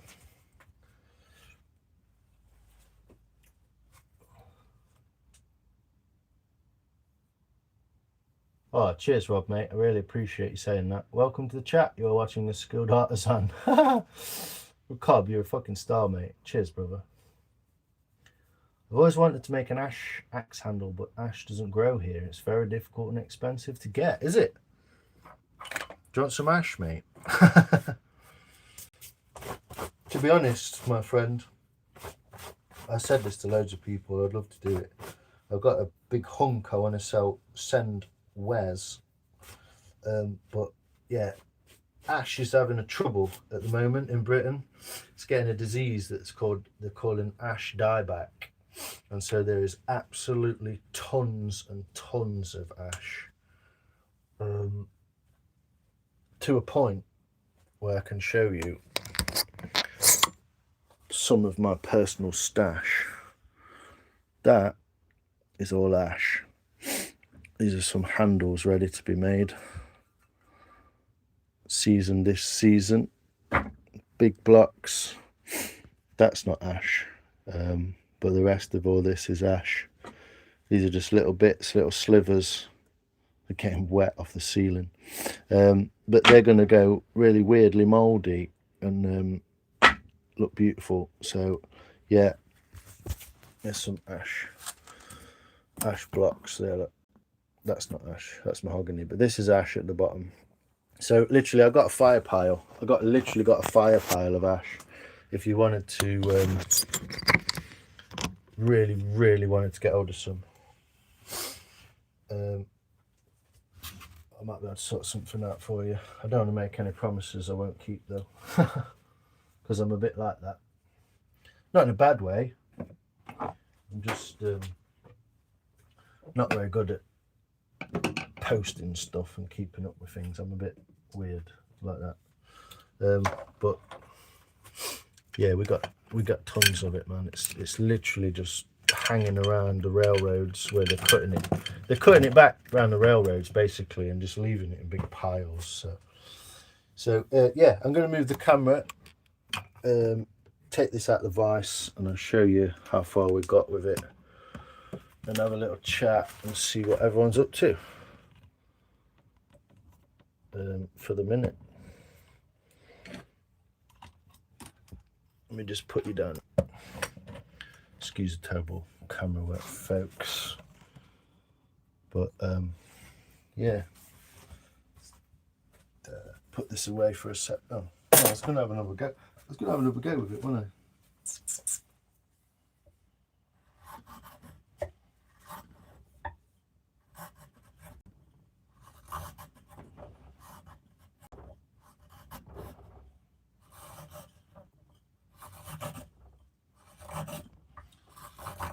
You see that? You can't even see that. Have a drink, please, Si. Yeah, I ran out of tea about 2 hours ago. So this is the way I was using. I know you couldn't see it fully, but this is the way I was kind of using that. So I'm anchoring this arm and putting pressure with this arm and kind of guiding it. And then this arm, I'm literally just putting the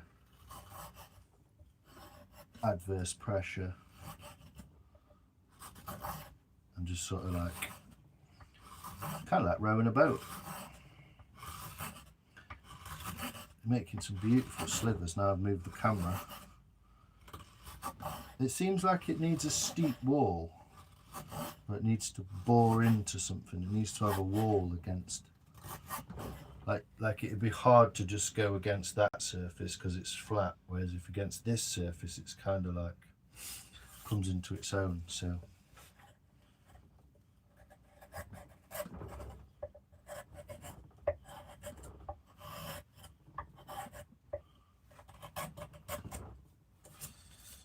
but yeah, it's doing a good job at sorting out those corners that the other one couldn't sort out. So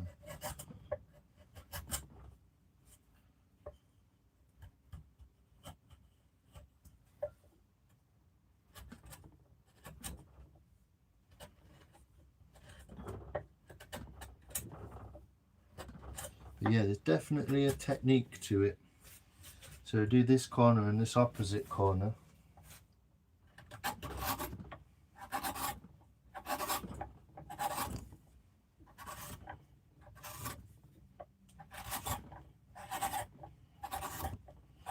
And then I'll take the thing out of the vise. I reckon it needs a good honing in. As usual, things don't always come from the factory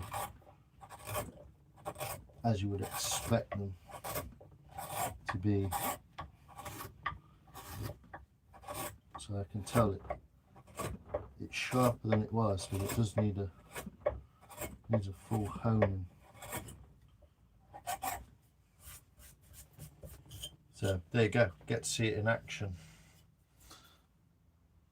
There's no burrs on it. Yeah, there's no burrs on it. A small one there. Maybe a small one there. But that's way out of the cutting range of what I've been using it for anyway. So, yeah.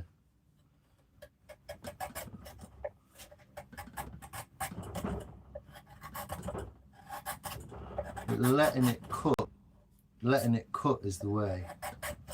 The more you force it, the worse it gets. So,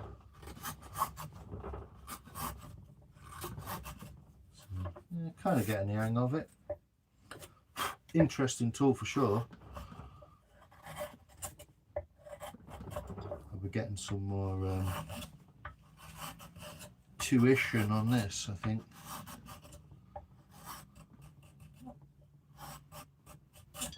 So what you're doing is you working the blade and pivoting, and also working this sort of circumference that has a rock to it like that. So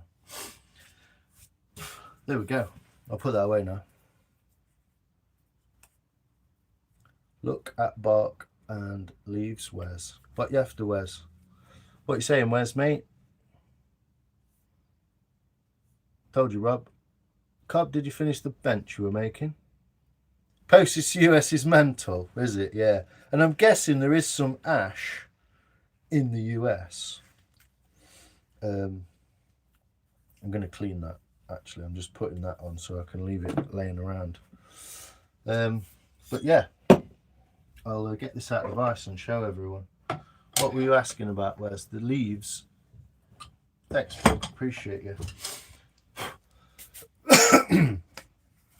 So that's what we've ended up with. A little bit of that. In it, bruv.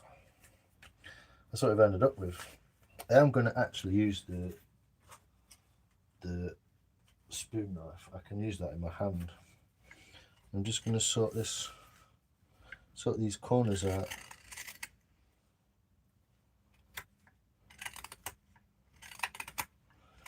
But this is a massive wedge. It feels so heavy, this wood does. It's so wet. So sort those central points out there.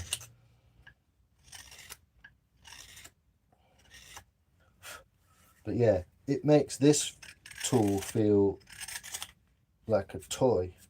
It really does. And I can see why it takes some time to get proficient. I'm going to smooth those off.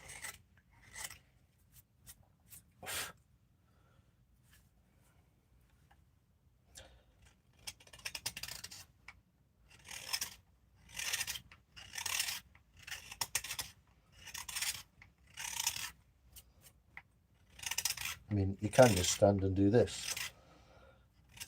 But once you're proficient with that tool, it will be a lot quicker, a lot more efficient. Das efficiency. But yeah.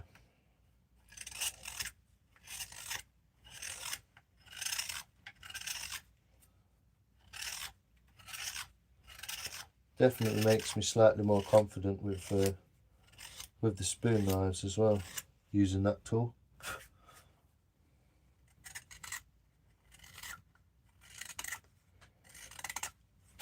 But we'll have a close-up, hey, of the old concentric rings. How about that? I hope you just saw all that. So it's a big block, squared off the bottom, squared off both sides, dug out the bowl. Sweet chestnut. Oh, sweet chestnut. There you go. So we've gone in the bark side, so we get those concentric rings as well. And we're still only about halfway in. I can feel the thickness of that. It's like that in the bottom. I think we're only about there. So I've got a long way to go yet. But there you go. Lovely. Yeah, ash has got keys on it. Backyard full of trees I don't know jack about. Tell you what, Wes. Google is your friend, mate. Take a picture of the leaves. Google it. I've learnt loads from books and Google, to be honest. I've got both. A good tree book is always good as well. But if you ever want to know, Wes, just let us know, man. I'll tell you what at least one of them is. Cheers, down in the US, in Oz, sorry. Catch you soon, Vance, mate. How you doing, Land Rover? You alright, mate? Drink. Welcome to the chat you're watching.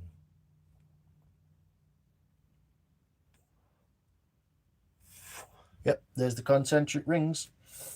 So, without wanting to dirty it up, this is the other bowl that I've been working on and now finished. Maybe a couple of tiny little cuts in the handle area, but it's done. It's got a nice firm handle, can't drop it. And there's the bowl. Different as well on this one because the bark was on this side, as you can see, the rings. So the bark was on the other side. Oh, I scuffed my phone when I dropped it. So the bark was on this side of the tree. And so when I've gone in this way, we get this ring here, a ring here, and one each side. So we get kind of 4 rings. We've got a little bit of spalting left in there, quite like that. But there's my noodle bowl, pudding bowl, breakfast bowl. I'm going to eat as much as I can out of it once it's oiled. I'm going to leave it in the house for a couple of days. Yeah, and she's done. There's a handle detail. So I've kind of left a point in the middle and taken it down either side. And that's the only crack in it that I've found so far. I think we should be good with that.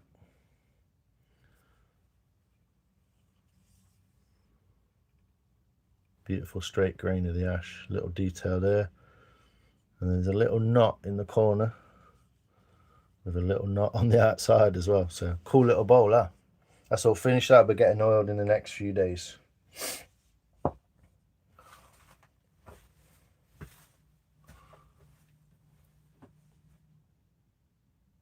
Yeah, man. I implore you, Wes, I implore you to take a piece of wood, make it square on the bottom and either side, and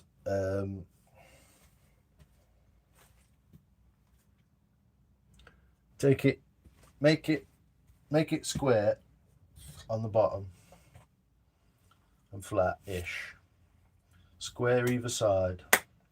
Stick it in one of your vices, what you made a real nice vice, and get to it, man. Get in there. You'll find it so much fun, and it will make you realize that it's not as difficult as it looks. It is not as difficult as it looks. It takes work. I'm trying to get all this fucking, I've got all this bark, I've got all this wood everywhere all over my desk now. It takes a bit of work, and it's no, there's no like lying about that. But it ain't as hard as it looks, and you will enjoy it. You will love it, man. You will absolutely love it. It's kind of easier than a spoon. seeing as there's just a bowl and a top and a bottom. So yeah, I implore you, Wes, to have a go. It will, yeah, you'll enjoy it, man. Get a wet log, split it in half, and carve out the middle, man. You'll love it. I'm just cleaning all this onto the floor because it's absolutely everywhere. But I've got some nice shavings to start the fire. So bonus ball. Have a quick little clean up. Not that bothered, but it just kind of builds up. It's better on the floor. But yeah, have a go. Have a go. It's wicked fun. Even if it's something small, like a tiny little bowl, you know, you can still put a lot of detail into something like that. And get some green wood. Any green wood. Even if you don't know what the tree is, you can always email me or something. Anyway, I need to email you and get that thing off you, but I don't want you to make. I don't want to make you pay the postage, bro. The postage is wild, so keep that. Keep that for me. There we go. It's a bit better.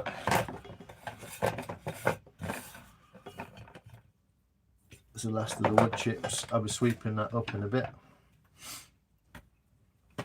Also, dead handy pasting brush. Brush yourself down with it. Brush your desk down with it. I can't. Yeah, I can't quite recommend that.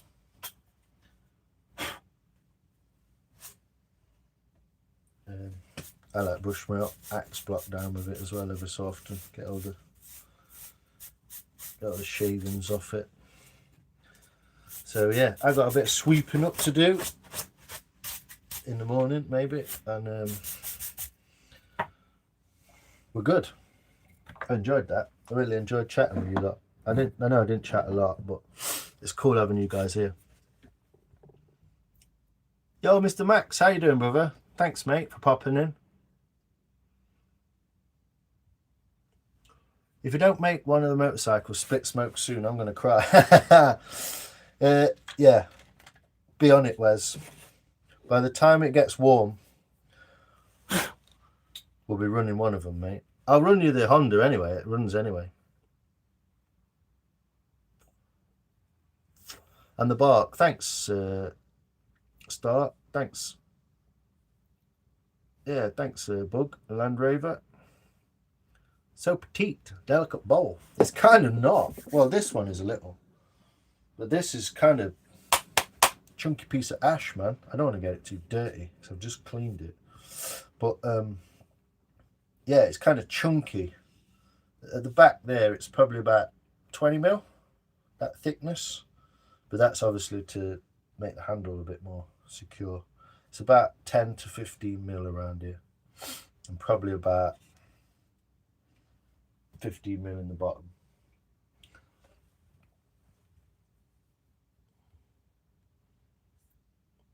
More working room. Yeah, more working room than a spoon as well. Yeah, it's not so kind of like stuck in a corner or small or whatever. It's a bigger piece. You don't have to get anything big, but something even, you know, 4 inch by 4 inch. Scoop it out. Remember, 12 till 3 and 9, and 6 and up, 12 down, like a clock. I really want to sweep this floor. It looks wicked. Fucking chips everywhere. Who's Thunder Gouge? Hey, Thunder Gouge. How you doing, man? Who's that? I don't recognise your channel name. But you are a mod. I'm assuming I know you. Heidi! How you doing? How you doing, Heidi? Good to see you. Sorry, I didn't recognise your name there. Yo, Mike. The chat's all turned up. Yeah, the chat. I thought the chat was being a bit slow. It's turned up. Oh, a little blood blister's just bursted.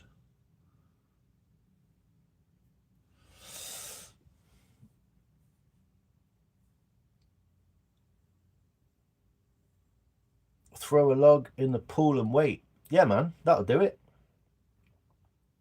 8 p.m. Central. Come and see our score today. Nice. You got some wood, yeah? I'm on at 7. 7 your time. What time is it now, Mike? It's almost midnight here. Ha! Wow. It's a big long stream, that, isn't it? I don't think I came on till 8. What's this channel about?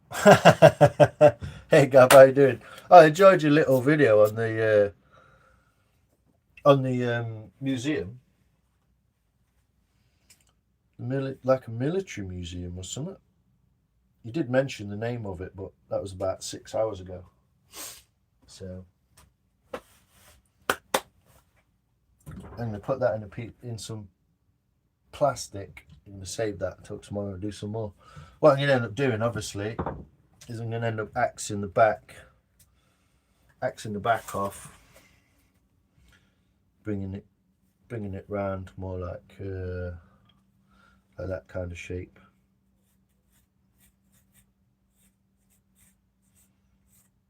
That kind of thing.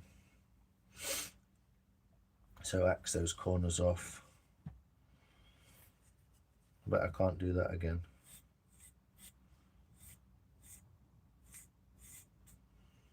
Maybe something like that. And then, yeah, take the corners off, etc. We'll see. Might get a little handle on there. Might get a little bird head at this end and a little tail at this end. Like that kind of thing. And then make this into like a point. Might be interesting. Might do that. That'd be cool, wouldn't it? I've got to set my bird feeder up as well.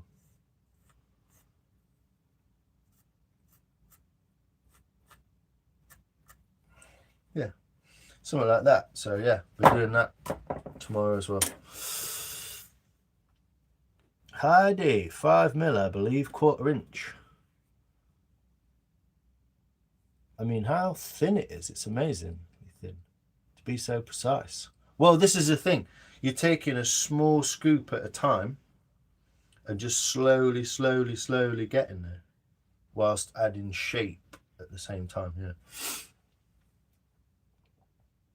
3 more likes. What for? 3 more likes for what? Oh, come on, 100 likes. Let's go. What do I need to do? Do a little dance. Get down tonight.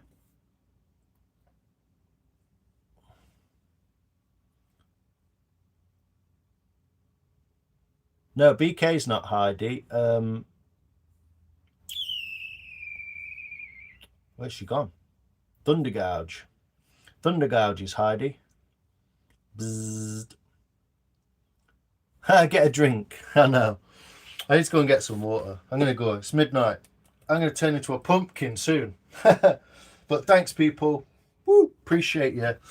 I've enjoyed doing this. I've enjoyed sharing it with you. I've enjoyed getting a bit more grips with this, with some green wood. Beautiful green wood. I've got a lot to learn about this tool, actually. It's quite humbling because I can almost use it, but not quite. And so, yeah, bit more humbling. Bit more work to do with that. Bury Fusiliers Museum, that was it. A great little bit of military history. Yeah, some nice shooters in there, mate. There's a Nazi Gatling gun or something. It's pretty cool. You don't get to see all that, do you? Very often. Interesting place, mate. If you haven't checked that out already, go and check it out.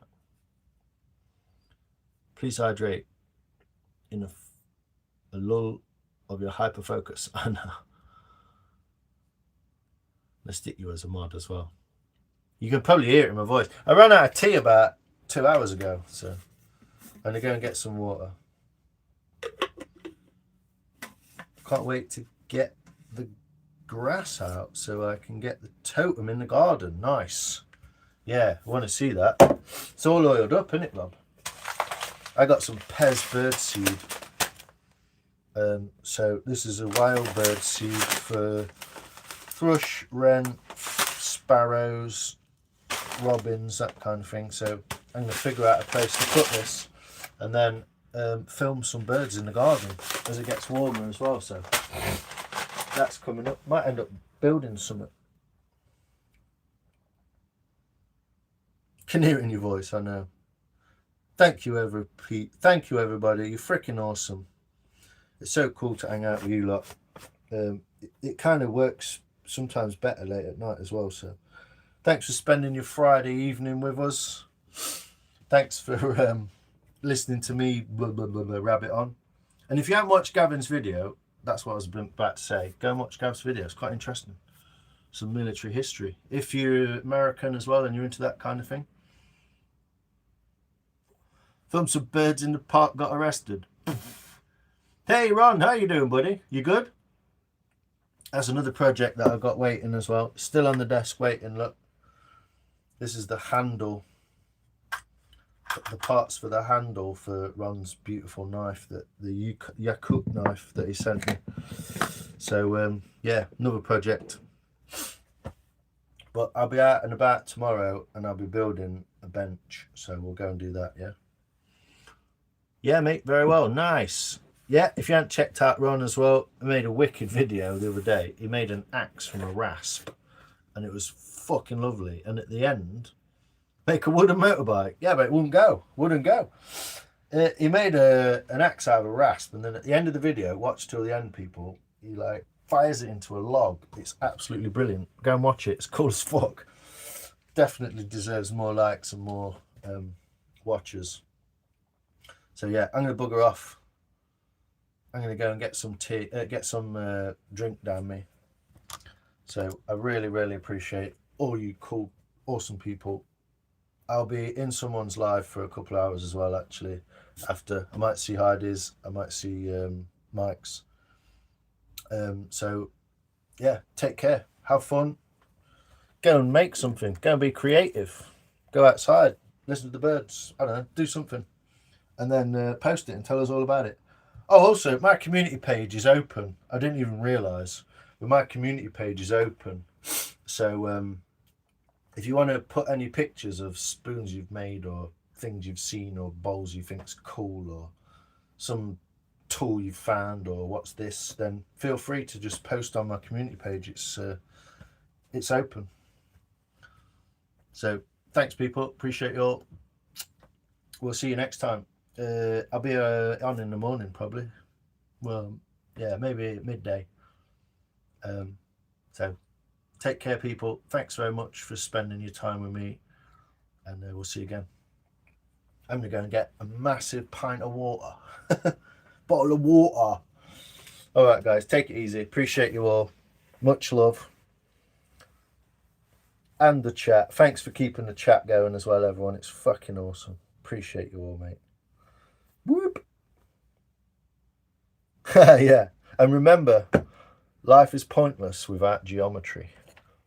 Thanks for that, Gav. You're a fucking star. Cheers, people. Take care. Peace out. Love you. Bye.